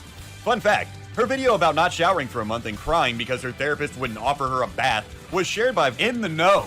And as you can probably tell by now, she ate that attention up. She was in the Facebook comments saying, "I'm the girl in the video," and schooling all the haters. We'll see that later. Now, I'm not sure if you're picking up on it at this point, but Adrasdea's sister is not the one threatening her. She released her phone number on the internet, and these are random trolls. She actually tells the internet, "Text me, I'll talk to you." At no point in the text she shows us does that person say she is her sister or even imply it. I mean, once she started making 10 videos screaming about that, they took the alley-oop. But the next day, the trolls stepped up their phone games, and this would begin months of her being tormented by the only thing she had to entertain her phone. If our first segment is entitled The Trailer Days, and the other ones are The Tent Days, The Truck Days, this one would rightly be titled The Troll Days. Adrasdea is not just bad about protecting her personal information, she is the worst at it. Just by watching her videos, you would know exactly where she was parked, what church, her email address, phone number, license plate number, car registration number, all that. It starts with somebody sending her a photo of a note and saying that a relative of theirs had left it at their home and gone missing. And it just goes way downhill from there. This is also the era where Adrasdea goes from recklessly irresponsible hobo grifter to actual insane bag lady, as she is slowly driven out of her mind by YouTube commenters. Alright, so there's an update. He sent me this picture. This is the note that she left. Gone north to Mary's. Call 986-786-918-8472. Pam. That is my name. That is my number. But who is this? It's written on the back of a receipt. I'm trying to look at the receipt. That's my name. That's my number. This is creepy because I do not know this woman. I do not know this woman. This is her. Her name is Tammy Wilcox. Again, this is my Tammy. She's only 23. This woman is 41. I do not know this woman, but she is heading towards me. Okay? This is... What do we do? What is happening? Alright, so I'm heading to the police station. to file this. I'm gonna report this. This is a very strange situation. Okay, I've told him to report it, so we'll find out what he does, but I do not know this woman, all right? I do hope we can find her and she is safe, but I do not know this woman. I'm gonna show her picture again. This is her. Her name is Tammy Wilcox. She is 41 years old. She has brown hair with blonde highlights and brown eyes. She is a drug user. She might be on meth. She has a lot of friends who are homeless. She might be in the LA area or heading north from the LA area towards Oxnard, which is where I'm staying at. But I sent her the invite. I don't know how she Era. has found my address to head towards me because I don't know her. AR, I don't know how she as found soon my as she phone number accepts, to give to her brother assign her because I roles don't know in the her. chat. This whole situation is starting to be very scary to me because he is asking if he can just drive over to see if she's at my truck. I really, really don't feel comfortable with that. So I have posted this on Reddit, and Reddit also thinks that this is weird. So I'm heading to the police station to talk to the police about it. I need to report a missing person. Okay, let me. Do I need to push the button for you to hear me? See everything.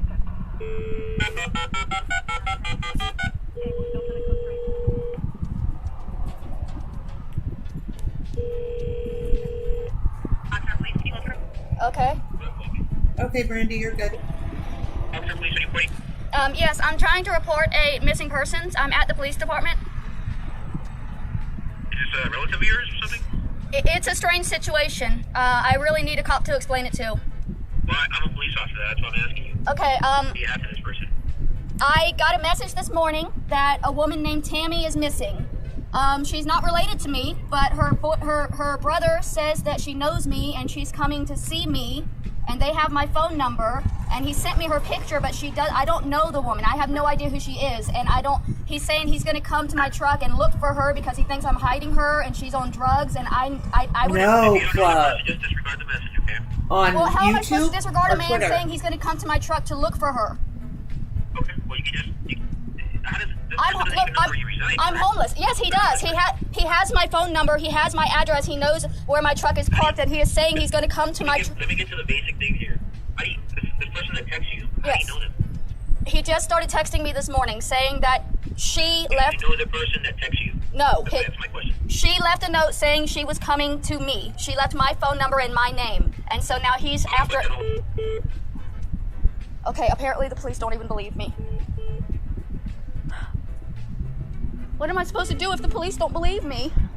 I can't just let that go. How can I just let that go? A man is threatening to come to my truck where I live, looking for somebody who's on meth. So the person that texts you, yeah. Do you know the person? No. Okay, so once again, my suggestion to you is just ignore the text message. You don't know the person that texts you. Okay, but he has my phone number and he knows where I'm at, and he's saying that he's coming to my truck where I live. That goes on a daily basis. I would ignore the phone number. I would ignore the text. But what if this woman's really missing and in danger? If you see anybody suspicious around you, your neighborhood, anything else like that, automatically call 911. We can put in a call for service and assist the situation at that time.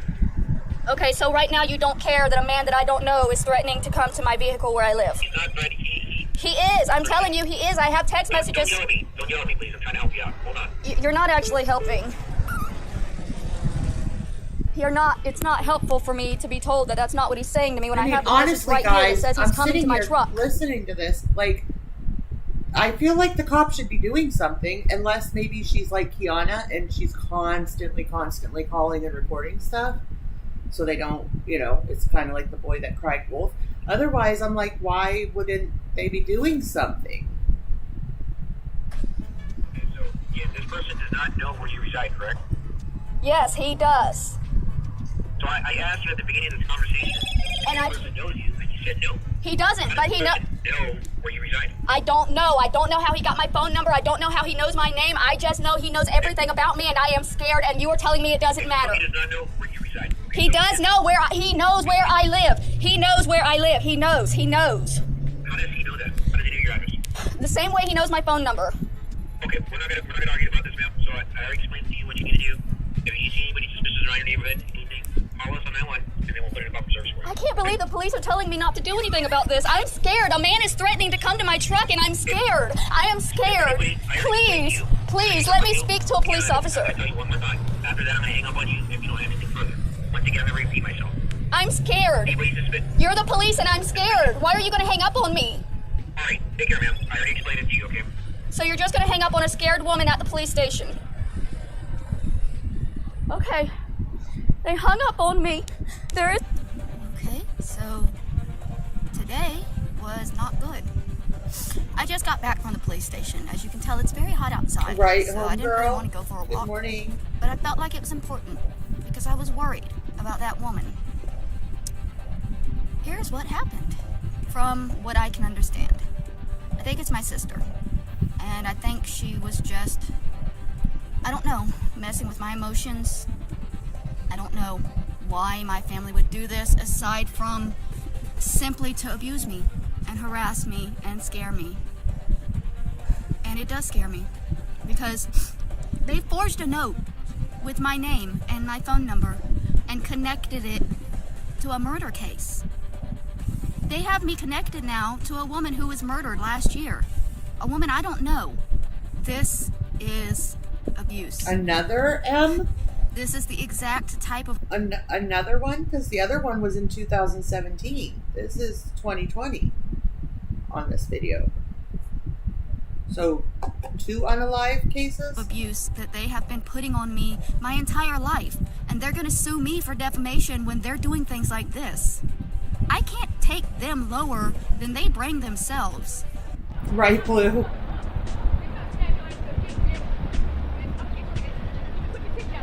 Put it down, bitch. You owe me, motherfucker. You better shut the fuck up. You owe me, bitch. You don't fuck about the police, you punk ass bitch. Bitch, I'm coming to your house and know you ever burn your motherfucking door. You ain't coming out here. You gonna go. Dude better be careful. That one has a hockey stick in his hand.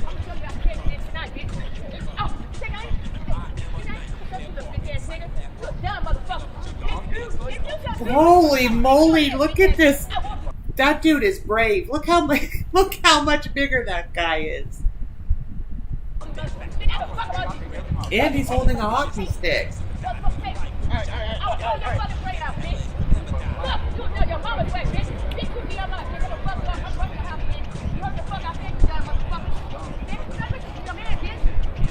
Has anybody called the police? Because he's got a knife.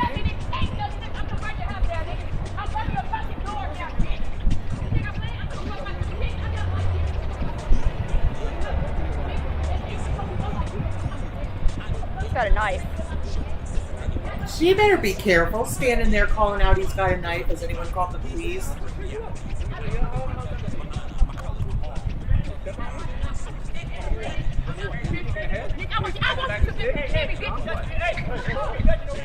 Hey, he's got a knife, dude. This guy. Come and fucking tell somebody that's defending themselves that they need to stop. That motherfucker has a knife. Yeah, and you're gonna get me. What's this? What is this? What is this? What is this? That's not paper. That's not a rippable asset that is disposable. That's not paper. Oh. That's what it means to me. That's what money means to me, and y'all are out here killing for it. That's nasty. And I don't care what color you are. You're out here killing people for money, and that's gross. Oh, it's not you. It's them. That guy actually defending it. Wow. That was scary. Alright, so I wanted to make a quick video. This is just a look into homeless life. This is how I do laundry. I washed my hair today, and I held my head over this bucket, and I poured the water Exactly, over, homegirl. and then I used the soapy rose water that I washed my hair with to wash my socks and my bandana with.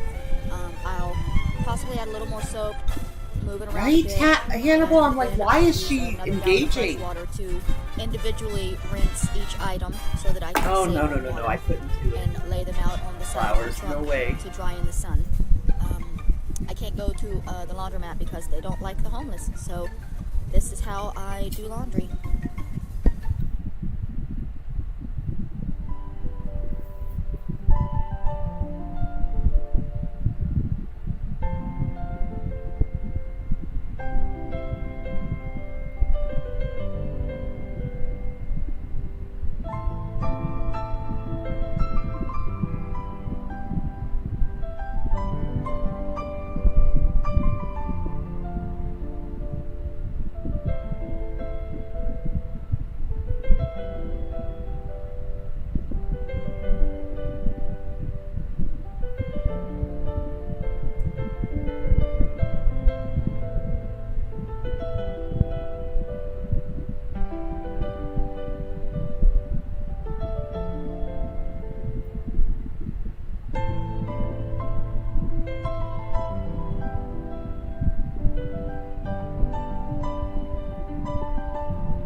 Really?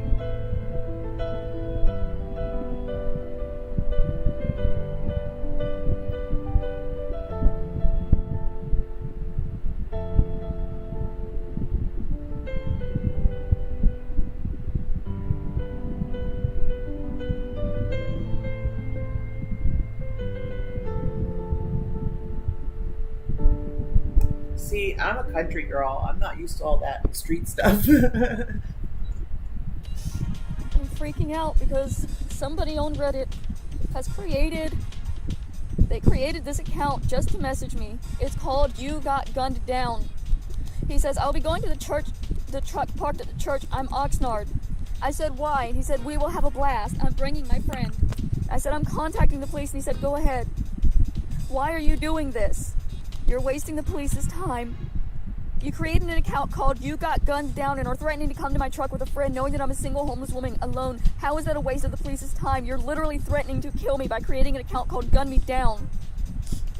Now he's saying he's gonna buy me food. No one's threatening to kill me. I'm an idiot. I chose to be homeless. I need to... Okay, AR, I was like, what is she possibly playing in the car with a controller like that?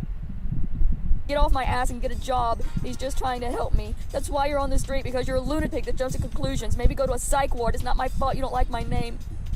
You're not trying to help me. You're harassing me and threatening me. You created an account called You Got Gunned Down just to message me. He made this account just to do this. Says I've got a voicemail. Hi Mary, this is Rebecca. Following up on the insurance quote you're looking for your Toyota. I have full coverage starting at $78 and liability at $35. You can give me a call or a text. My direct number is 6. I never contacted anybody about insurance on my truck, but they have contacted me multiple times today, and I don't know why. Today they've called me twice. They sent me this message telling me that what auto insurance is. I know what auto insurance is. I have no money, and I can't drive the truck that I live in. I can't get insurance with $0. I just had to steal food, and they're not gonna leave me alone. They called twice. They're messaging me. I don't know what the hell I'm supposed to do, but I can't afford to give this woman $70 to insure my truck right now.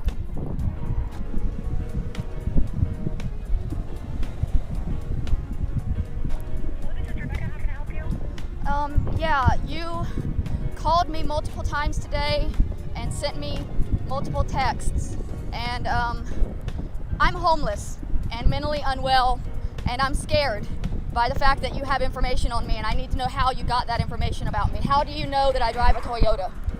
Like, how did you know my name and my car? Okay, give me a second. Were you looking for insurance quotes online? No, I was not.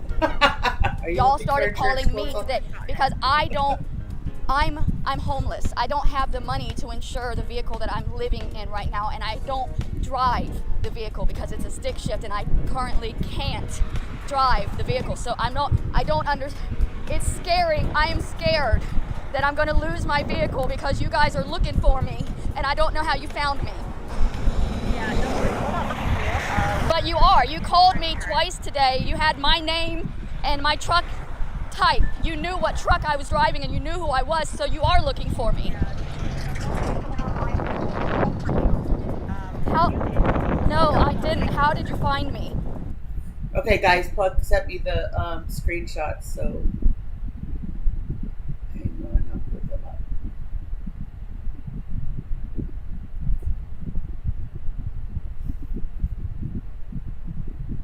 So here's the one. Hey, a-hole, do any coke at your daughter's events lately? You are a shite friend, so you have no room to talk. Keep trying to get views off of my name, lowlife. And Shannon says, take a look at my channel, you parasite. Nothing about you other than this video exposing your lies. It's you that's the shite friend, fake a bitch. Ha ha ha, you're so pathetic that you had to get a fake husband. Trash. And then the next one.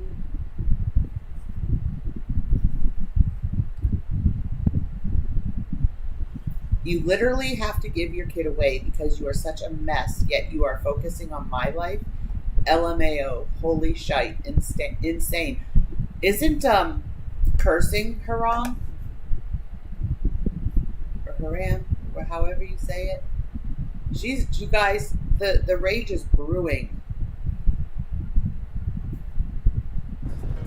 Okay, you might have clicked on something on Facebook. I did not. I did not. I have not been looking for insurance because I don't even have a license right now. You can't insure a vehicle if you don't even have a license. Yeah, you can. You can get insurance with no license. But I have not been looking for it because I don't have the money to do it. So how did you find me? That's what I'm asking you. I'm telling you, I'm homeless, I'm mentally ill. You're contacting me out of nowhere, giving me my name and my truck number, and I don't know what's going on. Can you please delete me from your harassment list because I can't. I already did. All right, have a great day. I can't handle this. The one about the scale? I don't know how they got my name. I don't know how they got what type of truck I live in. I guess it doesn't really matter if I have the license number up there, but I'll show you the rest of it. And I'm scared now because people are looking for me and I don't know why and I don't know how they got this information. What the fuck? So apparently people want to hear what it's like to be homeless. People believe that I'm on heavy drugs. You know, I've got people in my comments right now accusing me of buying meth. I don't smoke meth. I smoke weed because it helps me. You know, I've got people in my comments threatening to call the police on me. I hope they do, and I hope the police kill me. I pray for death every day. That's one of the realities of being homeless. I genuinely want to die. Just about every other day, I eat gluten. And then I wake up at 3 or 4 o'clock in the morning and I have diarrhea. I have to get a bowl that I keep in my truck for this reason.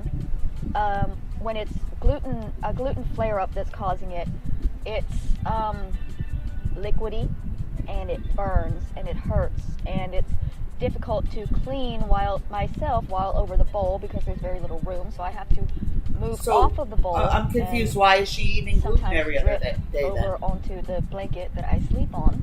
That happens sometimes multiple times a night, having pee in my truck, because that's another thing. When I wake up every morning, just like you do, I have to pee quite badly.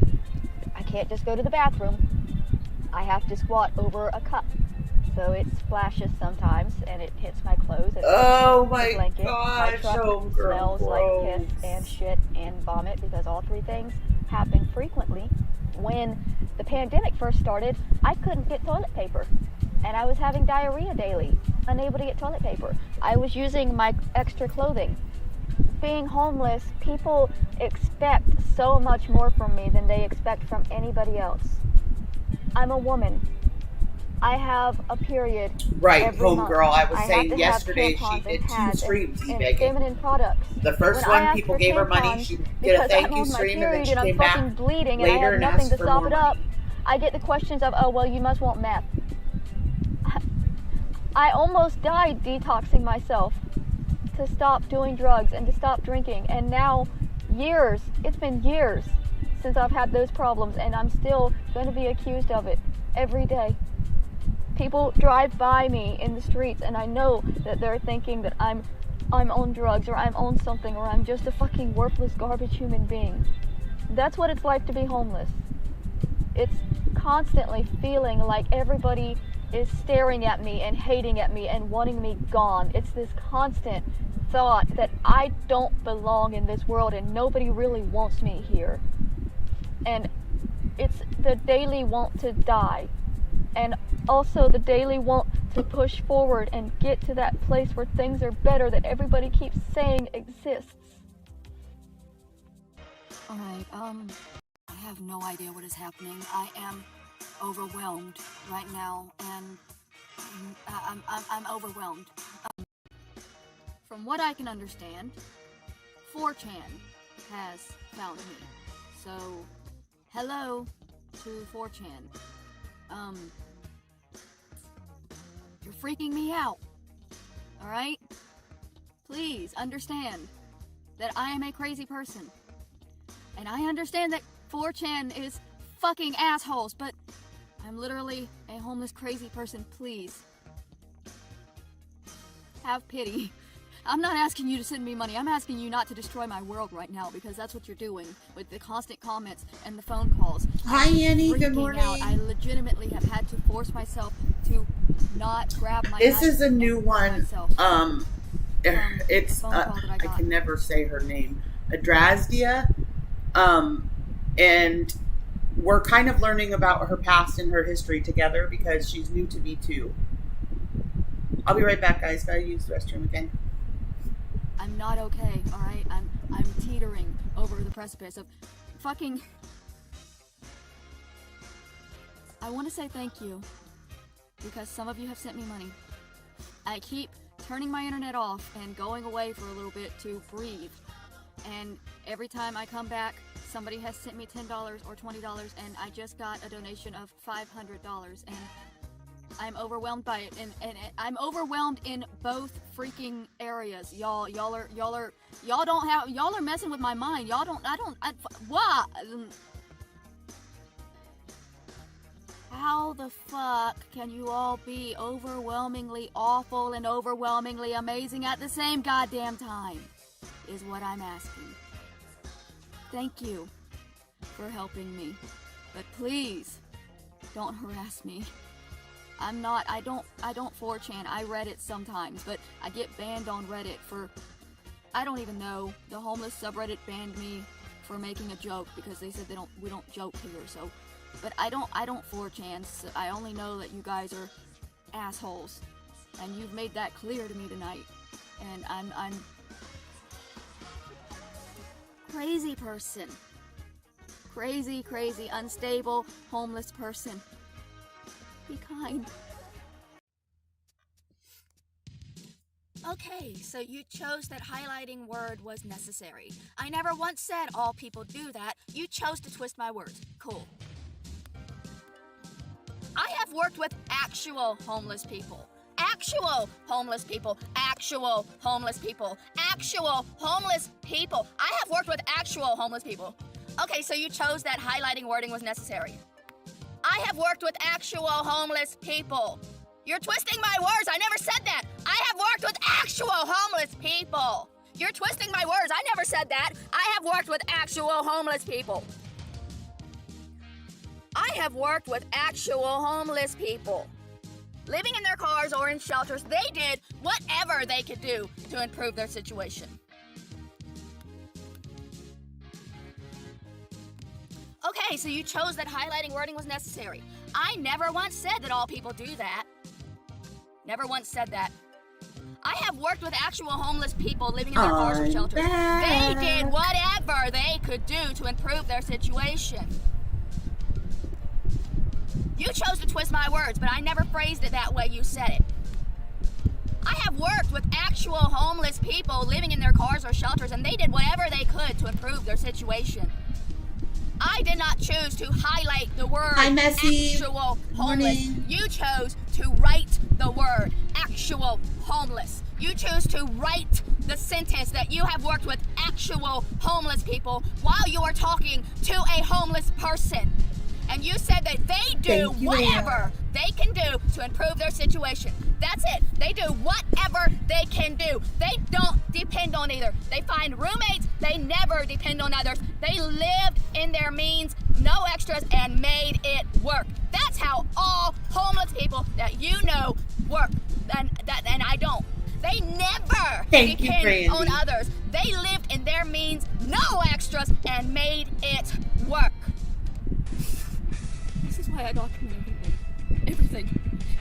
I feel like I have to document my entire life because nobody will believe me if I don't.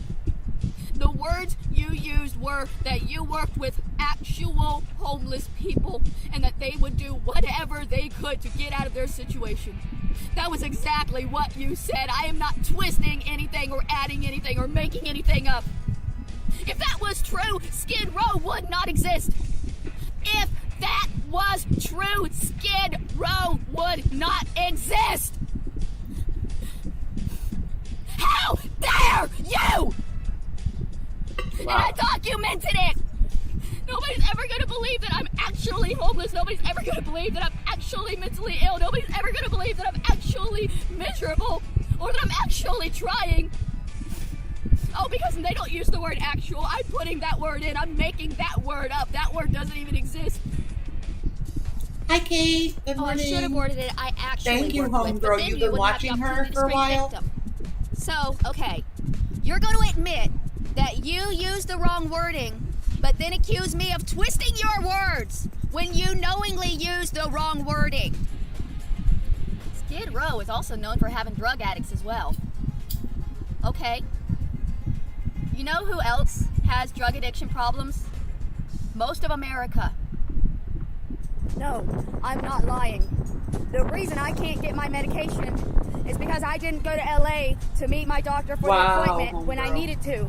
And the reason I didn't go to meet him for my appointment was because you guys had pushed me to a mental breakdown and believing that I don't even need medications because you keep saying that I'm perfectly fine and don't need any medical help.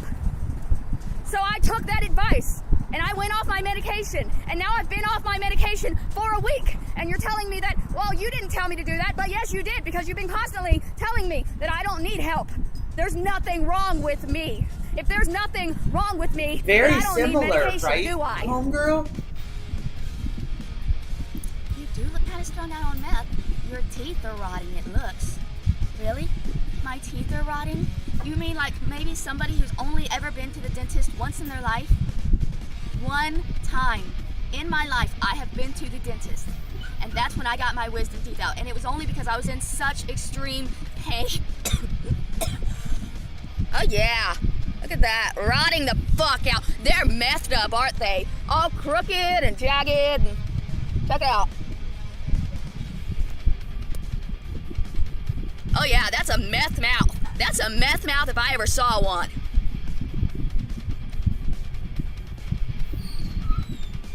Oh yeah, definitely meth. Definitely meth. Let me show you guys something.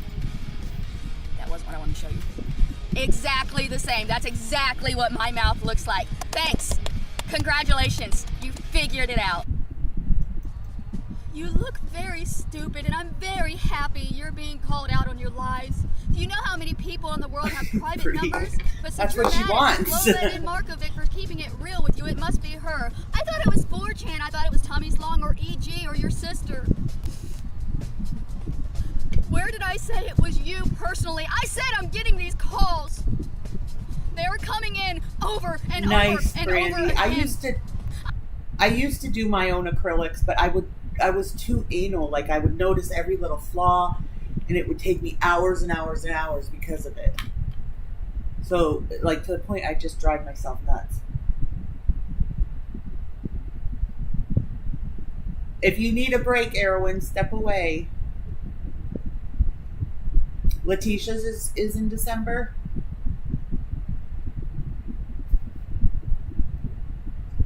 I am not making up these calls. I am getting these calls every single day. Every single day. I don't care who it is. I care that I want it to stop, and it won't. They send voicemails too. I don't care whether it's you or not. I care that it won't stop. You're saying I'm making it up just because it's not you personally doing it. It's somebody. I am telling you that there is somebody making my life hell, and you're telling me, well, I'm not doing it, so obviously you're lying. It is somebody. Somebody is doing this. Somebody is calling me over and over and over and over and over and over and over. Yeah, homegirl, the beginning of this video told about the unaliving.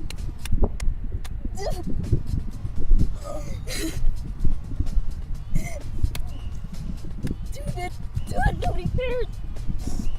Nobody cares. Nobody cares. Stop. Nobody cares. On top of it all, you're gonna hurt yourself.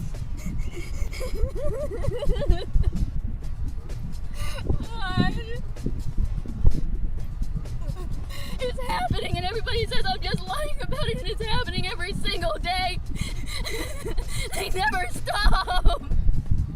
How can you tell me I'm lying about it when I have it right here?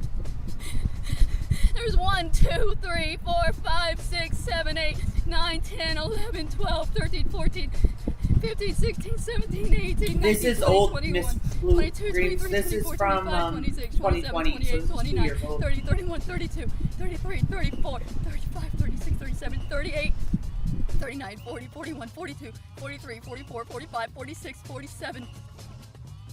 47 times in 5 days. 47 times in 5 days, and you're calling me a liar and saying that it doesn't happen. It's happened 47 times in 5 days. Wow, you don't see that every day. Adrasdea could choose to change her phone number, block the numbers calling her, or just not pick up the 8 calls a day. But instead, she chose to scream at insurance people on the internet and to beat herself in the head, hoping that the trolls torturing her would take pity on her and stop. Unfortunately, that is not how the internet works. Was it the hacker known as 4chan? Probably not. Much like we'll see in the upcoming Daywave late night saga, she has a habit of first blaming a specific person, being wrong, being called a liar, and then when all else fails, claiming that it's 4chan. Now, let's be clear here. It's not okay to harass a crazy person on their phone. But now that that's established, Adrasdea's response was also probably the wrong way to go about it if you don't want to receive more of that same trolling. Oh, and in case you were wondering, Adrasdea has threatened to kill herself on YouTube about 500 times by this point. However stale her threats are to you now, just watching this, multiply that by literally 100. Every other video. Again, it's her go-to coping skill. Do what I want or I hurt myself. You just want me to hurt myself if you don't stop. There was a time when the Adrasdea channel had 1,900 videos to pick from, and you had a good chance in any given one to hear her threaten to kill herself. Spoiler, as of April 2021 and me recording this, she has not done it. Now, I am sure she is mentally ill in some way, but to not say she's playing it up for pity and donations at this point is pure madness. Weirdly, the truck was the best time in her life that I've seen. Somebody gave her a vehicle, she had people sending her money from the internet, she had to take a little trolling poorly, but in the end, she was surviving off welfare and pity donos from her Facebook and YouTube, and isn't that her dream? Unfortunately, she lost her truck after some drama with the man who owned it. Unfortunately, most of those vlogs were lost.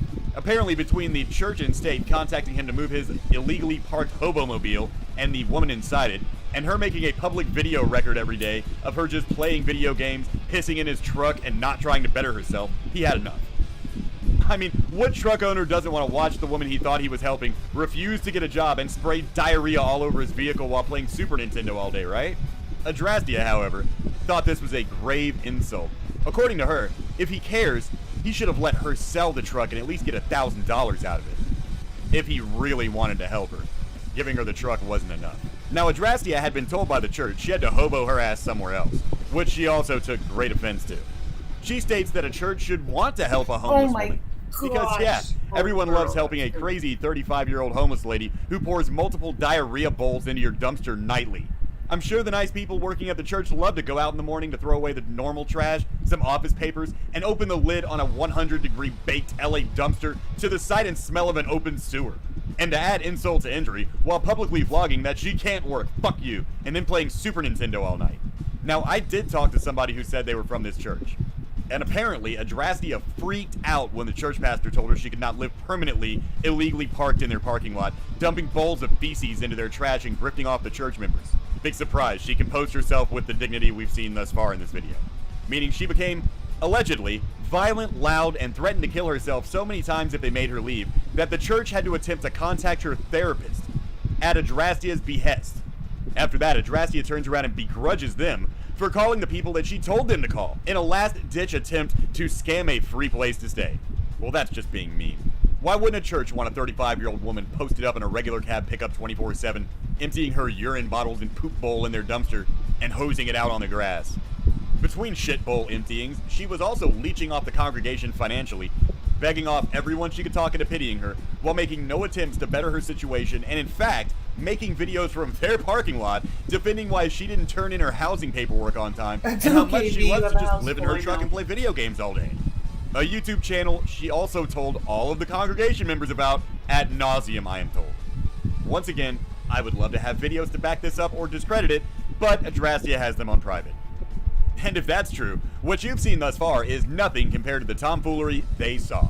The hobo baths in their front lawn, her begging everyone who entered the parking lot for money or goods, this filthy, stinking of diarrhea truck baking in the Sunday afternoon sun, and inside it a grown woman publicly declaring she refuses to work while playing Super Nintendo and threatening to harm herself every 5 minutes. But enough of that. So she's Let us in now go to Section the 8 urban now. hourly rate motel room Homegirl. Adrasdea's Sims have donated for her because she was in so much pain over all this and was going to kill herself. Okay, so I'm awake. The pain is gone, so I'm not gonna have to worry about going to the hospital. I think I know what happened. I ate gluten yesterday.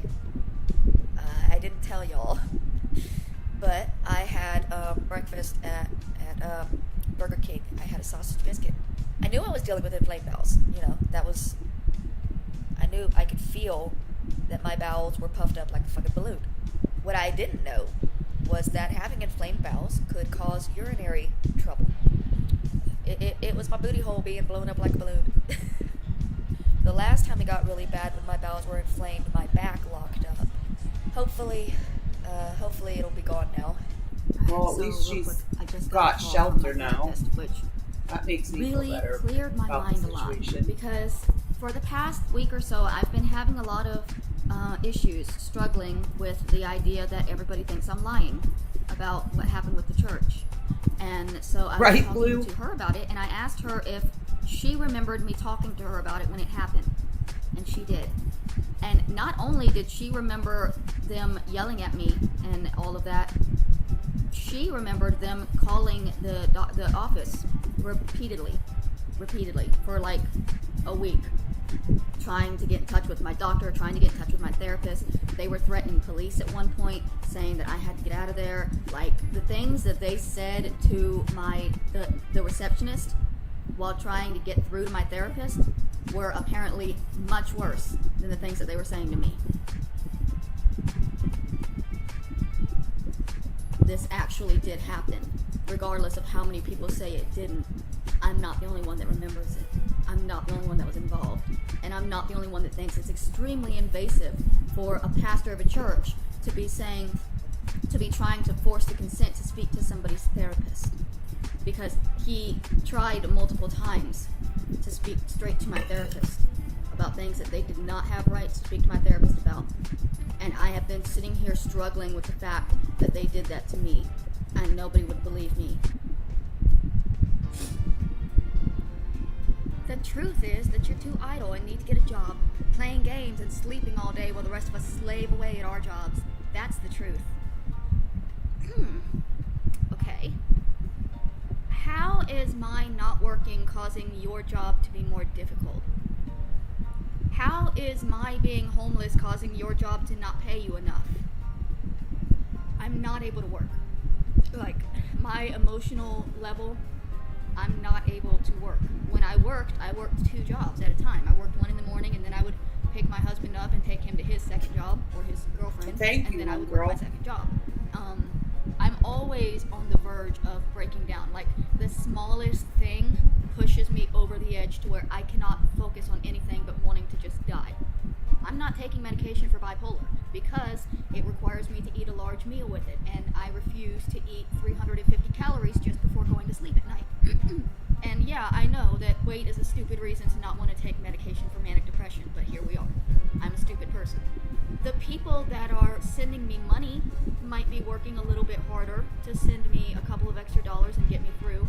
But to say that, you know, you're slaving away just because I'm homeless, it doesn't make any sense.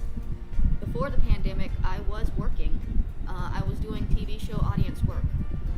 I was having anxiety when I was going into the church before because I didn't know all the people, but then it faded a bit, and I started getting used to that, and then that was taken away.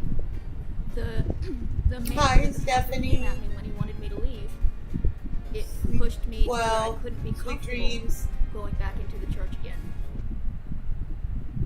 It's weird, isn't it, Blue, I how they started all making are the gaming similar? videos to try to up my YouTube so that I could get paid by that and have it be a job, and that didn't work out, but I'm still trying.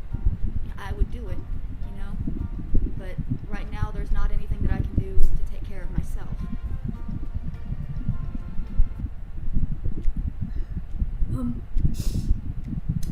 I made a mistake this morning.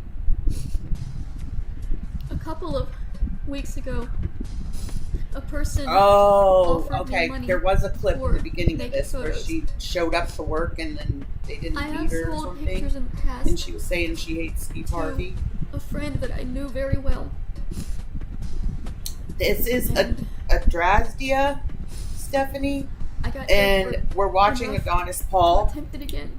because her Because I channel am only homeless. goes back 3 weeks. And of course so there was no payment. this is like history on her. And now I just feel used. I told myself I wasn't going to care. You know? Because it's not that big of a deal. It's just a picture. See, they were trying to be nice last year. This is someone that's been pushing this for a while. You know, telling me to ignore the negative comments. Don't let people get to me and stuff. Okay, so then he changes and says send nudes for money. How fat are your tits? This was almost a year ago. You know, well, 58 days ago he was still asking.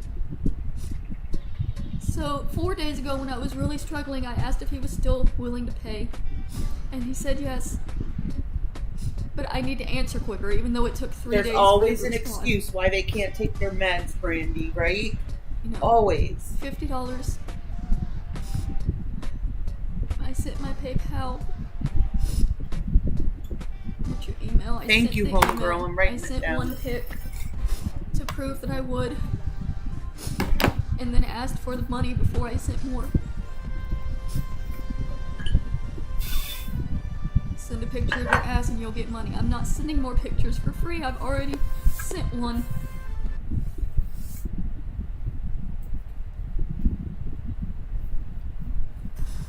So,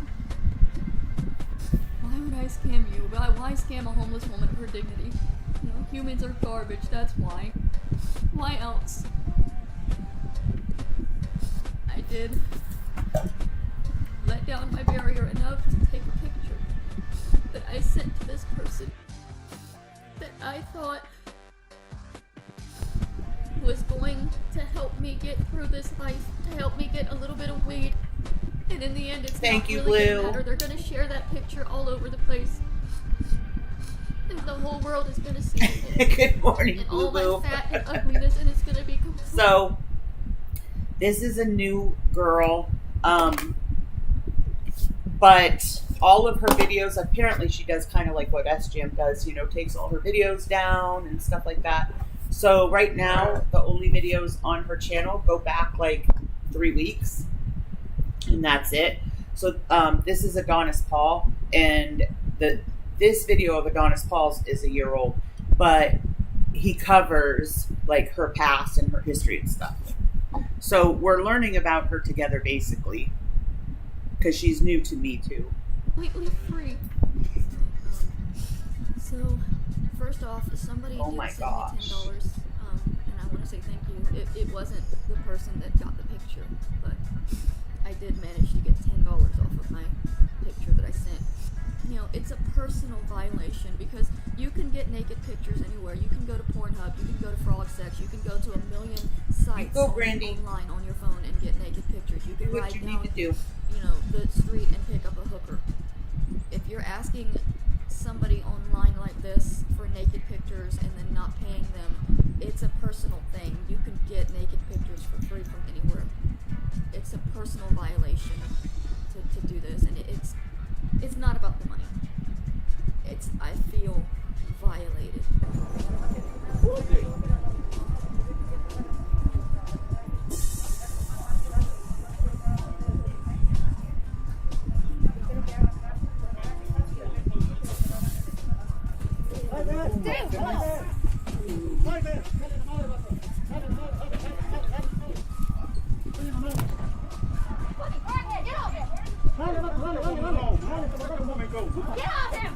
Yeah, that's what this is, homegirl. It's the first one.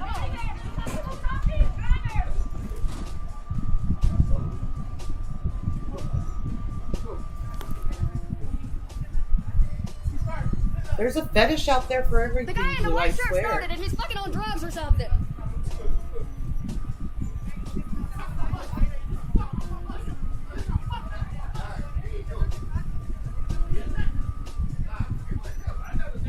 That man attacked the man in blue.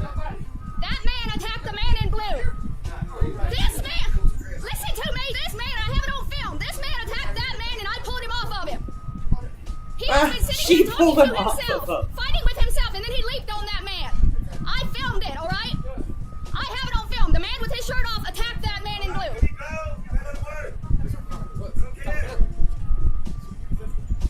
And then kicked one guy off the bus, wasn't even involved, because this guy's sitting here talking to himself and then started fighting. Why would they kick the other dude off? Yes, I filmed it. I have been filming the whole time. He was sitting there talking to himself, fighting with himself. And then he leaped on that man. So if anybody wonders why I don't normally take the bus, this is normal for the bus ride. This is so normal that both people are still on the bus.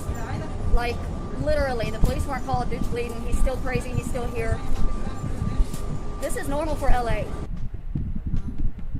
So I wanted to talk a little bit more about the messages that I received this morning. First off, I'm fairly certain that that was a family member. In one of the texts they said Mimo, and that's what makes me think that it's family doing this and not just some random stranger that felt like hurting somebody today. And that makes it worse. Every morning when I wake up, I'm receiving messages of hate. And whether they're from my family or not, I'm not receiving messages of love from my family. The last message that I got from them basically told me that they were taking what my grandmother had left me and they were going to wave it in my face, knowing that I was homeless. They were trying to take the truck that I lived in. They were trying to take the revenue from the book I see that, Annalyn, yeah. The revenue from anything that I do in the future. Apparently she doesn't have fear of anything happening to her, which is really dangerous. We'll try to connect you.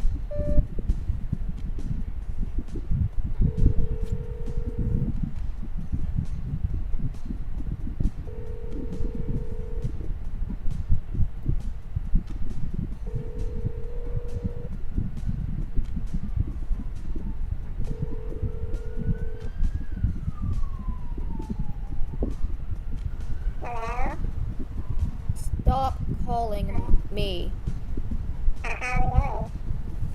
See, this is why I don't answer, because when I answer, it's this garbled voice that's not a real person. You call over and over and over again, you're gonna call, and every time I answer, this is what I get, this non-human person. Who are you? Who are you? Who are you? Why do you keep calling me? Why do you keep calling me? Then why are you using a filter over your voice? Yeah, you are. Your voice doesn't sound like that. Stop calling me. Why don't you just block Stop the calling number? Stop calling me.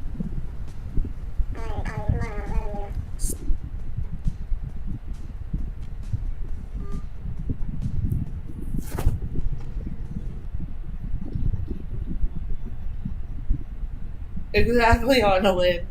It's never going to stop. The calls are never going to stop. The messages are never going to stop. It's not even a human being. It's not even a human voice that I get to hear. It's not even a human voice that I get to hear on the few occasions that I actually answer the goddamn calls. And I cannot take it anymore. You heard it say it was going to call me again tomorrow. You heard it say it was going to call me again and again and again and again and again and again and again and again and again. It's going to call me every single day until I find a gun and blow my goddamn head off while I'm on the phone with it. I can't do this. I can't live this way anymore. Or film it, Blue, right? I can't wake up tomorrow knowing that everybody hates me and the only person that's gonna call me is this inhuman voice creature that is just trying to traumatize me. I'm never going to have housing. You know, I have to leave the hotel tomorrow and I have to go to that other place and I don't want to be there. And I'm never going to have another type of housing. There's never going to be anything better for me. There are people staying at that hotel that have been there for years. They say it's an emergency situation only. They're only helping you until you get back on your feet, until you get into your Section 8. But there are people there that have been there for years. They've never gotten their Section 8. The Section 8s don't happen. They put you in this little cubicle room and you get wow, this has been a rough couple months. I'll never get out of there and I'll just wake up every day to these messages from this inhuman thing calling me every day. And the only way to get out of it is to die, because as long as I'm alive, this is going to happen. As long as I'm alive, I can't be free. And I can't live this way anymore. I just can't. It's not going to get better.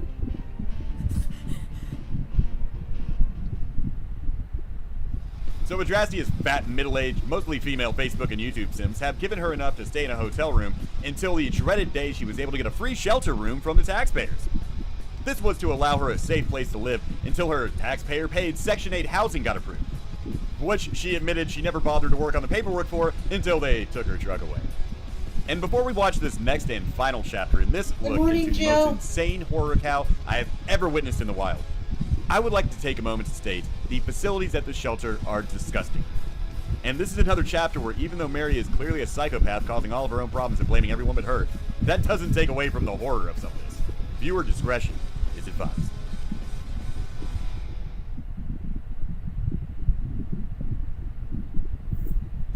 I'm losing my mind.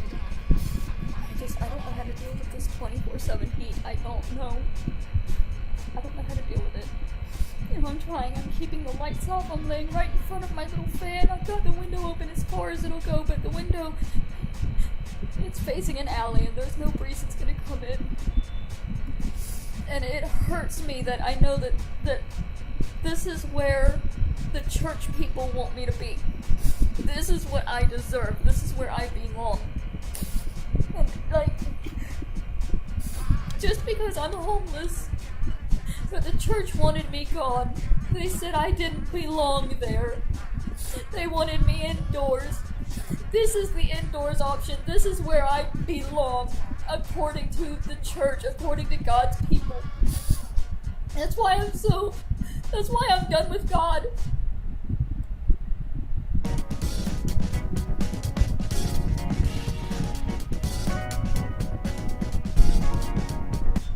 And now nobody has to see me. Now I just get to sit here in this dark, hot room and sweat to death until I literally die from dehydration, and nobody will care. And God's people can go to sleep tonight happy because there's not a homeless woman sleeping contently on their property tonight. Instead, that woman is sweating to death, unable to sleep, unable to eat, unable to do anything but sweat and be miserable and pray that God will let me fucking die because I can't take the heat anymore. God, it's so hot. God help me, it's so hot. I can't sleep, I can't think, I can't do anything but just sweat and cry and beg my little fan to work a little bit harder.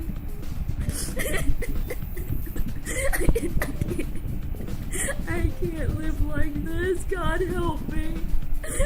God help me. It's so hot.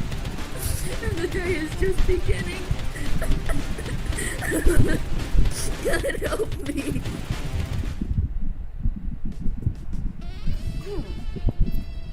Just want to point out, these calls are still happening. Multiple times a day, every day. I answered yesterday, and I cussed the motherfucker out. So when I answered yesterday, pissed off and hot, and told them to fuck off, they responded with, "You're mean." What goddamn reason do I have to be nice? Fuck off is my response to that. It's harassment. And it's never gonna end. Alright, so why are there sites where you can put somebody's phone number or address in and harass them anonymously? Why do these sites exist? How is that legal? How is what they're doing to me actually legal?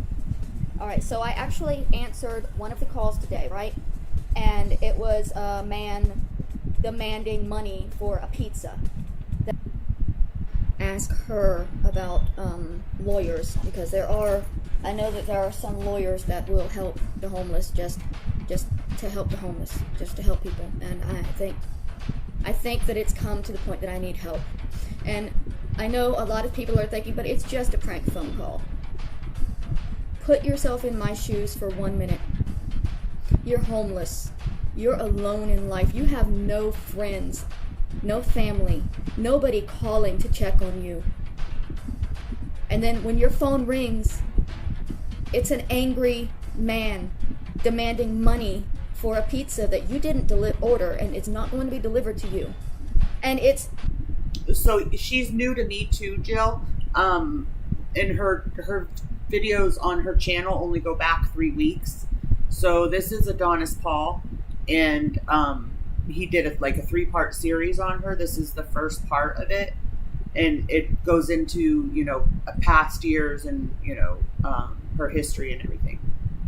It's extremely upsetting to me. This could have been real, and I never would have known if it wouldn't have ended with this is prank out. Hi, Fact.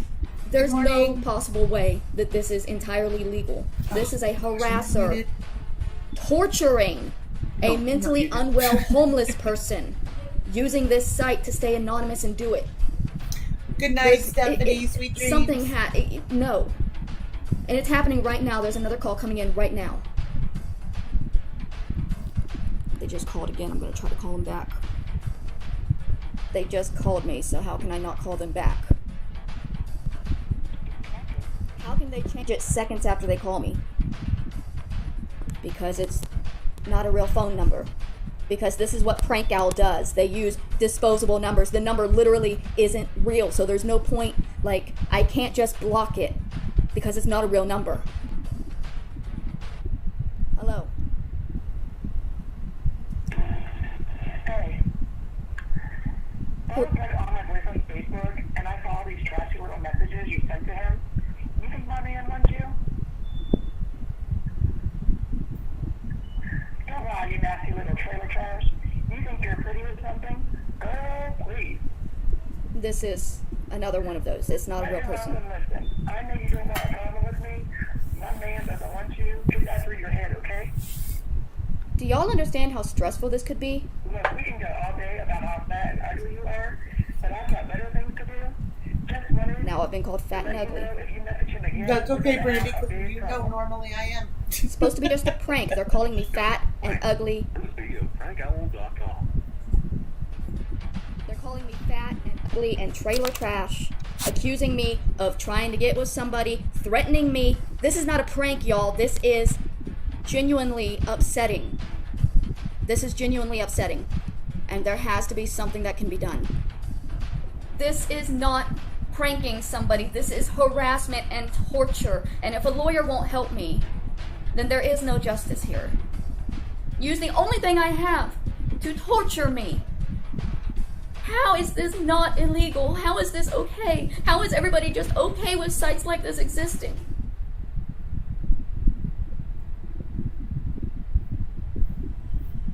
security is yelling at me about my bike, and I don't even have a bike, and he's like, oh, you can't have your bike in here. I don't have a bike. What's he yelling at me for a bike? I'm sitting here trying to cook my food, and I'm getting yelled at about some imaginary bicycle just because I was sitting right here, like on the corner here where the steps is. Like I was sitting there to cook my food in the microwave, and he's like, oh, you can't sit there. So I stood up, right? I stood up, and then he's like, oh, you can't sit there, you can't sit there, you can't sit there, you can't have a bike, you can't do this, you can't do that. All I was doing was clicking. What the hell? And now I'm having an anxiety attack. Alright, so I just want to point out one thing. This is where I was sitting. The stairwell's here. You can see there's like a little wall behind it. I was sitting on the green part, not on the black step. I was sitting on the green part, right? And he said if I sit there, then people who are handicapped can't get up the steps. People who are handicapped would be able to use the elevator if it wasn't broken. And sitting on the side of something is not blocking a stairwell in any manner. I didn't say any of that to him. When he told me to stand up, I simply stood up, and then he kept on and kept on with, you know, if I let you do it, everybody's going to do it. I can't play favorites. Yeah, I can't let you sit there because other people sit there. I'm standing up at this point, no longer sitting down. He's still going off. I can't let you sit there. I can't let you sit there. I'm just doing my job. I can't let you sit there. I want to ride my bicycle. I want to ride my bike.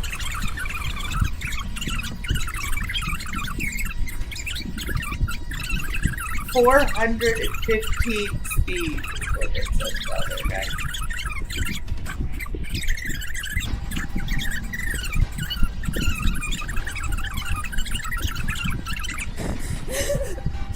Why else would he have attacked me today? I wasn't doing anything. He just kept going on after I was sitting down like this, and then he said stand up. I stood up. I moved over. That was it. That should have been the end of it. All he had to say was don't sit there, and I said fine.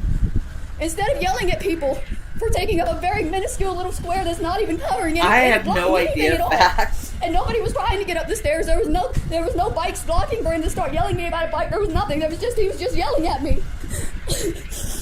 And I didn't even start crying until he started yelling at me about something that I wasn't even doing. When you want to start yelling at me about a bicycle that I don't have, that's going to upset me. Of course I'm going to get upset. You're going to start telling me what to do with things that I don't have? Like... I'm going to contact my caseworker and see if there's any place else I can go, because now I feel targeted by security and I can't stay here. I have popcorn that I can't cook now. I have more TV dinners that I can't cook now because I can't use the microwave. I can't feel safe to be outside of my room for more than long enough to walk to the bathroom. That's it. If I'm out longer than it takes to walk to the bathroom or walk outside, then security is going to see me and he's going to yell at me for blocking the hallway, so I can't live here. I can't live here.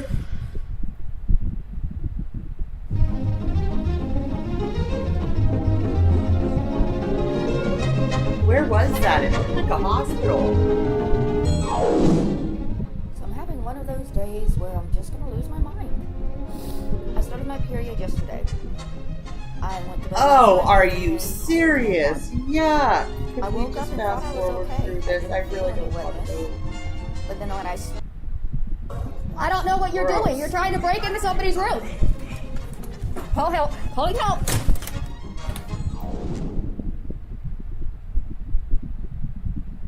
Me around. You are following me around. I wear my mask. And you're following me around, filming me wearing That my sounds like mask. that. You're following me around, filming Jimmy me Soroka that wearing was my on mask. Periscope that I covered. Yes, you are. So why are you filming me wearing mine? Why are you filming me? You're wearing your mask. I'm wearing mine. My mask. Why are you filming me? Why are you filming me? My mask is on my motherfucking face. I'm wearing my mask. That woman followed me around, pulled out her cell phone, started filming me when I am wearing my mask. I am wearing a mask in the store because I didn't want to wear one outside on the sidewalk. She is following me around doing this to me. Yes, she told the store people not to let me in because I wasn't wearing one when I am.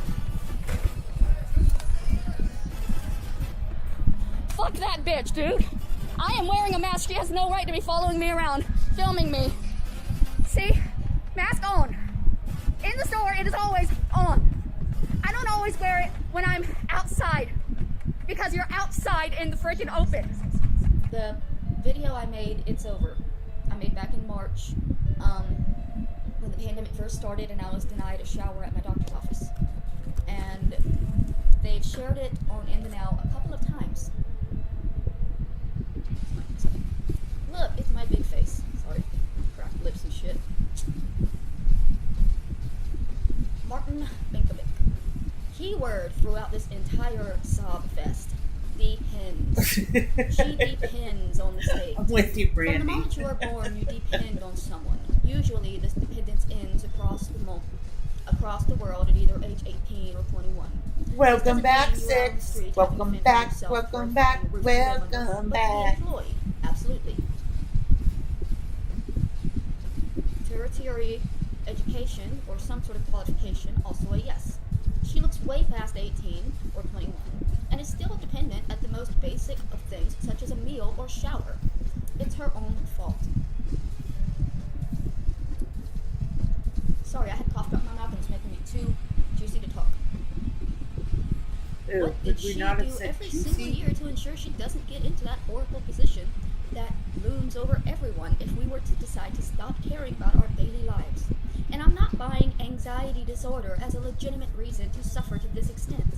Down syndrome, dementia, schizophrenia, sure, but anxiety. Cry me a fucking river. Everyone has anxiety. Some more, some less. P.S. I'm sure someone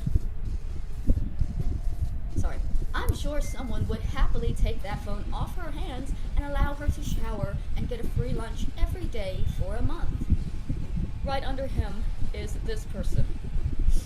Watch her YouTube videos and you will see you aren't wrong. She gets lots of donations and blows through them, not to mention government funding. Plenty have helped her when she makes no effort to move forward. Thank you, Bashes Pat. them online for their frustrations. She has no desire to improve her situation. People often think I'm not doing anything to help myself at all. You know, taking medication, that's not doing anything. Seeing a therapist, seeing a doctor, that's not doing anything at all. For me, some days just going someplace other than the store to get food is difficult for me. Tired of these phone calls. I'm fucking... It's 7:30 in the morning. I got woke up by 2 different phone calls, both from Florida. Which makes me think that this is something that my family is doing just to fuck with me, because both of the calls were from Florida. So the first call, I called back and it was a Spanish-speaking woman. I told her I did not speak Spanish. I wanted to know why she called me. She said she didn't know why she called me, which is absolute bullshit. You don't call somebody if you don't know why you're calling them. Fuck that. Anyways, while I was on the phone with her, the second call came in. He was an American. He asked for Mary, which is me, and said that the warranty on my vehicle had expired. Right. I got about 2 words into the fuck you, I'm homeless and I don't have a vehicle before they hung up. Stop calling me. Just leave me alone. Literally, just let me live. I'm not doing anything to you. Just stop. Good morning, Tanya. I have just had to change my phone number to prevent myself from committing suicide tonight. And I want you all to understand. I don't know who it is calling me, but it's not right. It is not okay to call somebody 10 times a day when they tell you repeatedly every single time you do to stop calling. It is not okay to push somebody to hurt themselves on a daily basis because it's funny to you. One person that will not stop calling me, that will not leave me alone until I kill myself, and I can't deal with it anymore. I have lived in fear of this phone ringing every single goddamn time it rings. It makes me cry. And oh, it's not destroying your life, it's just changing a phone number. Do you have any idea how difficult change is for me? Because you came very, very close to literally killing me tonight. I'm on my period, I'm sick, I'm laying here thinking I have COVID, I can't breathe, and the phone keeps ringing and ringing and ringing and ringing, and I know the motherfucker on the other end is just gonna laugh at me.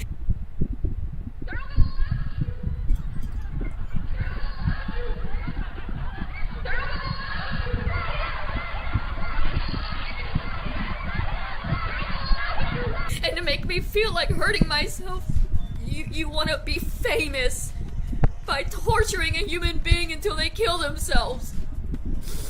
It's not right. waited until I was someplace kind of secluded for this conversation because it's a little PG-13. We're gonna be talking about sex. Homegirl. Because I don't have it. Well, so why can't she get a job and donate to some and people I don't that even need masturbate. it? So this man is now saying that I'm just trying to live in this fairy tale world of weed and cummies, which is a really gross way of saying sex, especially to somebody who doesn't like sex and finds semen. Oh, God, no. No. No.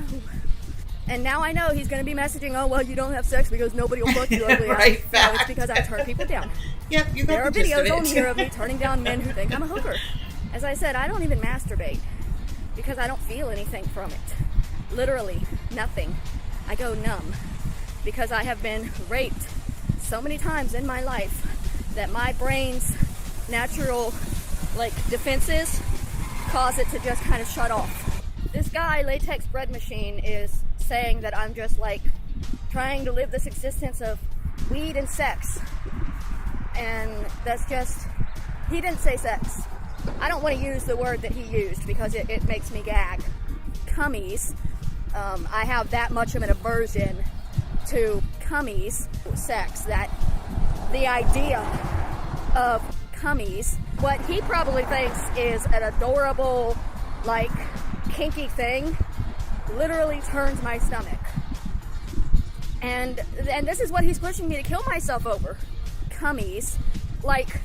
He literally said, I deserve to be bullied till I kill myself because I live in a fairy tale land of weed and cummies. Sex.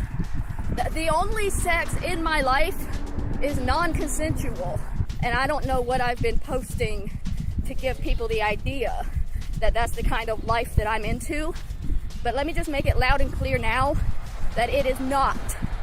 I am not looking for sex. I am not having sex. I am not interested in sex because my PTSD gets triggered easily. And even consensual sex, in my mind, becomes rape. And I can't change that. I can't stop that. And it's absolutely disgusting that there's people out here in this world that think that that is a fairy tale.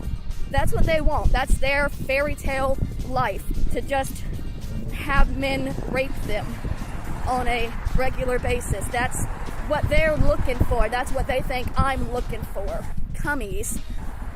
That, God, no. She didn't seem as bad in that one, though. She wasn't screaming and crying. What an adventure. Horror, suspense, a completely batshit psycho who will not only react to, but believe anything the internet tells her. This is where we have to leave off today. After this, we're going to get into what I call the Daywave Late Night Saga with Adrasdea. Something that is pretty recent, so if you've been around for and can recall, it's a pretty wild ride. But nothing you have seen will compare to what's coming up in part 2 of Mayo. And I'll end this portion where I began. I do believe that Adrasdea has mental illness. The actual severity of which versus what she invents for attention, pity, and convenient excuse to never have to try in life, I cannot say. I usually defer to her admitted diagnosis by her doctor of borderline personality disorder. I do believe Adrasdea suffered abuse. Nothing about this person says stable individual that was not diddled to insanity. And I do believe that Adrasdea, for all her faults, and putting aside whose fault it is, has lived through some pretty terrible things. Things we've seen in this video. The strange thing about this horror cow to me is to watch her is to be caught between feeling sorry for someone and then suddenly remembering the murder of Roberta Laws. All the comments from people giving her advice and how she'll respond to everyone with a different excuse as to why she can't take their advice. The decision to move to Los Angeles to be homeless because they give homeless crazy people free houses there. Her refusal to work or do anything other than beg on Facebook and YouTube. And maybe most frustrating of all, in none of these videos does she take responsibility for her life in any healthy way. It's these traits that dry up any pity most people have for her, using her mental illness as not only an excuse, but a shield to put up at the first sign of criticism. And not only that, we have heard this 36-year-old woman threaten or allude to killing herself so many times in the last 2.5 hours that the words have lost all meaning. And that's not going to end. So why did I even do this? Why didn't I just jump right into the Daywave saga with myself and JJ Stoner and Royce? First, to preserve this video material in a way that's interesting to watch. Hopefully mildly entertaining. As stated previously, Adrasdea's channel used to have over 1,900 videos. Now it has 58 that aren't on private. Luckily, once I realized this person was special enough to warrant a serious video, I started downloading some of my favorite oldies from her channel, but alas, I was too late. I got pretty much all the Daywave stuff, though. This story, this life, the horror, the laughter, for better or for worse, is a PSA for anyone considering making the choice to be homeless. And as we saw with Adrasdea, people do it. Her tale is a cautionary tale about the dangers of extreme sloth. More importantly, in part 2, you and most of the people watching will begin to hate her with a passion. She will become as obnoxious as we will ever see her, and yours truly will discover her and become involved in one of the most insane internet dealings I have ever had the displeasure to find myself in. That being said, consider this video my submission for Adrastea's explanation for it. She's crazy. This video and the content it contains, her life, 2017 to 2021, is why she's crazy. And probably before that. Adrasdea, to you I say, if you think I've misrepresented you in any of these videos, I implore you to unprivate your video library and remove all doubt. You had almost 2,000 videos on your channel. Surely, if there is some missing context for whatever grievance you have after I put this out, you can produce it in at least one of those videos. Unfortunately, we don't have 400 hours to watch all of the videos I have in full. Randy, so as I that stated sounds here like you before, might I have have to edit it experienced down. that at some point. I'm sure some followers of hers will say I didn't put in some video they remember that explained something, or that they didn't like where I made a cut. To you I say, make your own video and put it in there. The best I can do is boil 3 years of this crazy person's life into 2 hours. And do my best not to make her look crazier than she actually is. And I have tried my best to do that. And chances are she's still one of the most insane people you have ever seen. This is 10% of her video library. In part 2, we will hear from her own family. We will look at even more inconsistencies that come out about the version of the events surrounding the murder of Roberta Laws. She will learn not to test the fuck people, and we will bring the story of Adrasdea, Princess of the Gutter, to a close. Until then, my friends, don't kill yourself. Okay, can I just say... Open the door and you step inside. We're inside our hearts. Now imagine your pain is... I can't believe that this guy does not have more subs. He's sitting at 11.9k subs.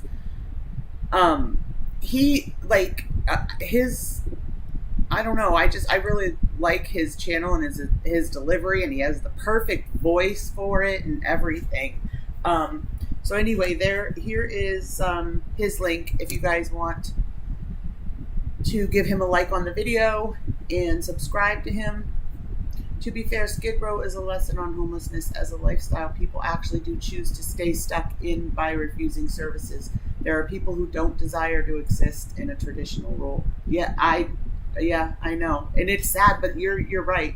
My husband had an uncle that he refused to spend his disability money on an apartment. So he lived out of his car.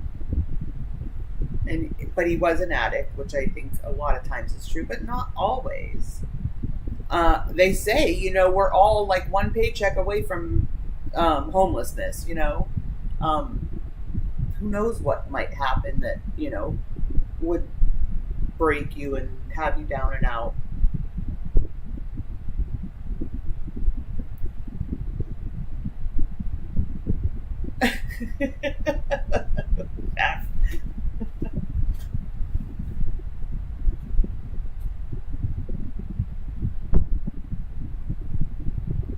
Oh, is that why? Really? Oh, yeah, he doesn't. So I wonder if he's even able to monetize. If he's been taken down, then he probably can't even monetize. He's so good. Like his graphics at the beginning, and his voice is perfect, and I like that he delivers it in kind of an unbiased way. And he was so dead on when he was saying, you're going to go from having sympathy for her to hating her, and back again.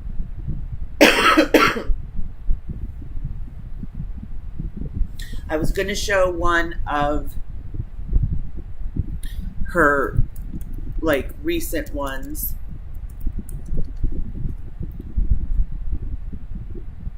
Oh, look at that creepy picture. See, here are her recent ones. Like, all of her videos are less than like 3 minutes long. See, and look, she has one 6 hours ago, 6 hours ago, 7 hours ago, 9 hours, 12 hours, 14 hours, 21 hours, 22 hours, 22 hours. But here's what I was talking about. Let me find.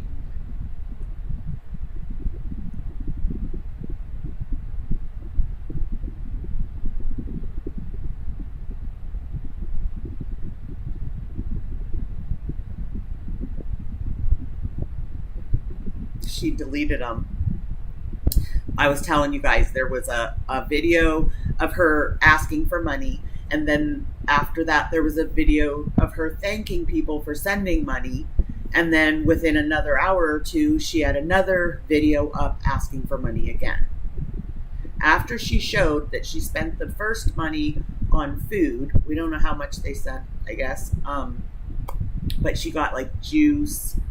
I can't remember what she got, but I remember thinking, why? Like, why was that what you chose? Like, she chose a bottle of apple juice to keep her hydrated. Honey, like, you need water to keep you hydrated. I don't know. I just was kind of shocked at like what she chose to spend the money on, but we don't know how much of that money that she got, you know, she put toward weed. So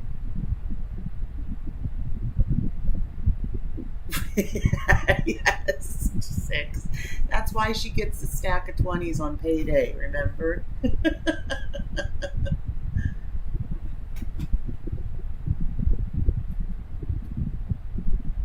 You're a minimalist, and I wish I could be more like that, Brandy. Yes, free spirit.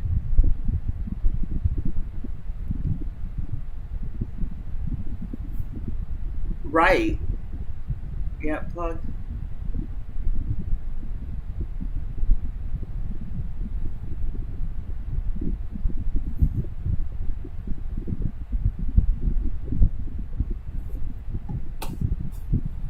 Let me write it down. I really like him.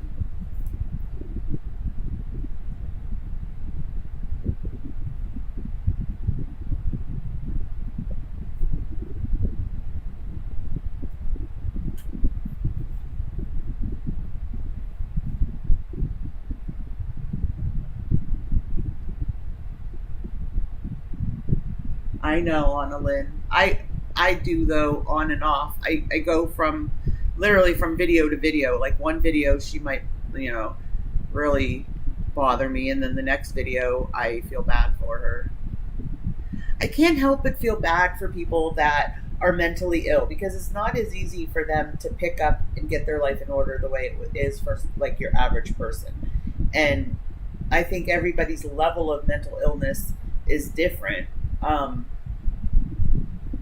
And plus, it's such a huge problem with people that have mental illnesses going off medication. Like, that's where I wish there could be some sort of crackdown where, you know, these people have to show up every day to take their medicine at the hospital or something, because that's where it gets so crazy and dangerous and everything, is when they're going on medicines for their mental health, and then they just stop them cold turkey. And a lot of people with mental illness think, oh, I feel so much better, so since I feel better, I don't need the medicine anymore.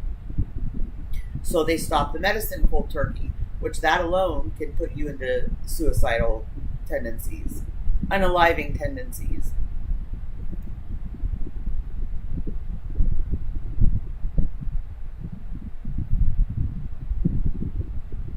I agree, Plug, yeah. But, you know, she seems to be like Kiana and like Letitia, she seems very paranoid. And isn't BPD what they were diagnosed to? I think I'm positive with Letitia that was her diagnosis.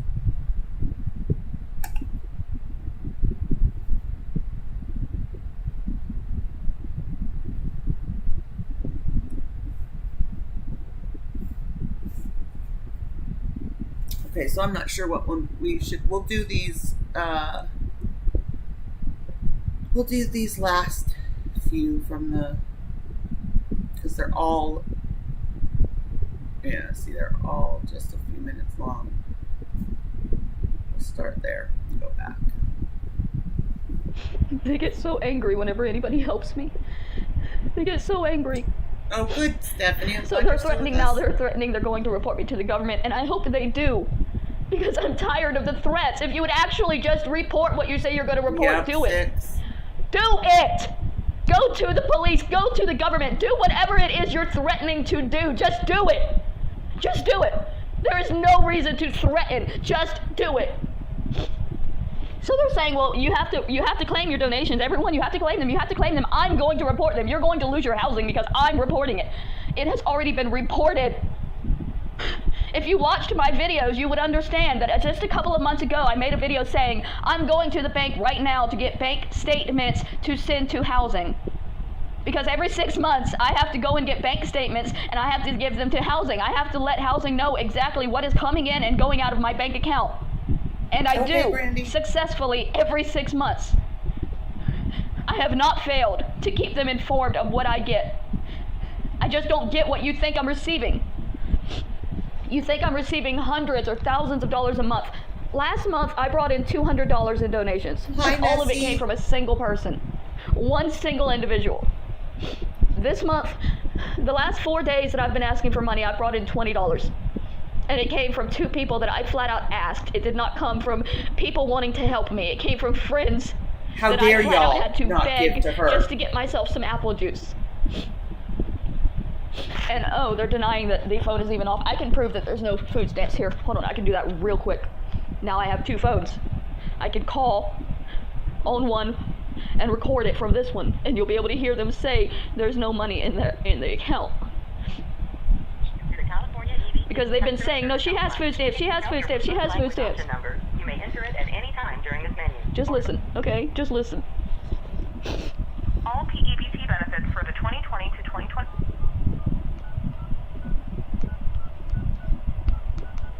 Okay. Your CalFresh balance is $0.59. Your cash account balance is $1.06. There, all right? For all of y'all saying that I'm lying about my food stamps not being there, you just heard the recording. I have 50 cents in food and $1 in cash, and I cannot access that $1 in cash because I tried yesterday. I tried to buy a cookie. Right. And they told me that there was nothing in the account. And how does she afford 2 phones?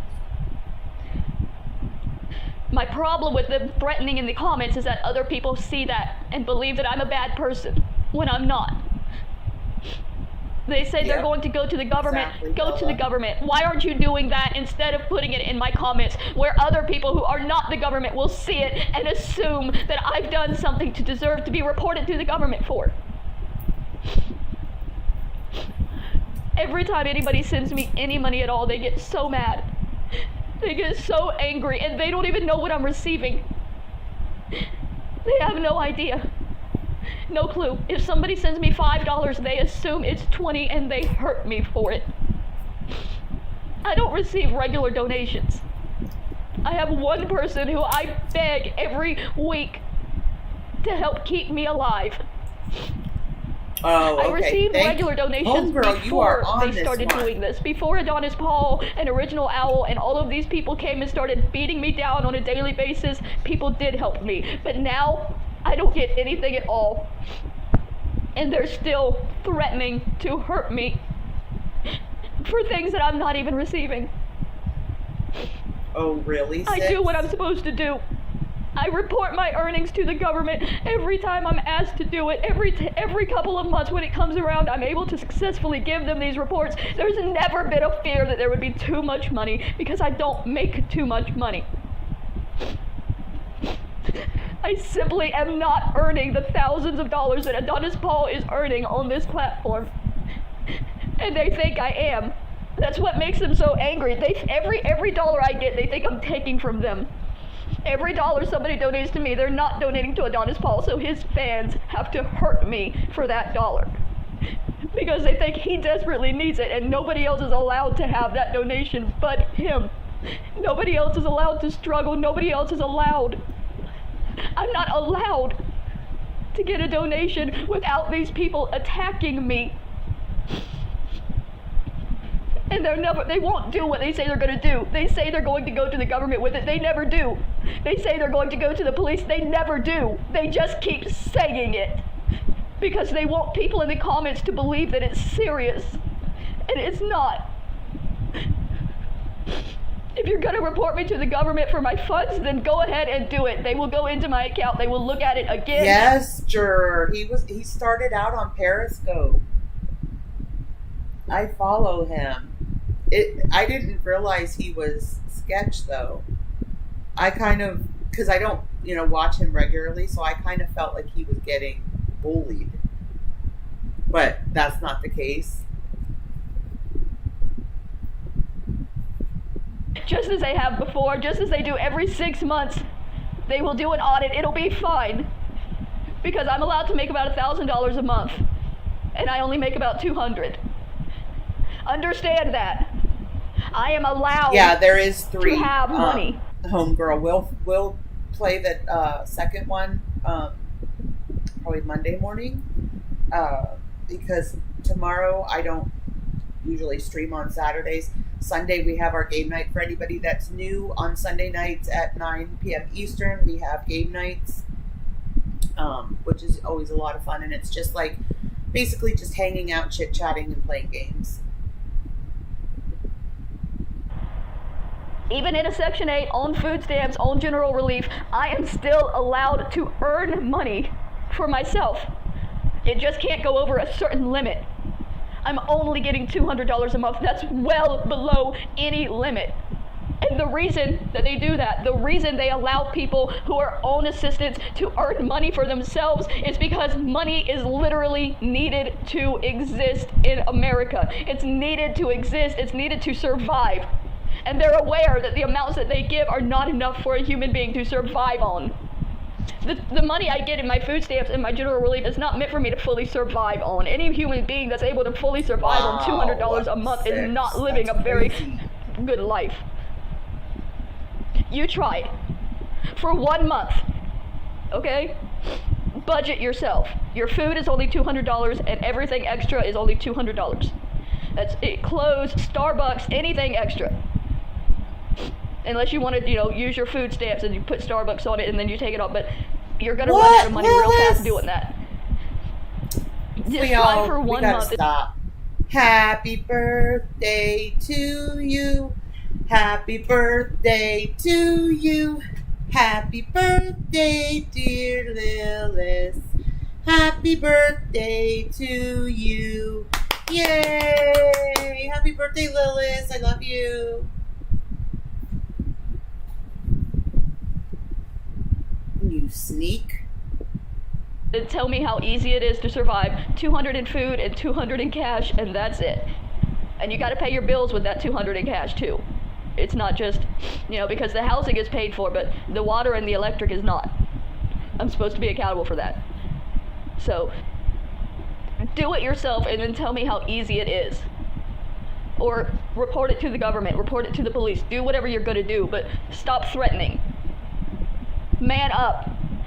Man the fuck up. You have been making these threats for years. If you're really going to do it, then do it. Go to the government, go to the police, do what it is that you think needs to be done. You won't, because you're only saying it to influence people in the comments.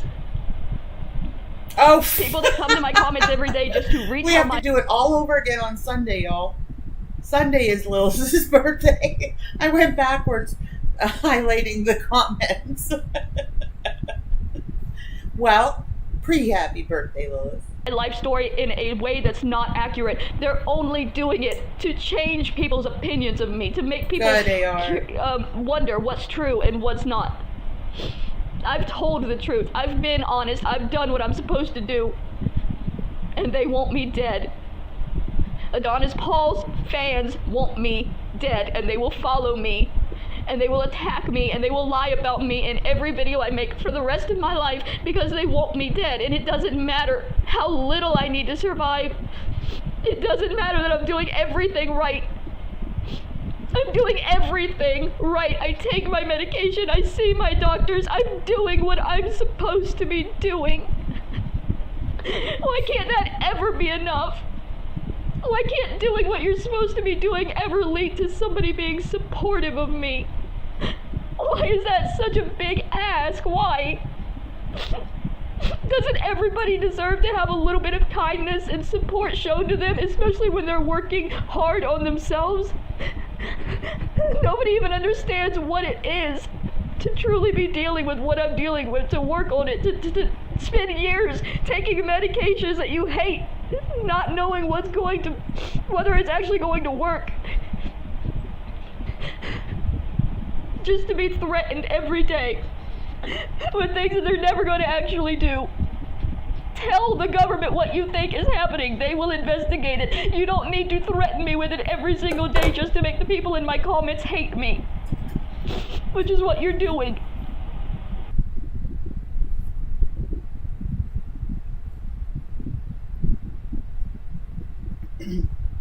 Alright, that was the longest one that we're watching.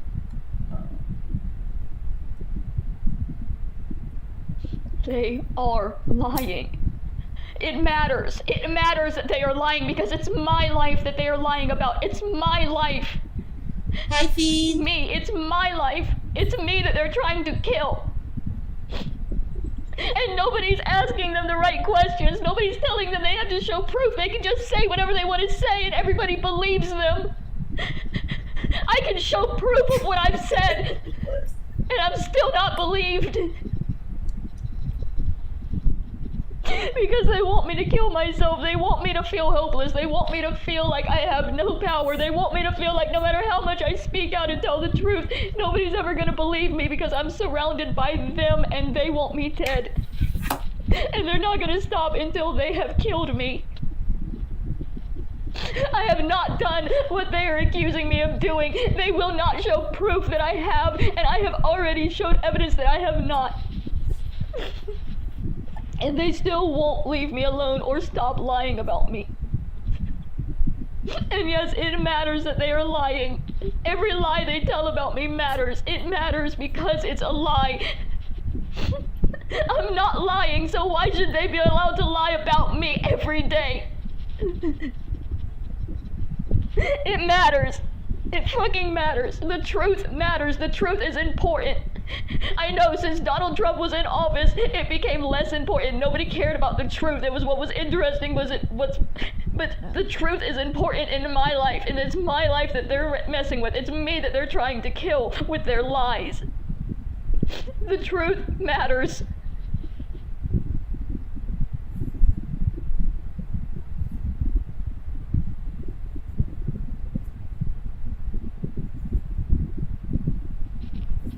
They're never gonna stop. I wake up every day knowing that my life is over, that nobody's ever gonna see me as anything but their lies. And no matter how much I show proof, no matter how much I speak about the truth, nobody's ever going to hear me or believe me. Because the people lying are more, they have more people. And I'm just me, trying desperately to defend my life. This is what targeted harassment is. They have taken my life and created something entirely different so that they can hurt me. Even when I show proof, they just use it to hurt me.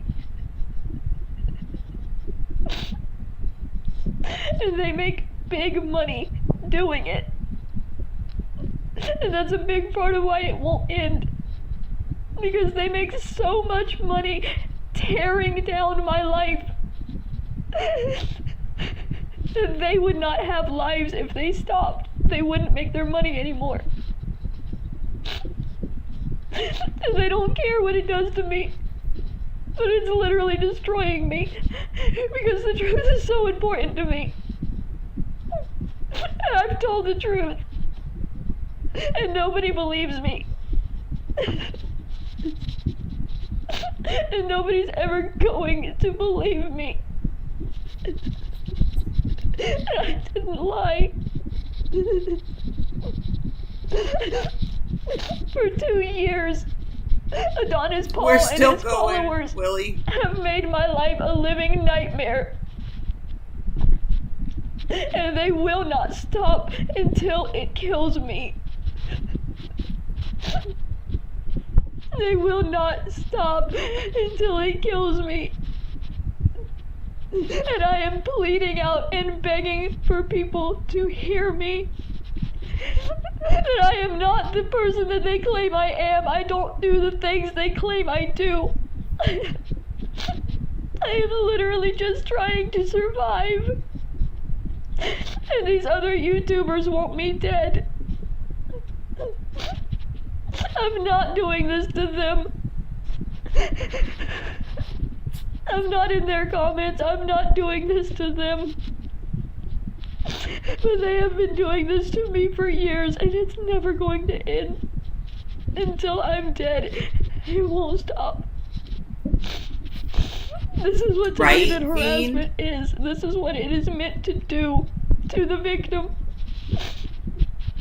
And the victim has no power to fight back. There is nothing I can do except die and end it. Because as long as I'm alive, it doesn't stop. They told me so.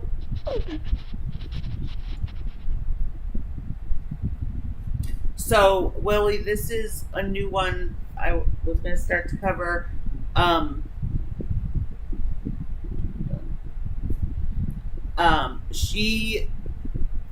She only has like the past 3 weeks on her channel. All her other ones are privated or deleted. So, we watched a 3-hour, Adonis Paul video that was all about her and her past and everything. And then there's 2 more parts, so we'll do one on Monday and then another one another day next week. But these short ones that I'm showing are from yesterday. Or no, from today, sorry. I didn't delete the video because I was lying. I deleted that video because somebody said they could still see the names after I blacked them out, and I didn't want people being harassed.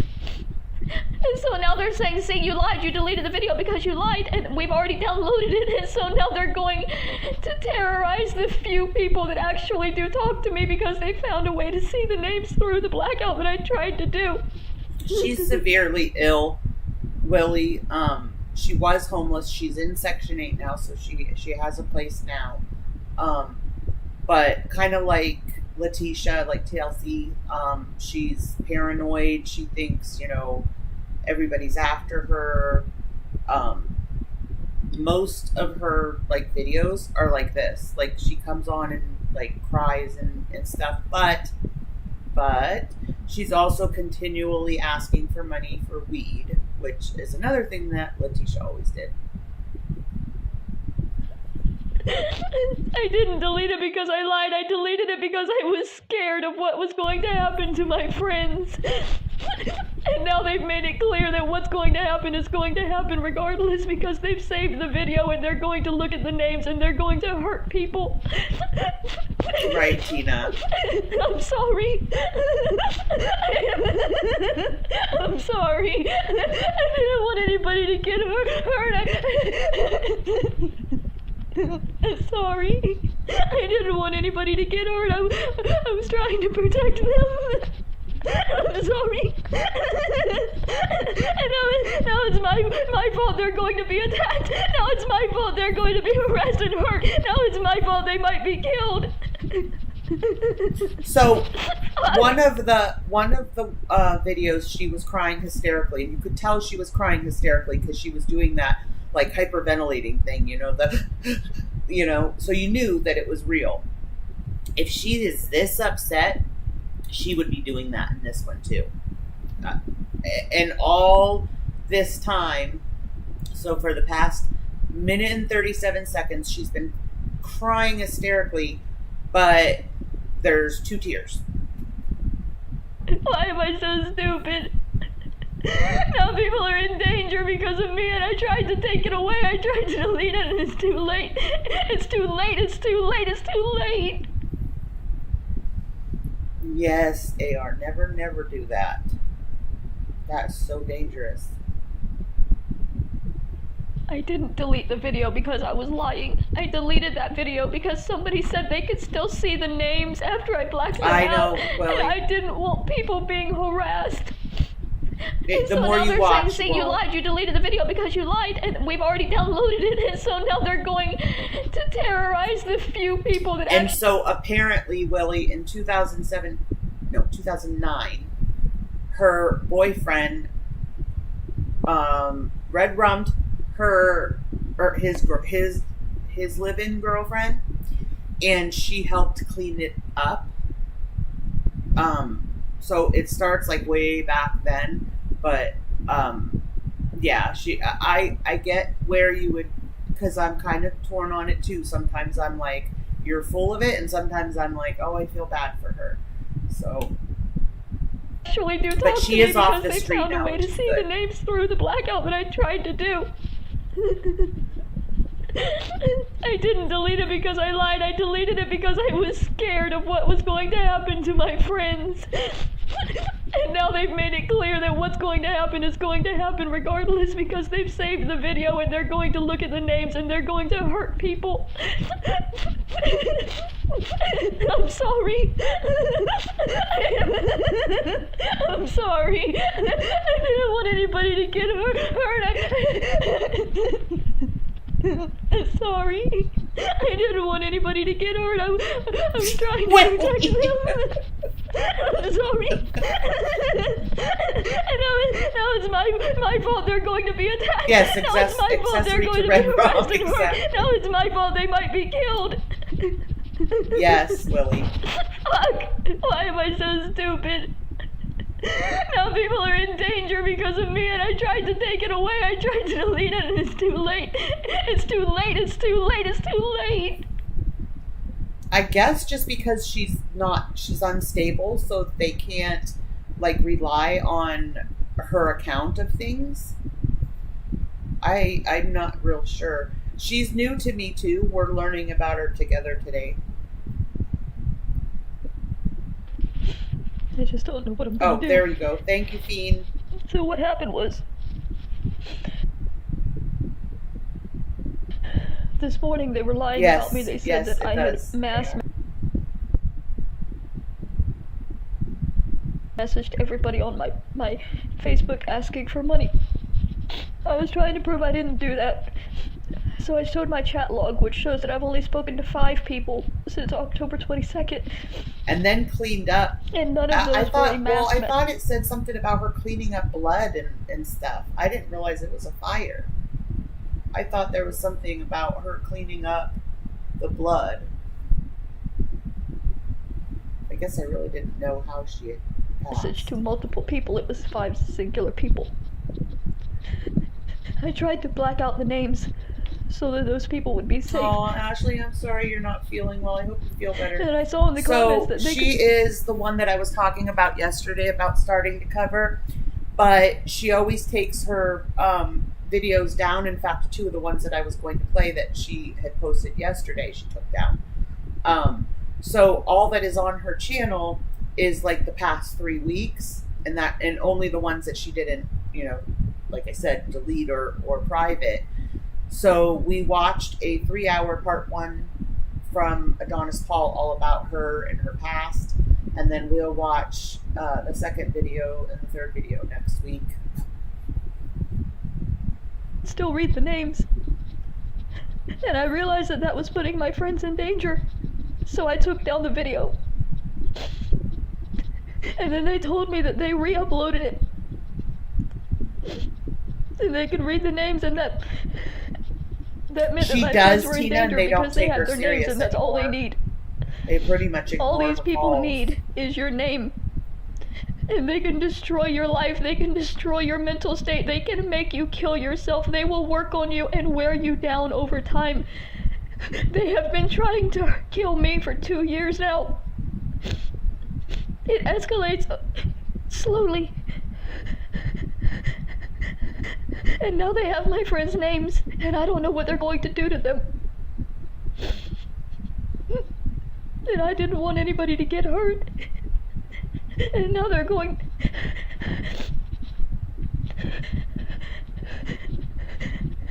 What do I do? What do I do? That's a good point. They said they haven't threatened, but just knowing the names is a threat because of what they've done to me. I know what they've done to me. If they're going to do the same thing they've done to me to these other people, then that's a threat. Just having them know their names, just having them know the names of the people that are kind to me is a threat to those people because they have to eliminate anybody. She's definitely paranoid, Ashley. I don't think people are after her to the extent that she, thinks they are, but I do think that people are harassing her, like getting their thrills off of, harassing her and trying to scare her. But I don't think any of them really mean her any harm physically, but they're definitely messing with her head. That shows me any kindness. That's why it becomes a threat. They have to eliminate anybody that is kind to me, and these people have been kind to me, and so now they have to hurt them. And it's not fair. Oh my gosh. And I don't know what I can do to save them. I can't do anything to save myself.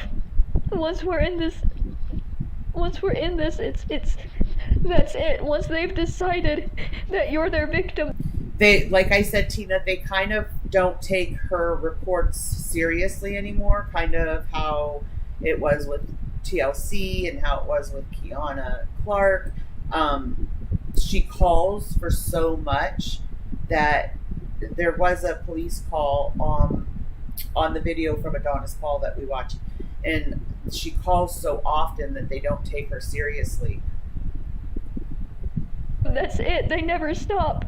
And now these 5 people that were kind to me have to look forward to this for the rest of their lives just because they decided to be kind to somebody. The thousands of people messaging and telling you to kill yourself every day. The constant belittling and diminishing and lying about you to everybody around you. And that's what they have to look forward to now for the rest of their lives, because that's what these people do to you if they know your name. If they know, that's all they have to know. That's all they need. And they have that now. That's why I'm scared. Because I know what they can do to somebody once they have a name to work with.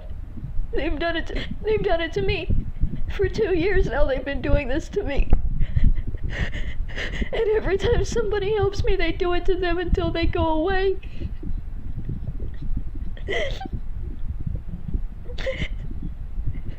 And they're not going to stop until they get what they want. About it.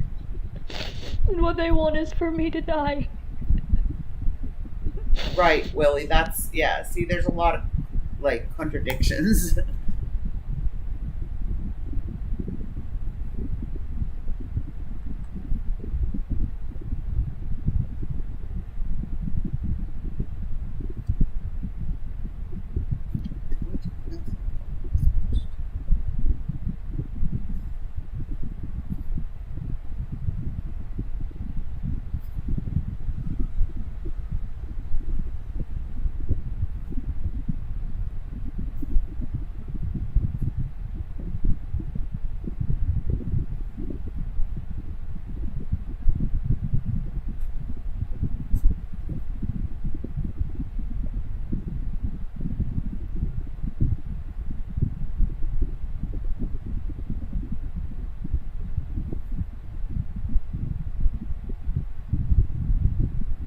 Victim, that's it. They never stop.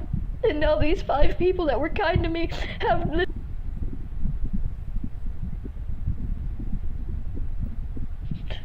I'm okay.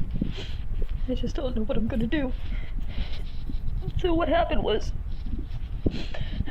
this morning they were lying about me. They said that I had mass messaged everybody on my Facebook asking for money. I was trying to prove I didn't do that.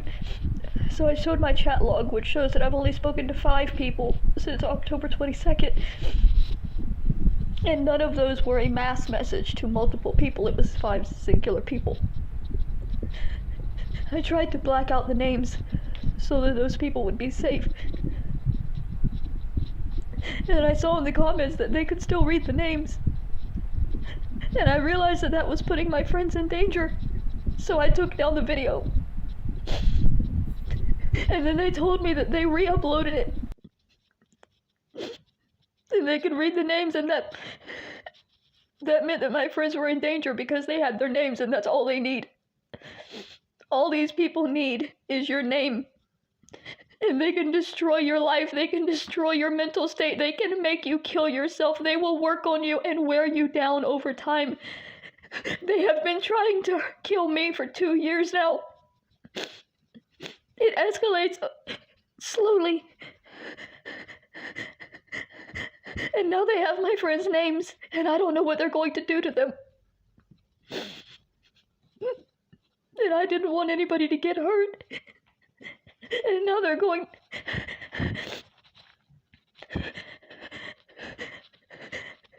What do I do?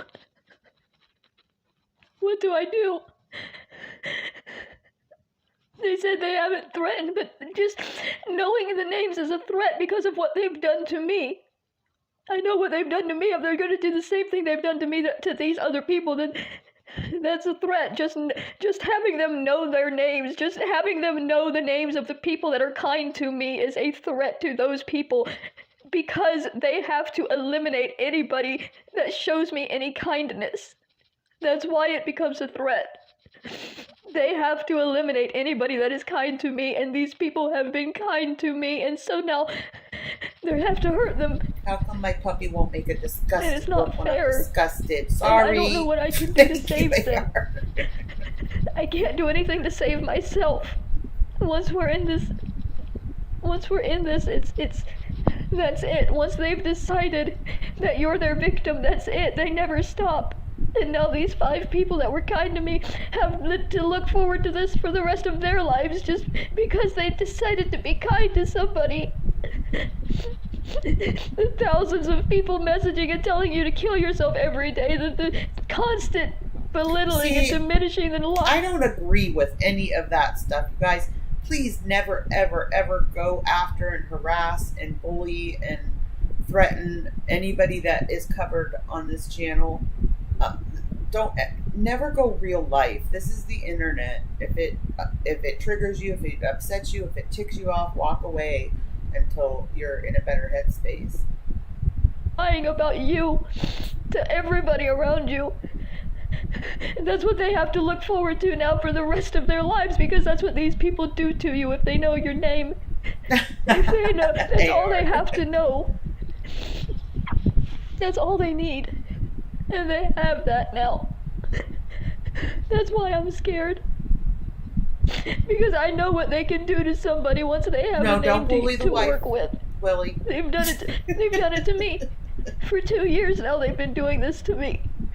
It is, Blue. And every time somebody helps me, they do it to them until they go away. I know we have good peeps in here. 6. And they're not going to stop until they get what they want. And what they want is for me to die.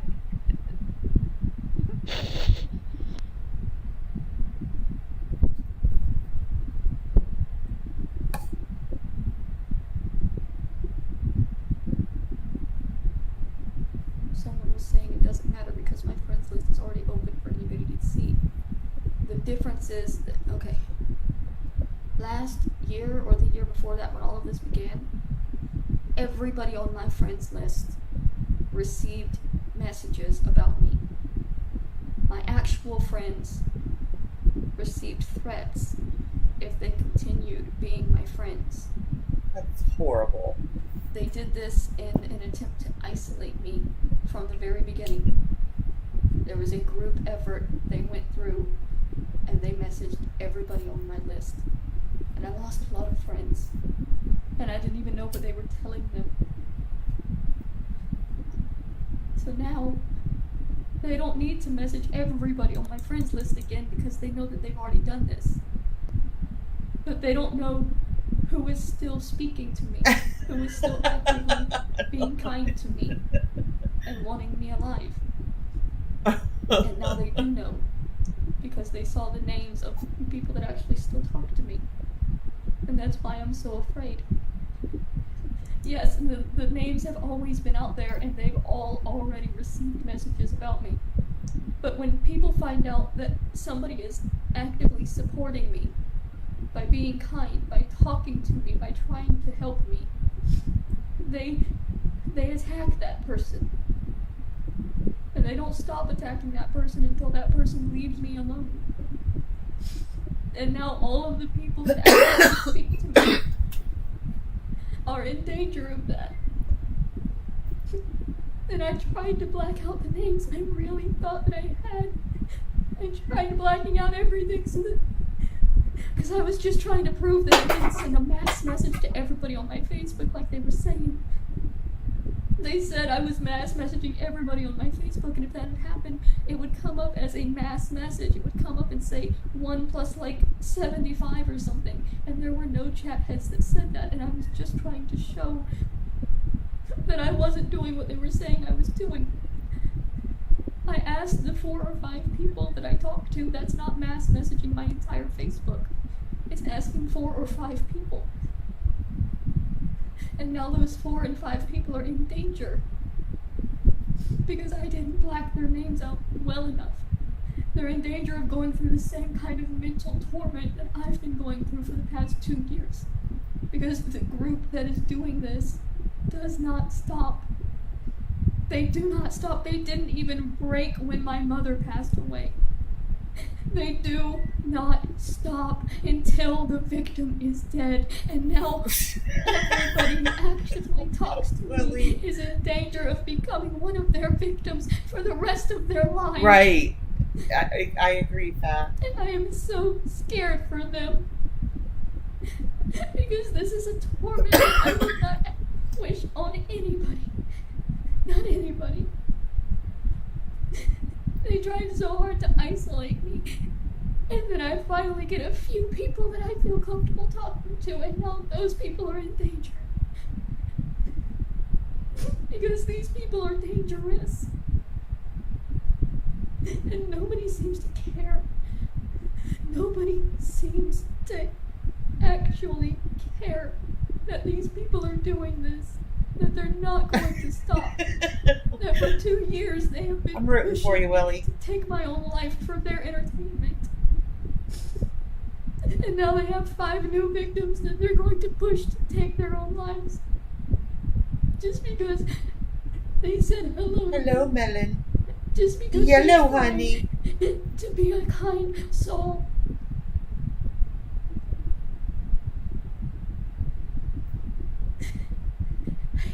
Didn't mean to put them in danger. And I don't know how to go back and change it. I don't know how to fix this. I can't take the video away because they downloaded it and spread it around their group to get the names.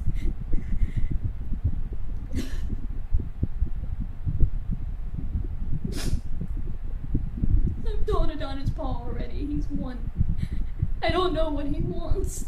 He won. He is better than me. He is smarter than me. He is stronger than me. He has more friends than me. He has more money than me. He has a bigger dick than me. He won. Why won't he just go away and stop tormenting me?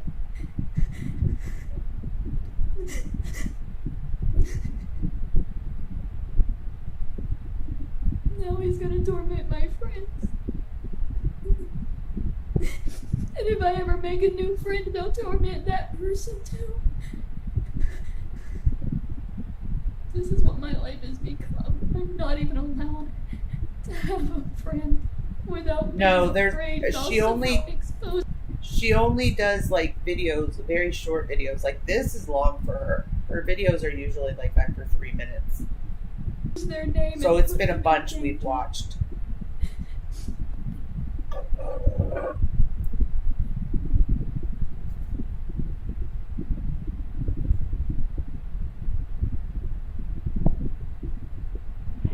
What they're doing is technically legal because they don't have rules and laws against cyberbullying yet. So it is legal for Adonis Paul and his followers to target me and cyberbully me until I take my own life, and they know that they will never be held accountable for it. Because our laws have not changed with technology. They have not created laws yet to protect the mentally ill from being cyberbullied to death. That's why calling the police doesn't do any good. Uh-oh. It's going to take somebody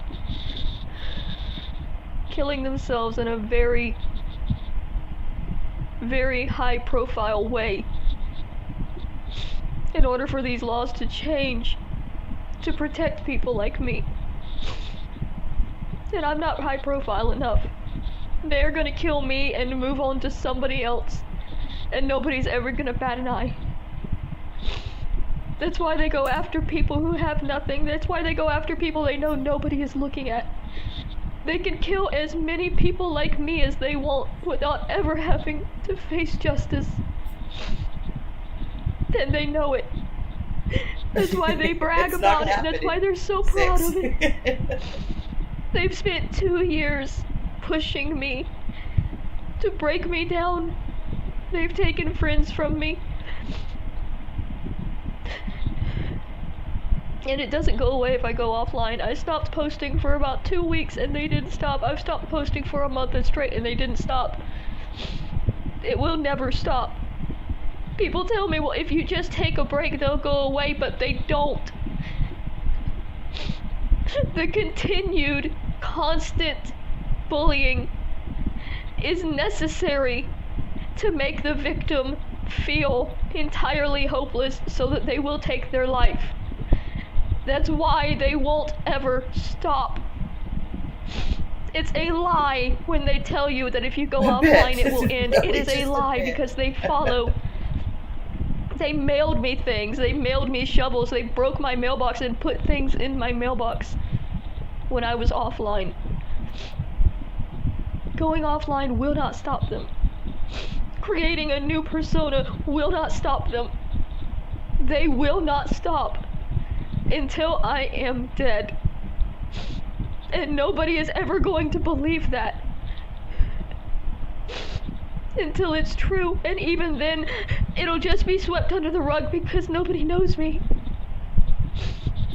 One day they are going to push me to the point that I can't handle it anymore, and they're not going to face any repercussions for it, and they're going to move on and do it to somebody else. I did. And it's not We started with okay. the Adonis Paul, the first part one. That was 3 hours. How many more years will it take for America to create laws that actually stop people like them from hurting people like me?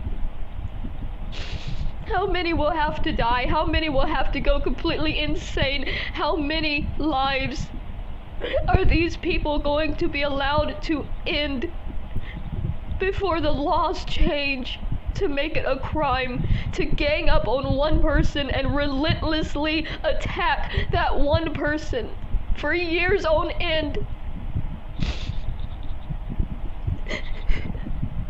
Targeted cyberbullying is already supposed to be against the terms of service of YouTube, but it doesn't matter because YouTube doesn't do anything. I have blocked these people, I have reported them, I have begged for them to just leave me alone and let me live.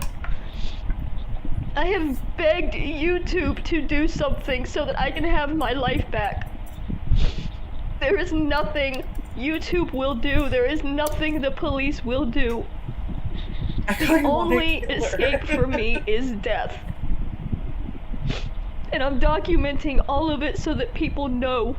When the day comes that they finally push me to the point that I can't fight back against them anymore, all of this will be here to show the world that I begged to be heard, that I pleaded for my life, and nobody listened.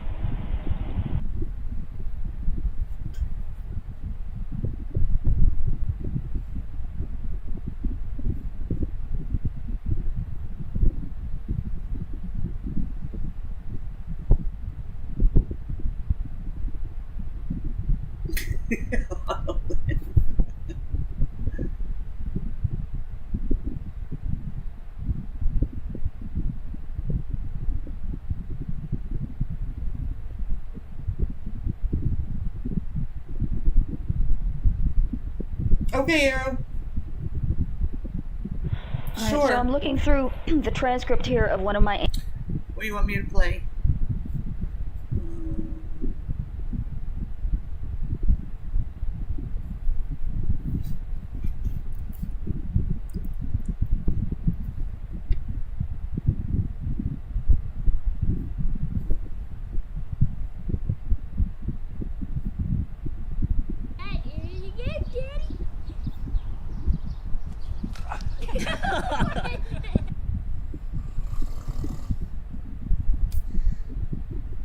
There's frosting everywhere, all over my chair.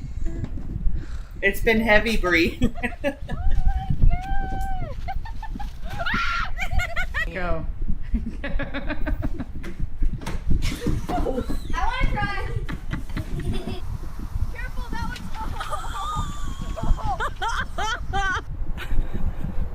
Aww.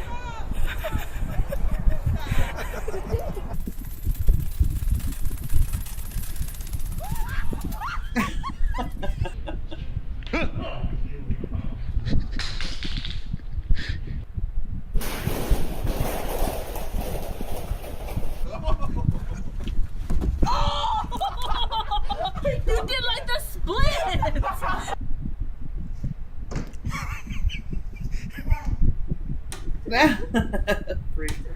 See what you start. Oh, you didn't get it.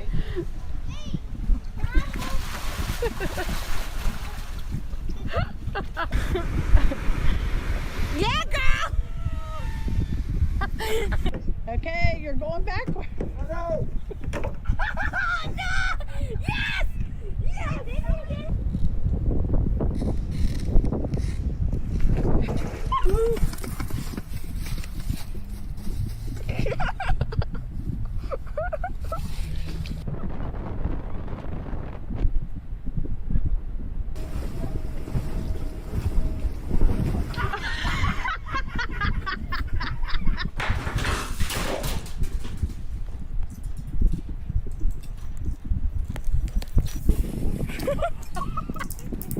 Okay, ready, go. Jump now.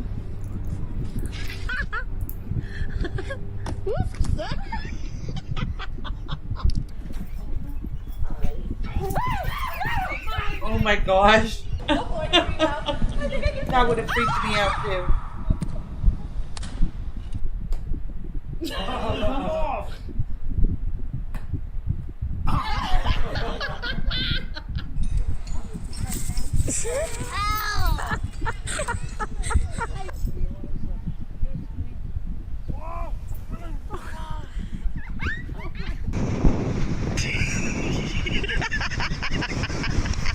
Rocio, AAA's on the way. I need a payment of $50.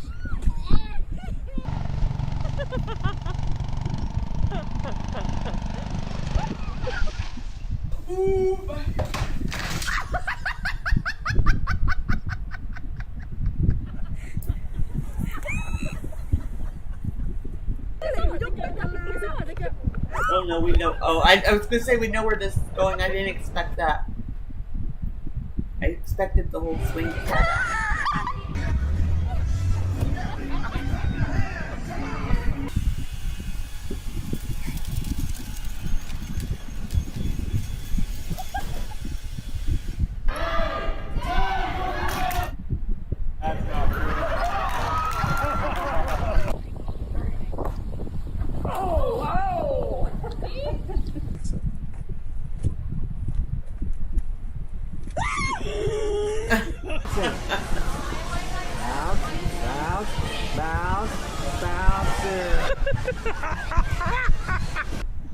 I startle so easy, it takes nothing.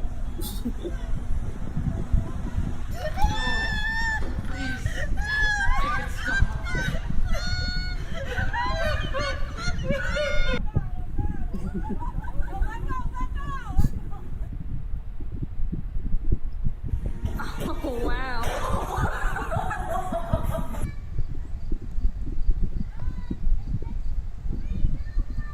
Oh, those are impossible.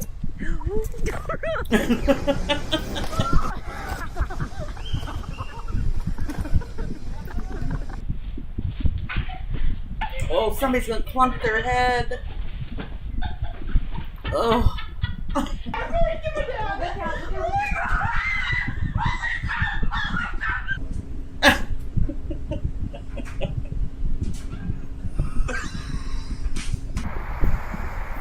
Writing it down, Lily.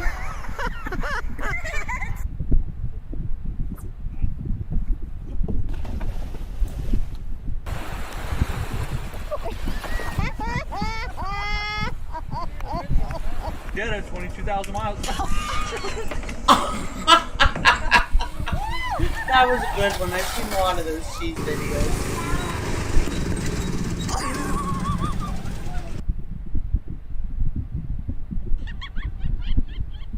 Happy birthday to you. Happy birthday. Aw, Spidey. Stop. Me neither, Six. Am I there yet? Am I there yet?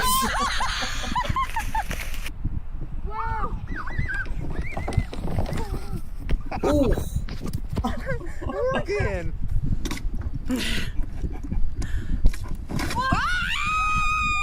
There it goes, he's going. Ah!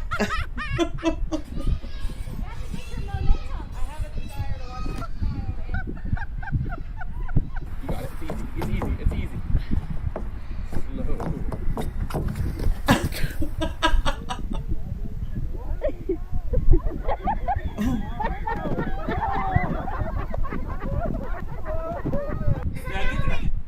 Hurry up!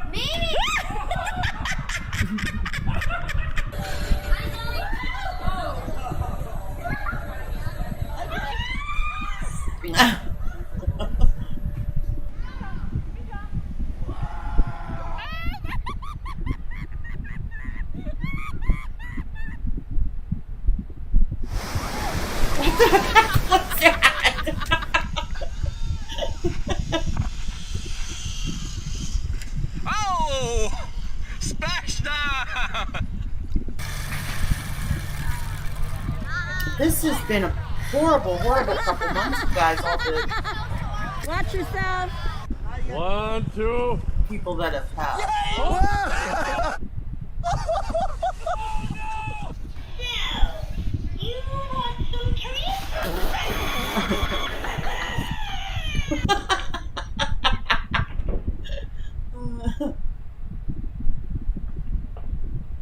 Push the button.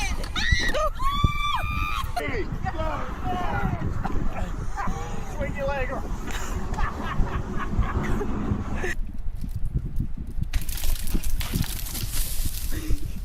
Oh, I didn't realize that. See, I'm coming, buddy.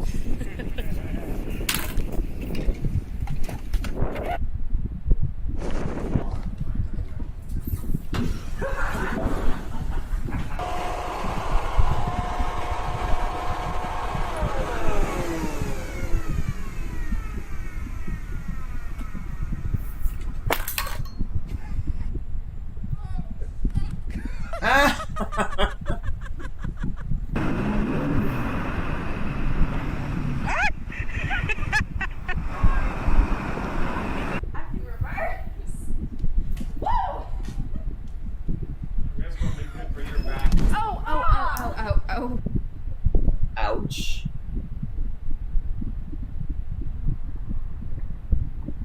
You leaving, Lily? Oh, okay.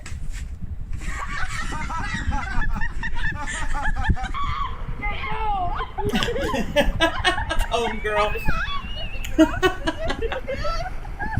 Everyone remember today that Chantel's happier than you, has a hotter hubby than you, is loved more than you, and is generally living a life that you are jealous of. Keep that in mind, people. Go.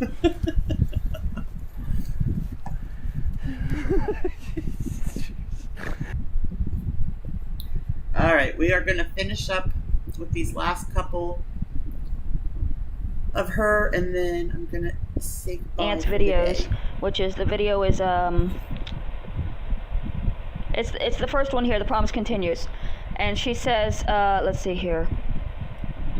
We're gonna start here. Okay, she's talking about her youngest sister, which is my mother. When she talks about her youngest sister, that is my mother.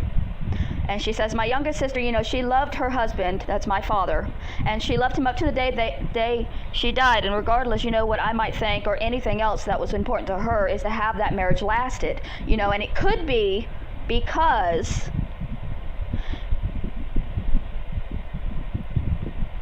you know, because the nights that we, meaning her and my mother as children, the nights that we would have to leave home when my parents would fight. This is Kathy talking. So now Kathy is denying that there was abuse in her childhood, that her father was abusive. But here in this video, she was saying that her and her sisters used to have to leave home at night because the fighting was so bad. That's abuse. If the fighting is so bad when you're a child that you have to leave the home, there is abuse in the home. Okay, we would end up in a bathroom floor at this, you know, outside of the school. You know, it wasn't fun, and it may have instilled in her to make it work no matter what. You know, for me, it was just a different thing.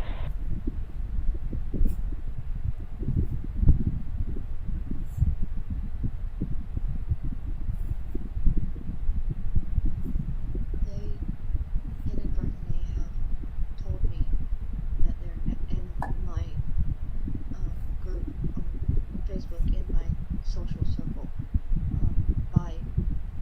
by maintaining the fact that they could 100% prove that I private messaged anybody. It proves that they must have been the other person that I messaged, because it was a private message. So how would anybody but the person messaged know that I had sent a message? I didn't send a mass message like they're claiming. They're claiming I sent a mass message making everybody on my friends list for money.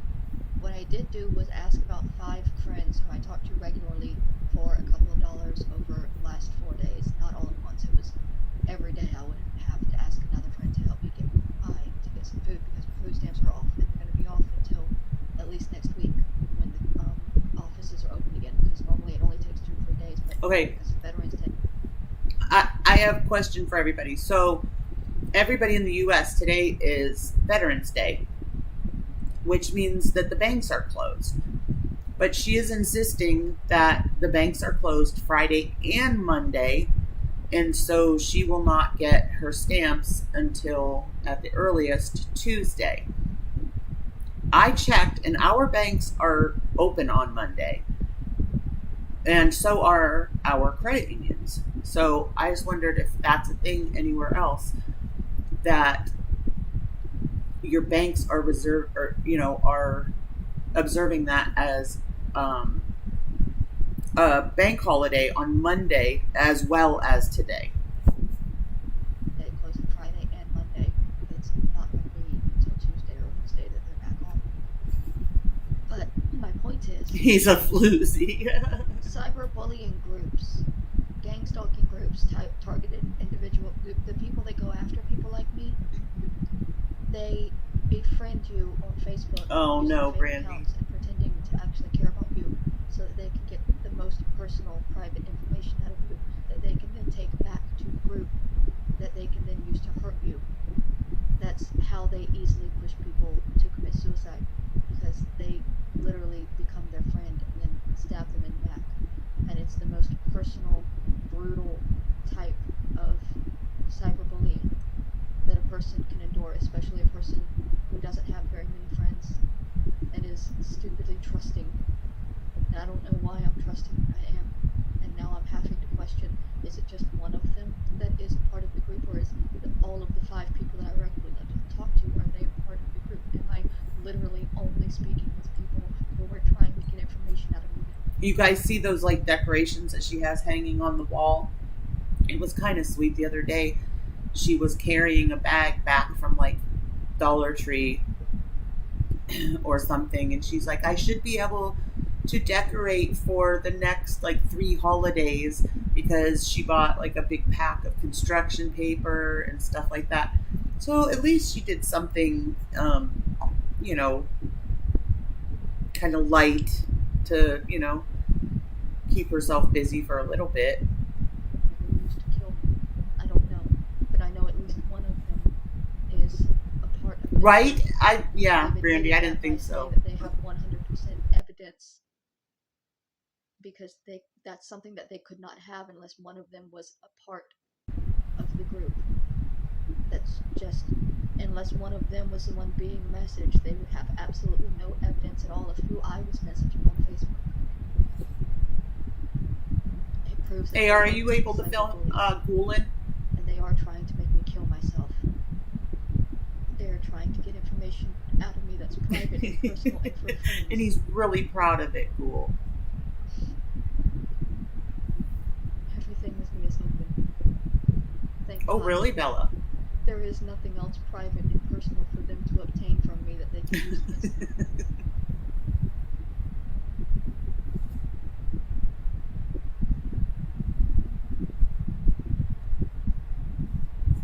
They inadvertently have told me that they're in my group on Facebook, in my social circle,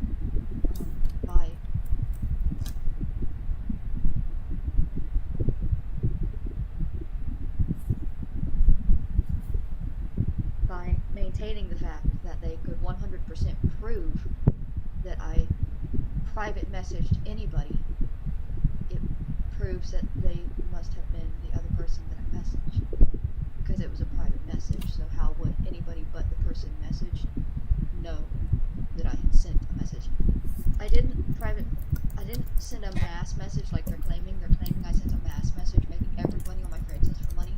What I did do was ask about 5 friends who I talked to regularly for a couple of dollars over the last 4 days. Not all at once. It was every day I would have to ask another friend to help me get by to get some food, because my food stamps are off. They're going to be off until at least next week when the offices are open again, because normally it only takes 2 or 3 days, but because Veterans Day closed on Friday and Monday, it's not going to be until Tuesday or Wednesday that we're back on. But my point is, cyberbullying groups, gang stalking groups, targeted individual groups, the people that go after people like me, they befriend you on Facebook using fake accounts and pretending to actually care about you so that they can get the most personal, private information out of you that they can then take back to the group that they can then use to hurt you. That's how they easily push people to commit suicide, because they literally become their friend and then stab them in the back. And it's the most personal, brutal type of cyberbullying that a person can endure, especially a person who doesn't have very many friends and is stupidly trusting. And I don't know why I'm trusting, I am. And now I'm having to question, is it just one of them that is part of the group, or is it all of the 5 people that I regularly talk to, are they part of the group? Am I literally only speaking with people who are trying to get information out of me who were used to kill me? I don't know, but I know at least one of them is a part of their group. They've admitted that by saying that they have 100% evidence, because that's something that they could not have unless one of them was a part of the group. My son is Marine, Tina. Being messaged, they would have thank your husband. No evidence at all of who I was messaging on Facebook. And thank you, because the spouses serve too. Hi, Blondie. Hi, Lizzie. They are trying to get information out of me that's private and personal and for friends.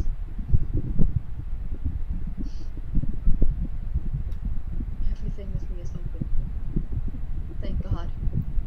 There is nothing else private and personal for them to obtain from me that they can use against me.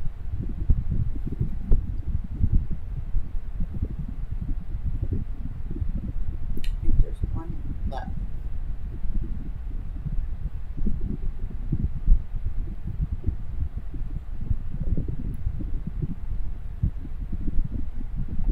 Oh, it's my It's not the only time that my aunt has admitted to it. That's just the only time I could find tonight. There were also interviews that she did where she laughingly spoke about how I could never understand what real abuse was because I never met her father.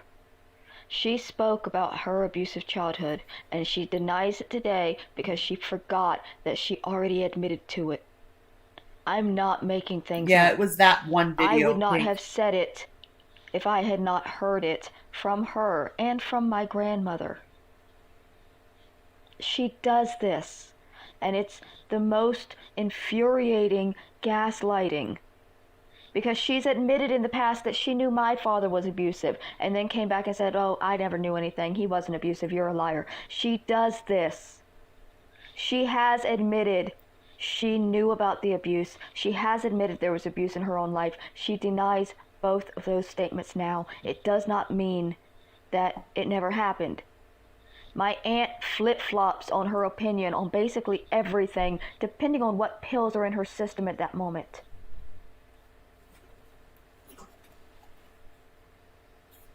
That was the last one, you guys.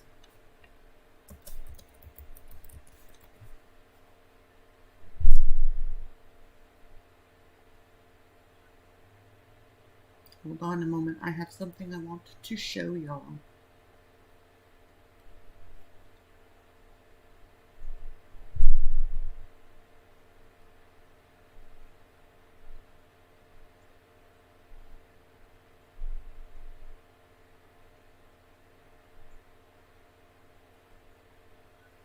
You go, Willie.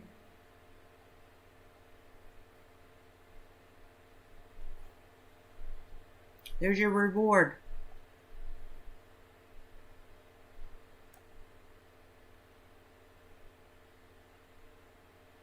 Yes, very much so, Pink. I agree.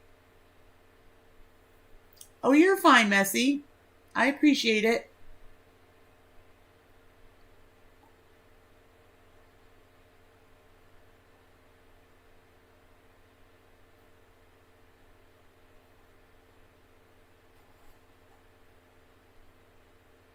Willie, do you like your award?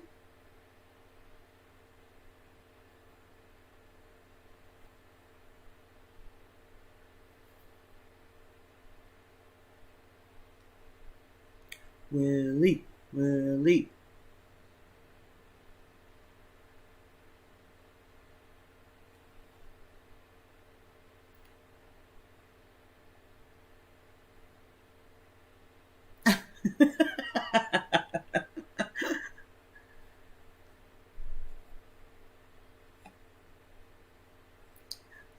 All right, guys, I'm going to leave it there for today. I most likely will be off tomorrow. I'm going to try to not stream tomorrow, but I will be back on Sunday. Now, if something major pops off with Chantel, in fact, let me check her page right now before we go. Now, if something big pops off with her, I will jump on tomorrow.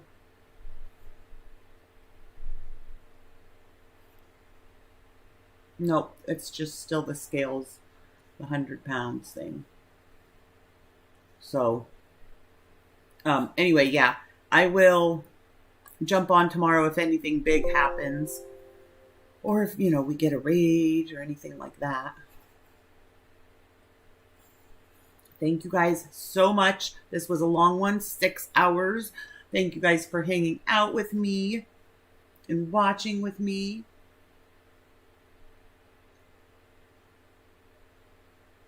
I'm making a sketch. I don't know how to do a screenshot. What are you on? Like, what device? Oh my gosh, Lizzie, it was so good. I loved Pete's at that moment. Yes, thank you, thank you. See, enough people appreciate him. And we don't kill him off. Okay, guys. Love y'all. Thank you again. I appreciate all of you. And I will see you, if not tomorrow, then I will see you on Sunday.